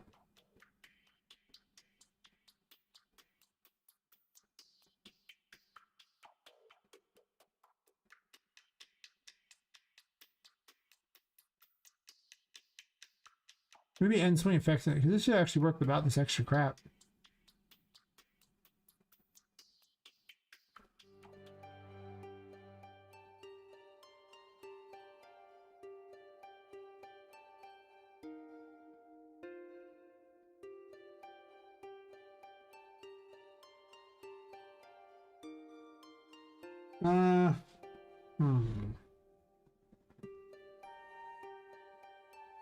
Maybe creating a problem here. I'm starting to think about it. I'm gonna leave this off for the moment. It's a timing error. I think this code works. It's just I need to worry about the timing on the main one. That's fine. It's not like a critical problem or anything. It's just annoying. What's actually more important is the length of this other thing here. Well, I think about a better solution for that.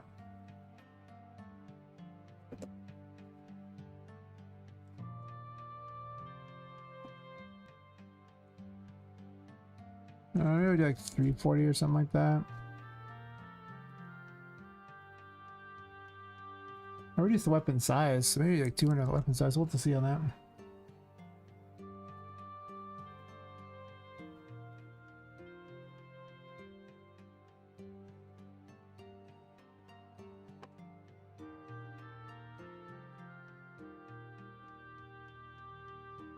Maybe take a quick bio break here in a second.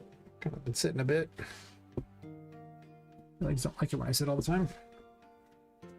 So this chair eventually starts to win the fight.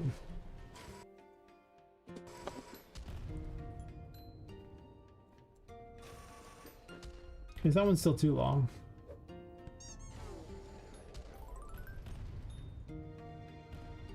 This one could be longer.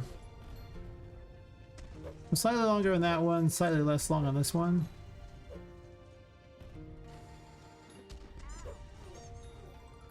Actually, huh.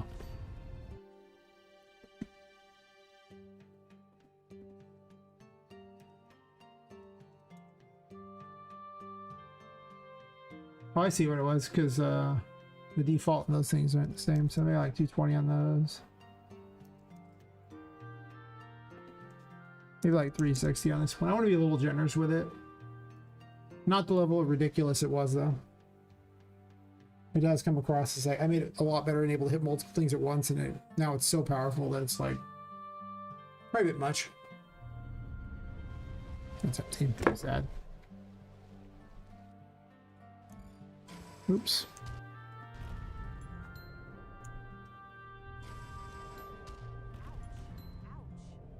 Yeah, a little longer than normal, sure. Mew. All right.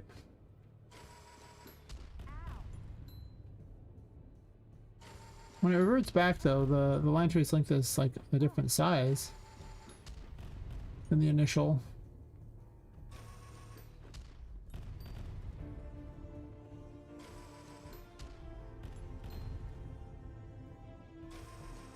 What it is.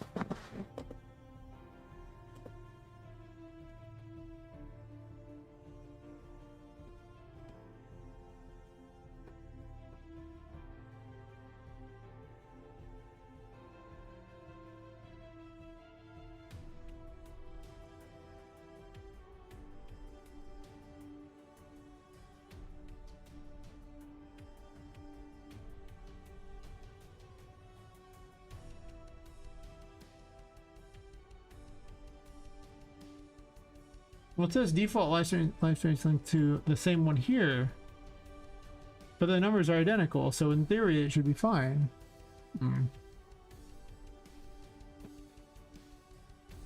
That's awkward. Some of these things, weapon these are so old. I've just added so much crap since then and changed things out for all these new abilities. Part of why I'm doing this here to reduce the problem. Possibly the weapon is much larger initially, though.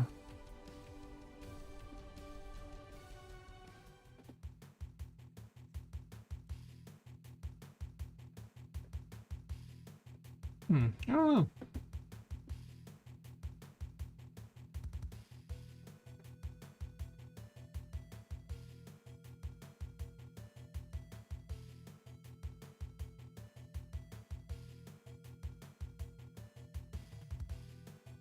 Actually,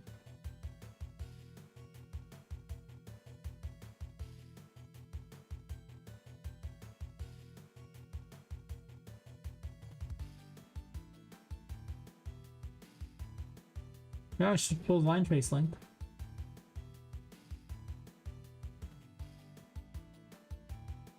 I don't change the radius, so that's good. Interesting.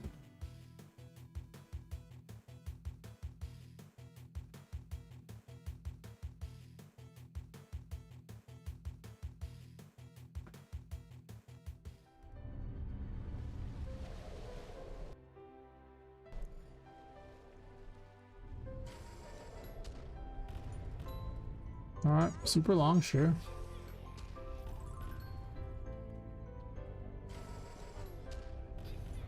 Happy fun times, and then back to this size here. Yeah, it's like it just seems a little smaller, but...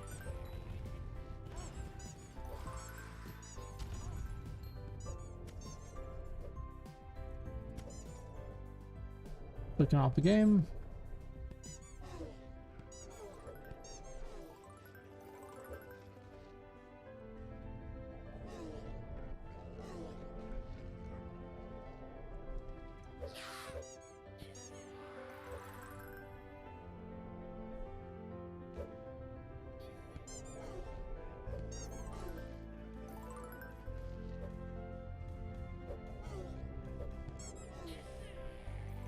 It grows again after it hits something, after she swings it.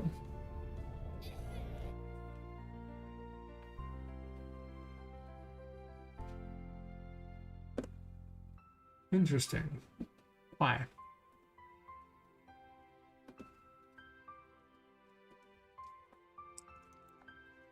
There's some sort of real differences here.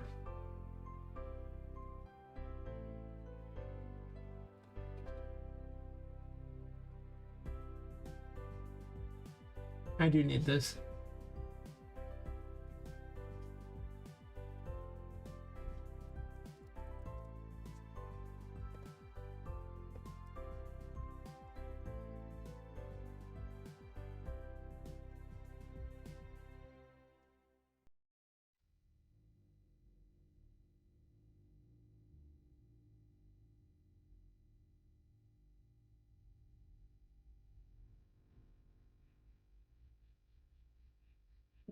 Default. Oh, default scale. I need a special variable just for this one here. And then we'll call it squish scale.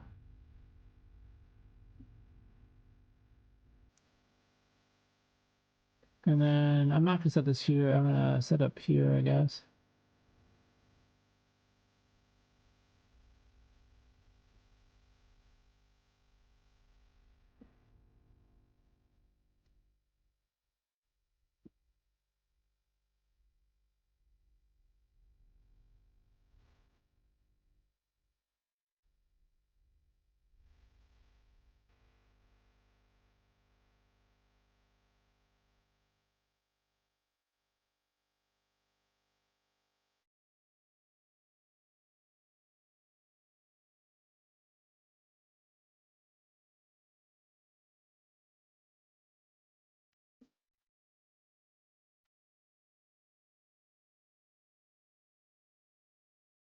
Read 60% of that.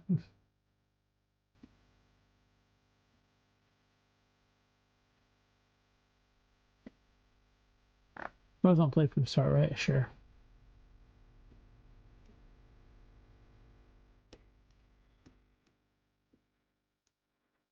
This way I can just use these two variables on both of the different things down here. It doesn't matter which one it is, but just keep both of them set here. Say I do down here too, but in reverse.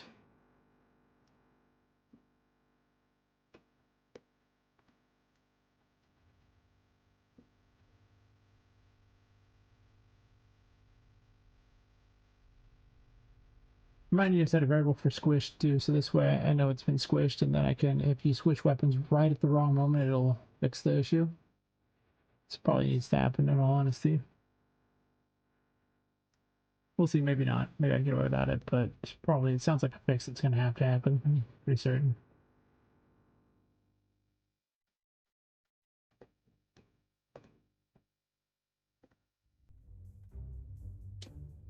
Yeah, I think I might take a quick bio break after this test here. Much fun as I'm having, I need to stand and move around a little bit. My legs are rebelling.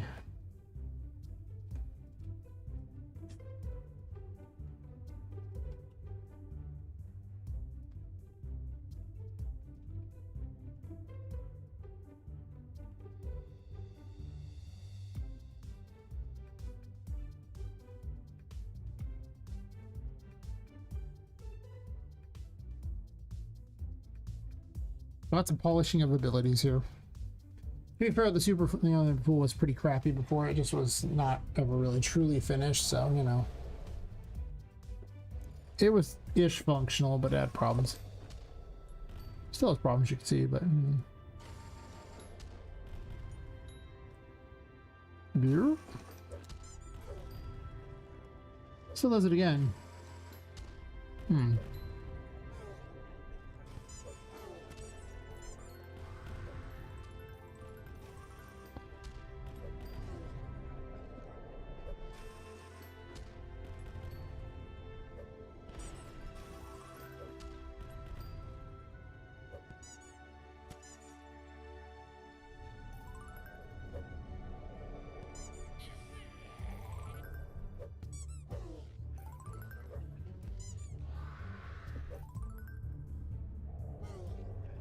It's also not even in her hands, by the way. Just had to point that out. I'm gonna have to tweak things because I moved it, so she's gonna have to it moved out to a different location to be accurate. It's probably in a location when it's, yeah, it's like way off. Hey Lepus, how's it going?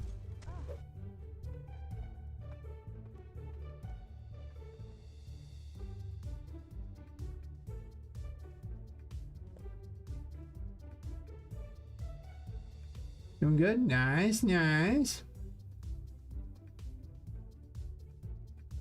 How goes the work? Or you do have today off?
Person's like, you want to meet up at 2? And I'm like, do I though?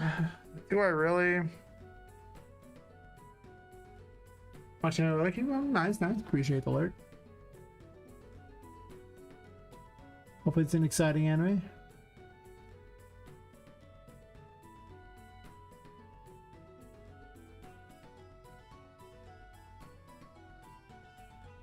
My pension's right here.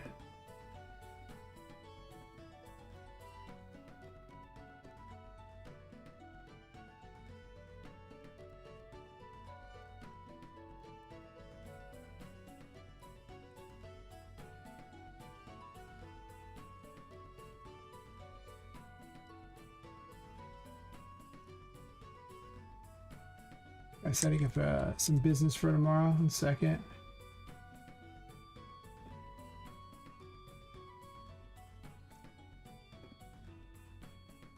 Gotta pay the bills, and streaming sure ain't gonna do it.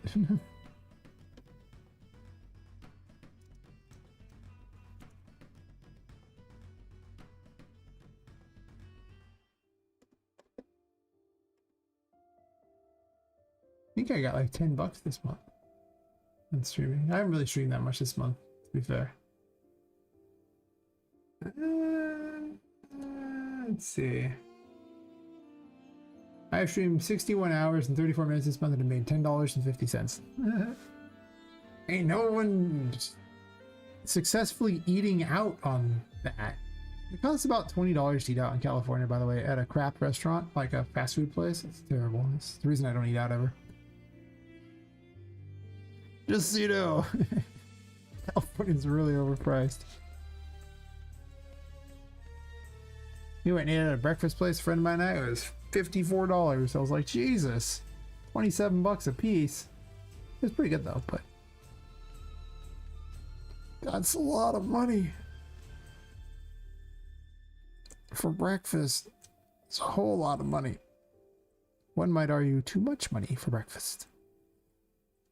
One is probably correct. It was good. Breakfast is not usually good, so it's not usually worth that kind of money.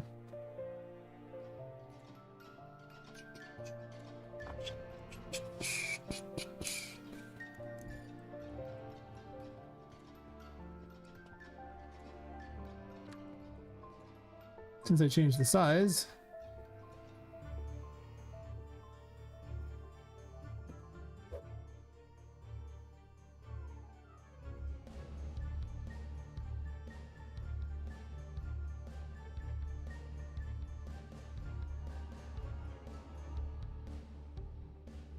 kind of moves a bunch, doesn't it?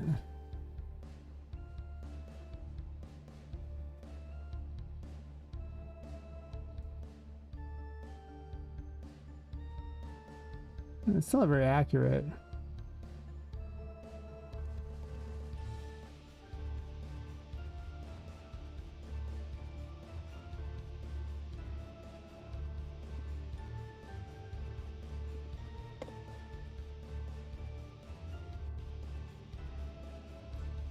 All right, so we're gonna do, this is something of a dirty trick here.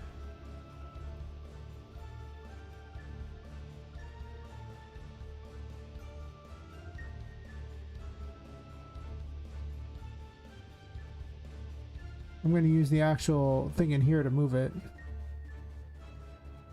by moving these around here.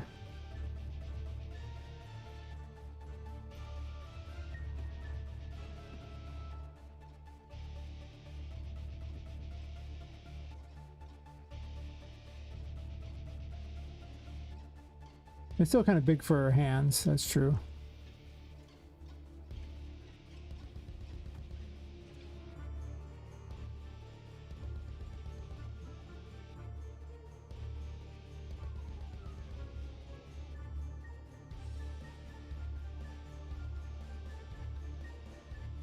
A little bit closer. She does have tiny little hands. However you look at it.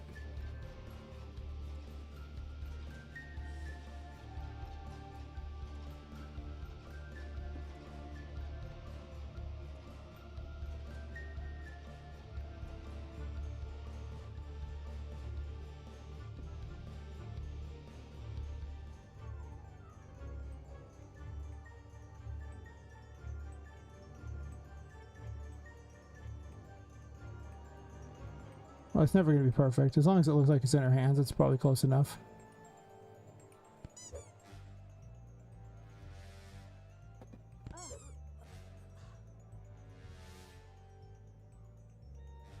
How is she like hitting herself, I guess? The hell?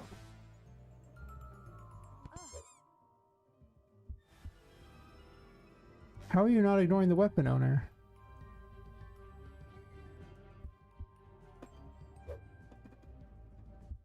I have no idea what just went on there, by the way. Somehow she wasn't ignoring herself, the weapon owner, which is the thing, obviously. Probably equip that.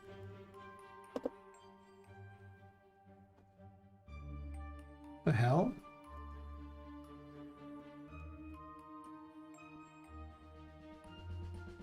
Hmm.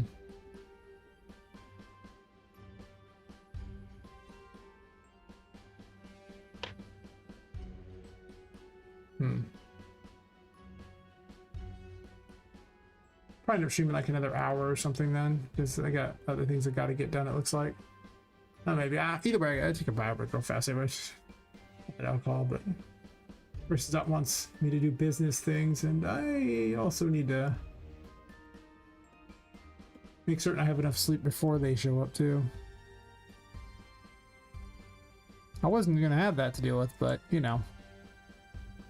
Some people message you at 5 in the morning to do business deals. I guess I am technically up, right? It's true. Anyway, I'll be right back.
Alright. Any messages? Not so much. Not so much. Yeah, I'll probably go until about 6 or something. Or something. After that, I will have to fold it in order to be ready for tomorrow to do actual work that pays money. Yeah, about that.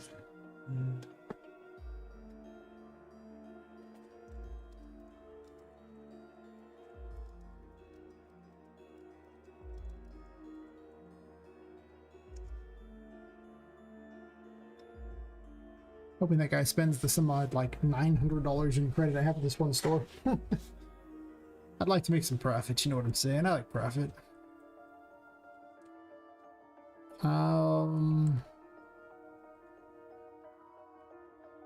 What was I trying to fix here? I got sidetracked. Something with the Fool. Oh, its squish is weird.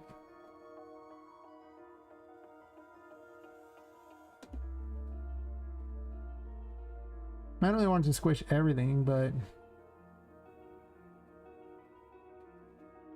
perhaps I should be squishing not the scene root here.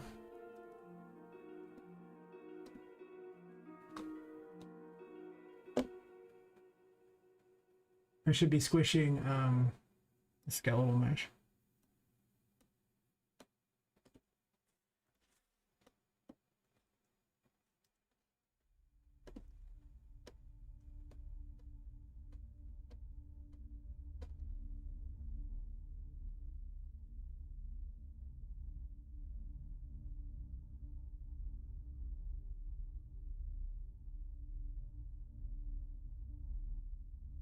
Yeah, initially I was wishing the X. Okay, that's fair.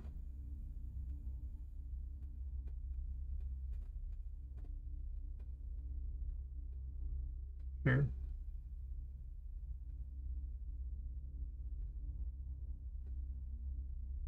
Wait.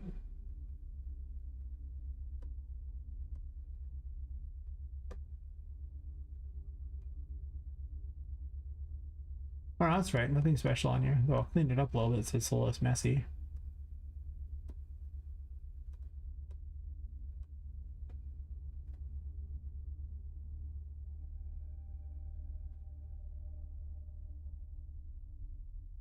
Wonder why the whiffs don't spawn anymore. I don't think I've seen a whiff in a while. Interesting.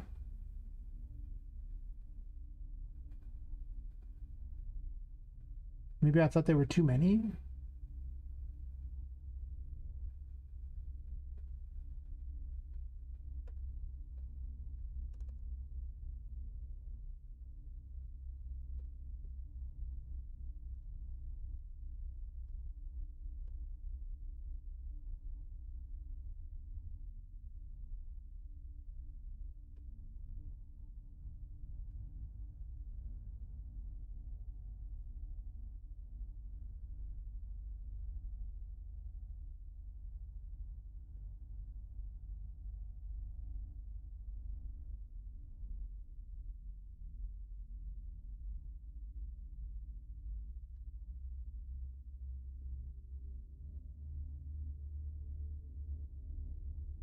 Is this one of the abomination ones? Uh-oh.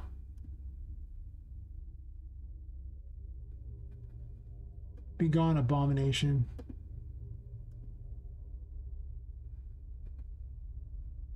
See, when I switched to 5.6, it screwed up all the text thingies. And I had to remove them all and then added new ones. But that one still had one of the abomination ones on it, the original ones. And those things are dangerous because if you happen to compile one that, notice if you save one something like that and it causes an error if you've attempted to use it in any way, and then your game won't load. I get some really bad error. That might be why the Fool wasn't, why that wasn't working. Maybe the other one still has it too. Yeah, I guess it just doesn't. Yeah, it's probably causing an error on it. So it's like, I don't get it. Thankfully, it didn't cause a big time error, but I used the 3D text in so many locations that it's very awkward. Very awkward indeed that was there.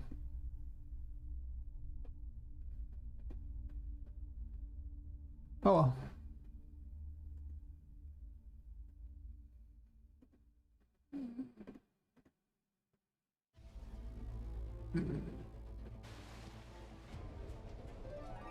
Not the room I was thinking of loading in, but sure, whatever.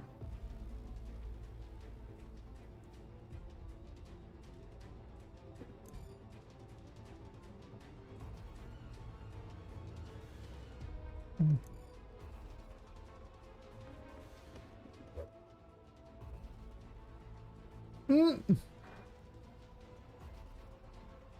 That is adorable. It went so well.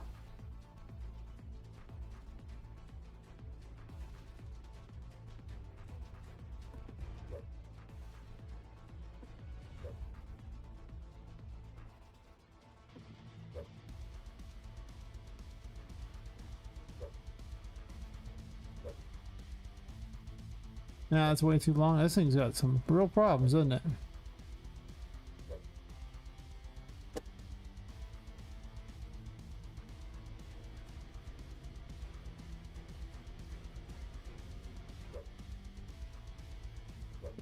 I should set that first instead of waiting for it to end.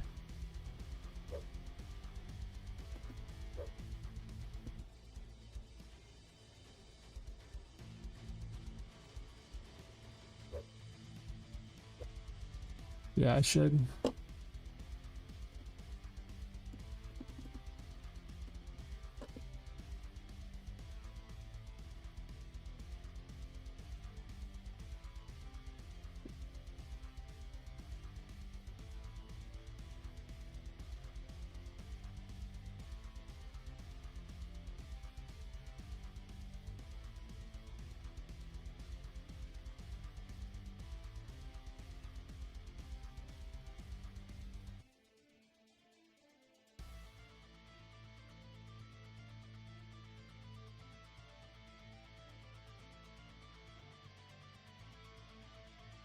Why does it have it twice?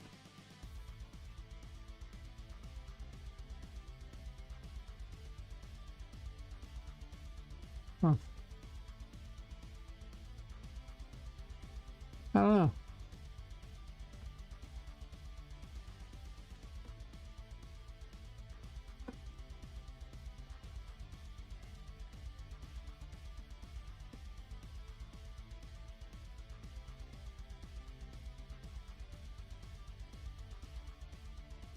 Whoa, whoa there, buddy. Whoa. Don't be like that.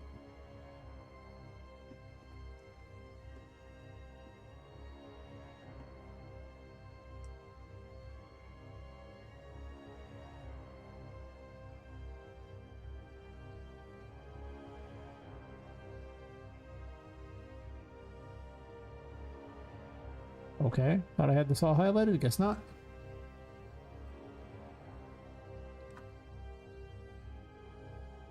Okay, maybe. Are you just having a bug? Is that the problem here? Don't delete. Sometimes this particular thing will bug out if you haven't saved in a minute. Like right there. So it wasn't adding everything to it. Now I can move this whole thing around like normal. Well, I'll click off then move. Or not.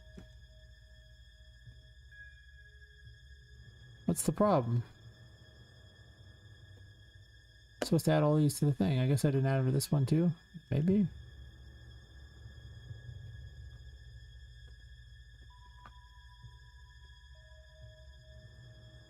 There you go.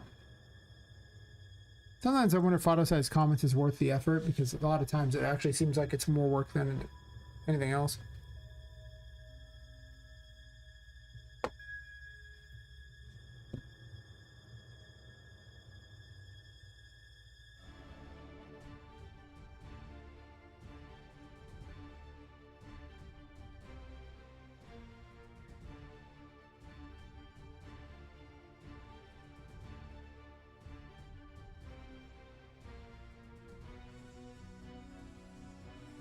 Clean all this crap up. There's so much going on here.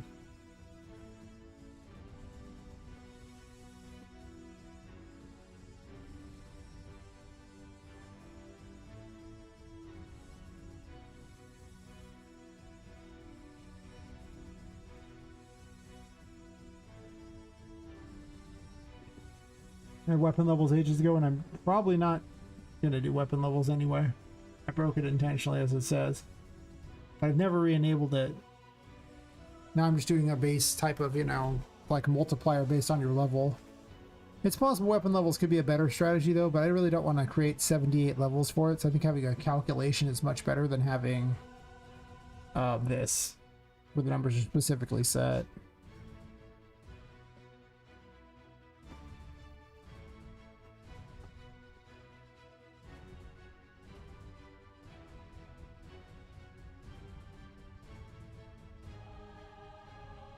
Kind of cleaning this up a little bit since it's kind of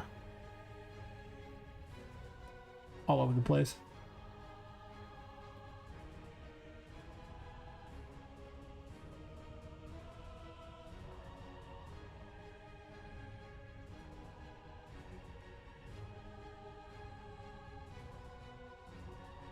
I'm not really tired. I wonder who's actually on.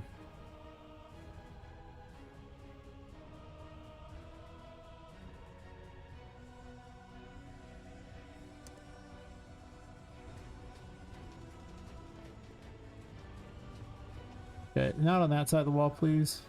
I'm loading in at the weirdest spot. Go by the door, please. You'll do. But not if where Charlotte can get me. I really want to be someplace where I could just, you know, mess with the code where enemies don't attack and Charlotte's not going to attack. So right by the store is actually a great place.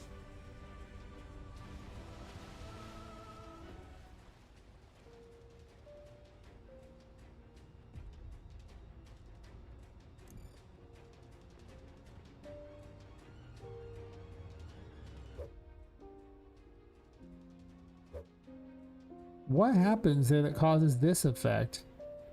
What did I change that does that?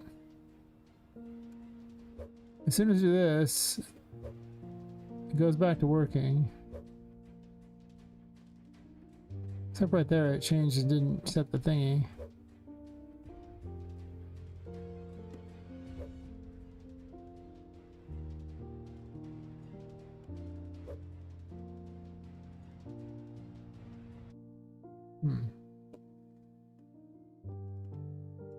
Made it worse, not better.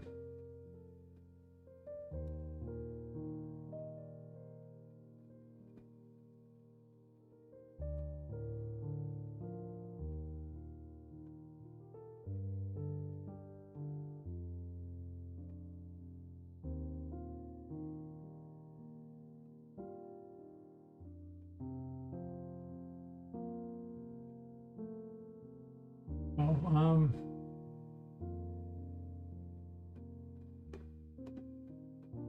it's right here.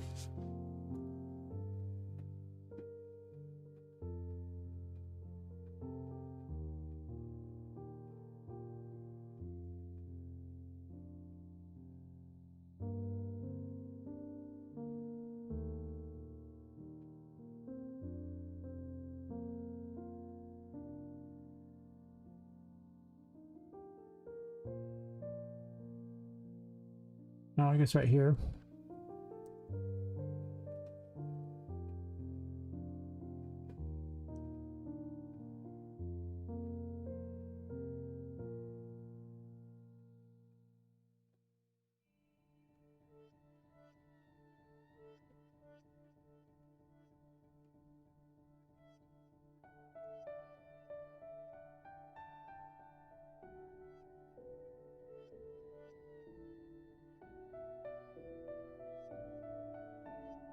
Am I even using this anymore?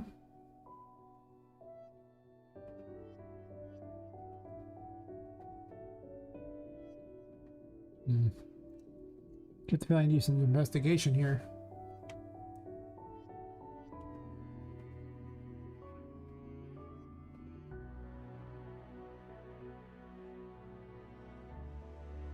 Yeah, maybe I got like on 12 minutes or something like that. Maybe I don't really want to go the full 6 hours today. Well, to be fair, I was only planning like, you know, maybe 4 hours or something. But I'll just stream more often, not as super long ones. Like maybe I'll stream tomorrow night or something potentially too. As long as they feel okay, I'm happy to stream.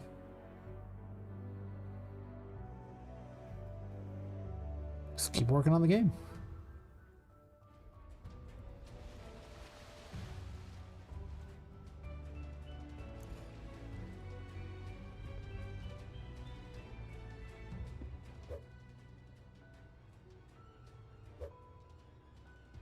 don't know what's happening with that. It's so weird.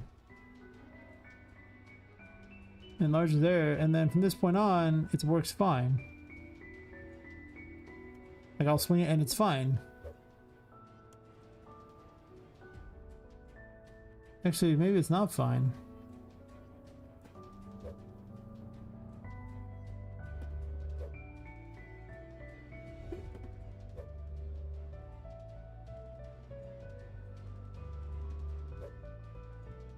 Yeah, as soon as she swings it, it goes small.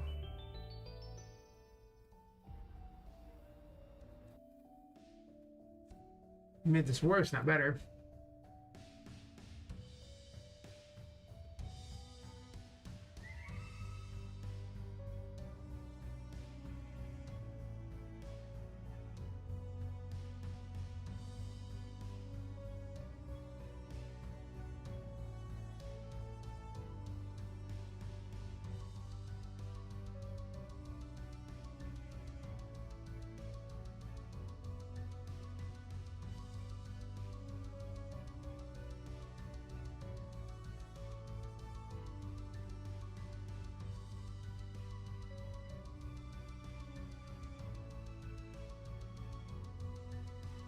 It's like it's setting this default scale first.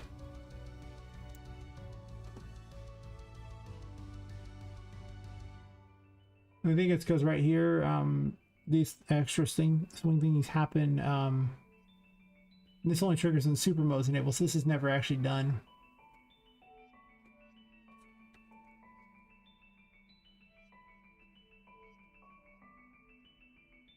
So I probably need to have an event begin play with those.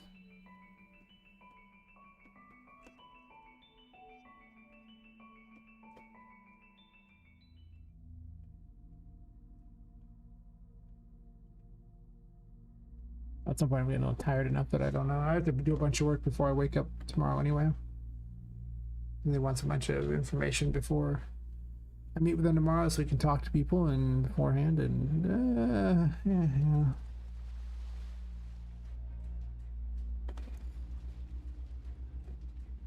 It went from I have infinite time to I have less time.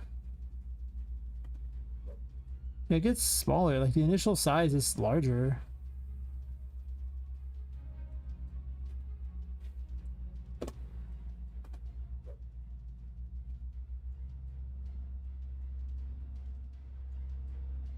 Like if this is the size it should be, and then she swings it, and that shrinks it.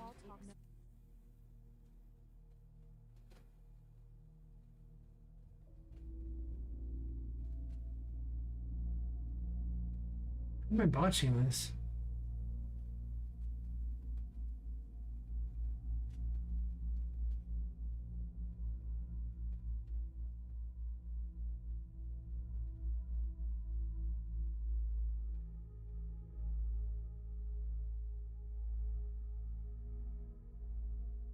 Worked okay with the scene route, but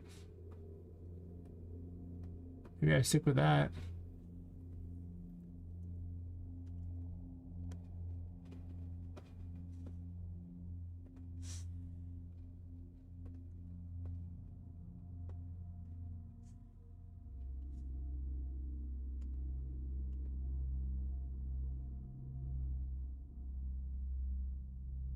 Now, you can tell what tomorrow is going to be. Fixing the rest of these abilities. I have most of them done, though. Now I'm just kind of tweaking them to be better.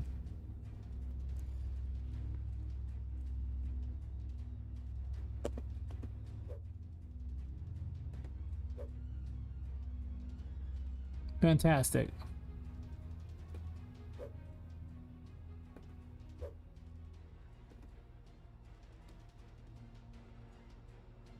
It's even getting moved to weird places. Okay, well. I guess the default scene route needs to be what I previously had if I was going to do it that way, which maybe I stick with that way because that always seemed to actually work much better. This does not appear to work all that great.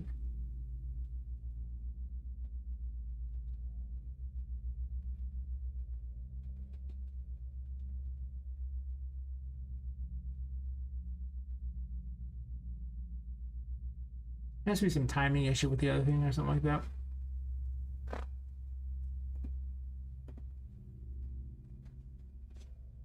There's no redo, okay.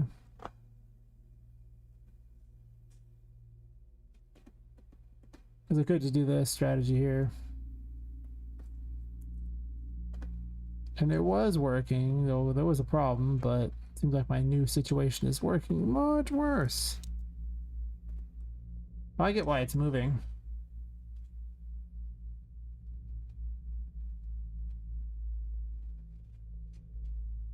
Because these numbers are different. Actually, I'm only setting relative scale. None of these other numbers matter. Never mind.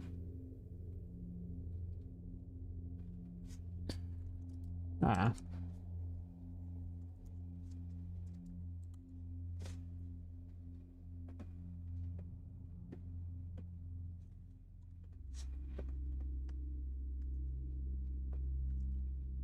That's probably what I deal with tomorrow.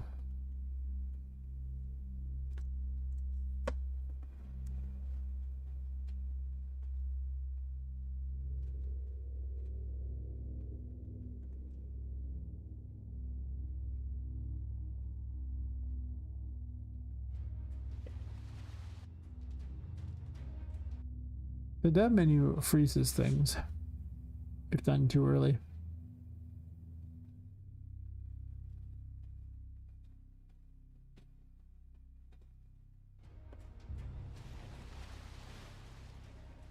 To be fair, it's not supposed to be like game ready. It's a dev menu.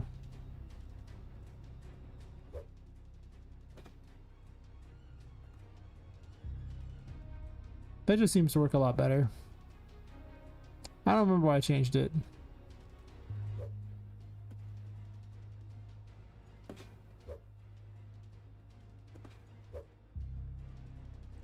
It's weird that it grows up like that, but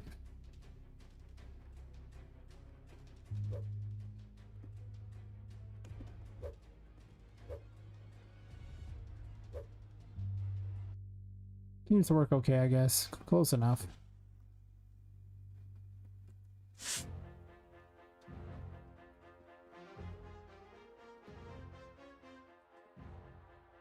May come back to it later, potentially.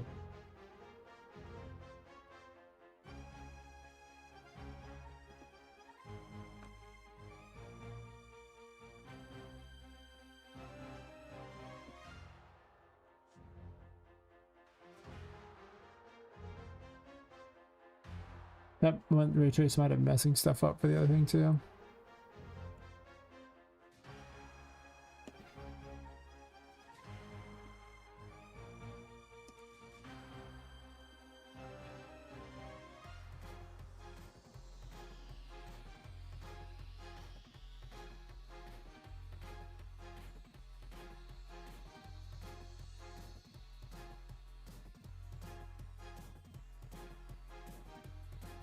I like to know why the Empress thingy wasn't working right with the throwing the mushrooms. I like the little throwing the mushrooms.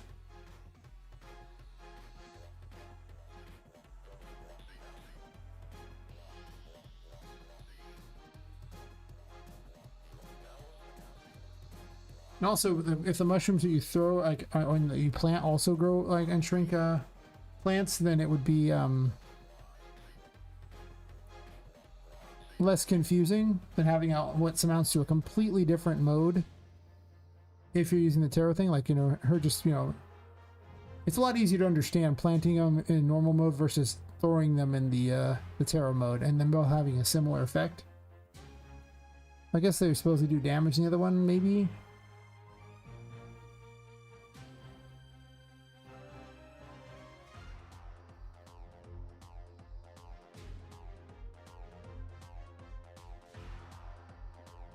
This was done already. This just causes problems when you equip it. Because it summons a second one.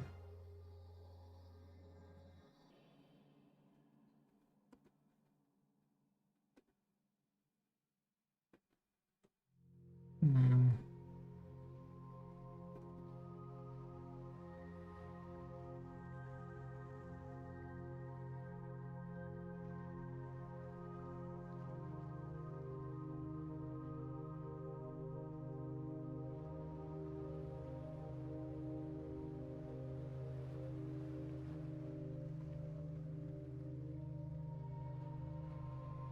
If it's already active and you summon it, then it wouldn't do any. It wouldn't cause the problems. It wouldn't summon the extra one here.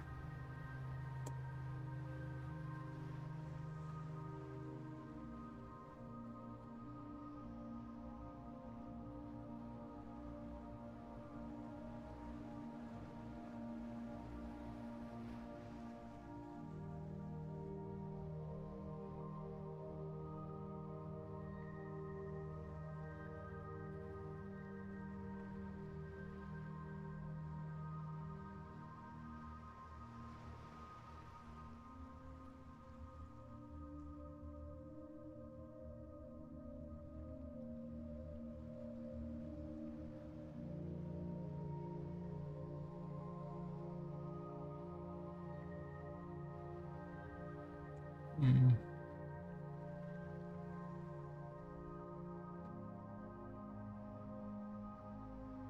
How similar are these?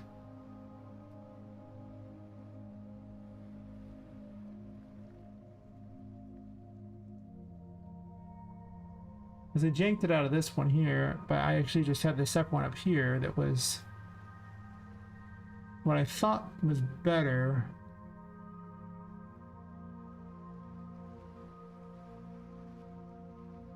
But that's looks like the chariot ends called there, which ends right this here.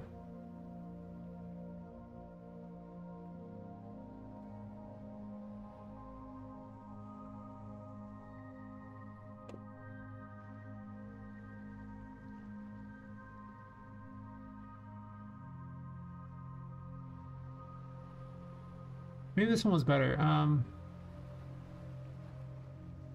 So if it's already active, if false, then check if we can use it. If true, this here.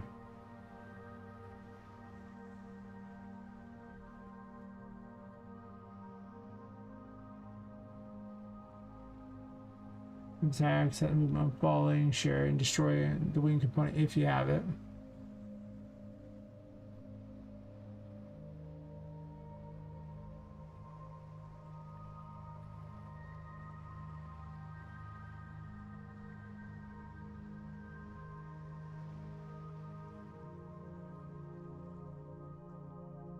How is this even set?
I think I'll reserve this for tomorrow. I think I'm gonna call it and let people wander off so I can do this work, because I'll probably have a half an hour work and then I'm probably gonna go fall asleep so I can be up at a reasonable time to meet this person and money.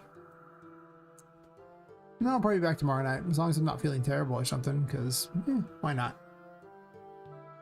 Got nothing better going on. So, those who don't know, especially the 20 people on YouTube who didn't talk, game's called Poppet Quest. If you like what you saw, wishlist it, you know, join the Discord, follow or subscribe or something if you want to. If not, hey, thanks for watching. Like I said, I'll be back tomorrow. So, I will wave everyone off. I'm not going to raid out today on any of the things because I really don't have time to deal with all that. So, catch everyone tomorrow. See you.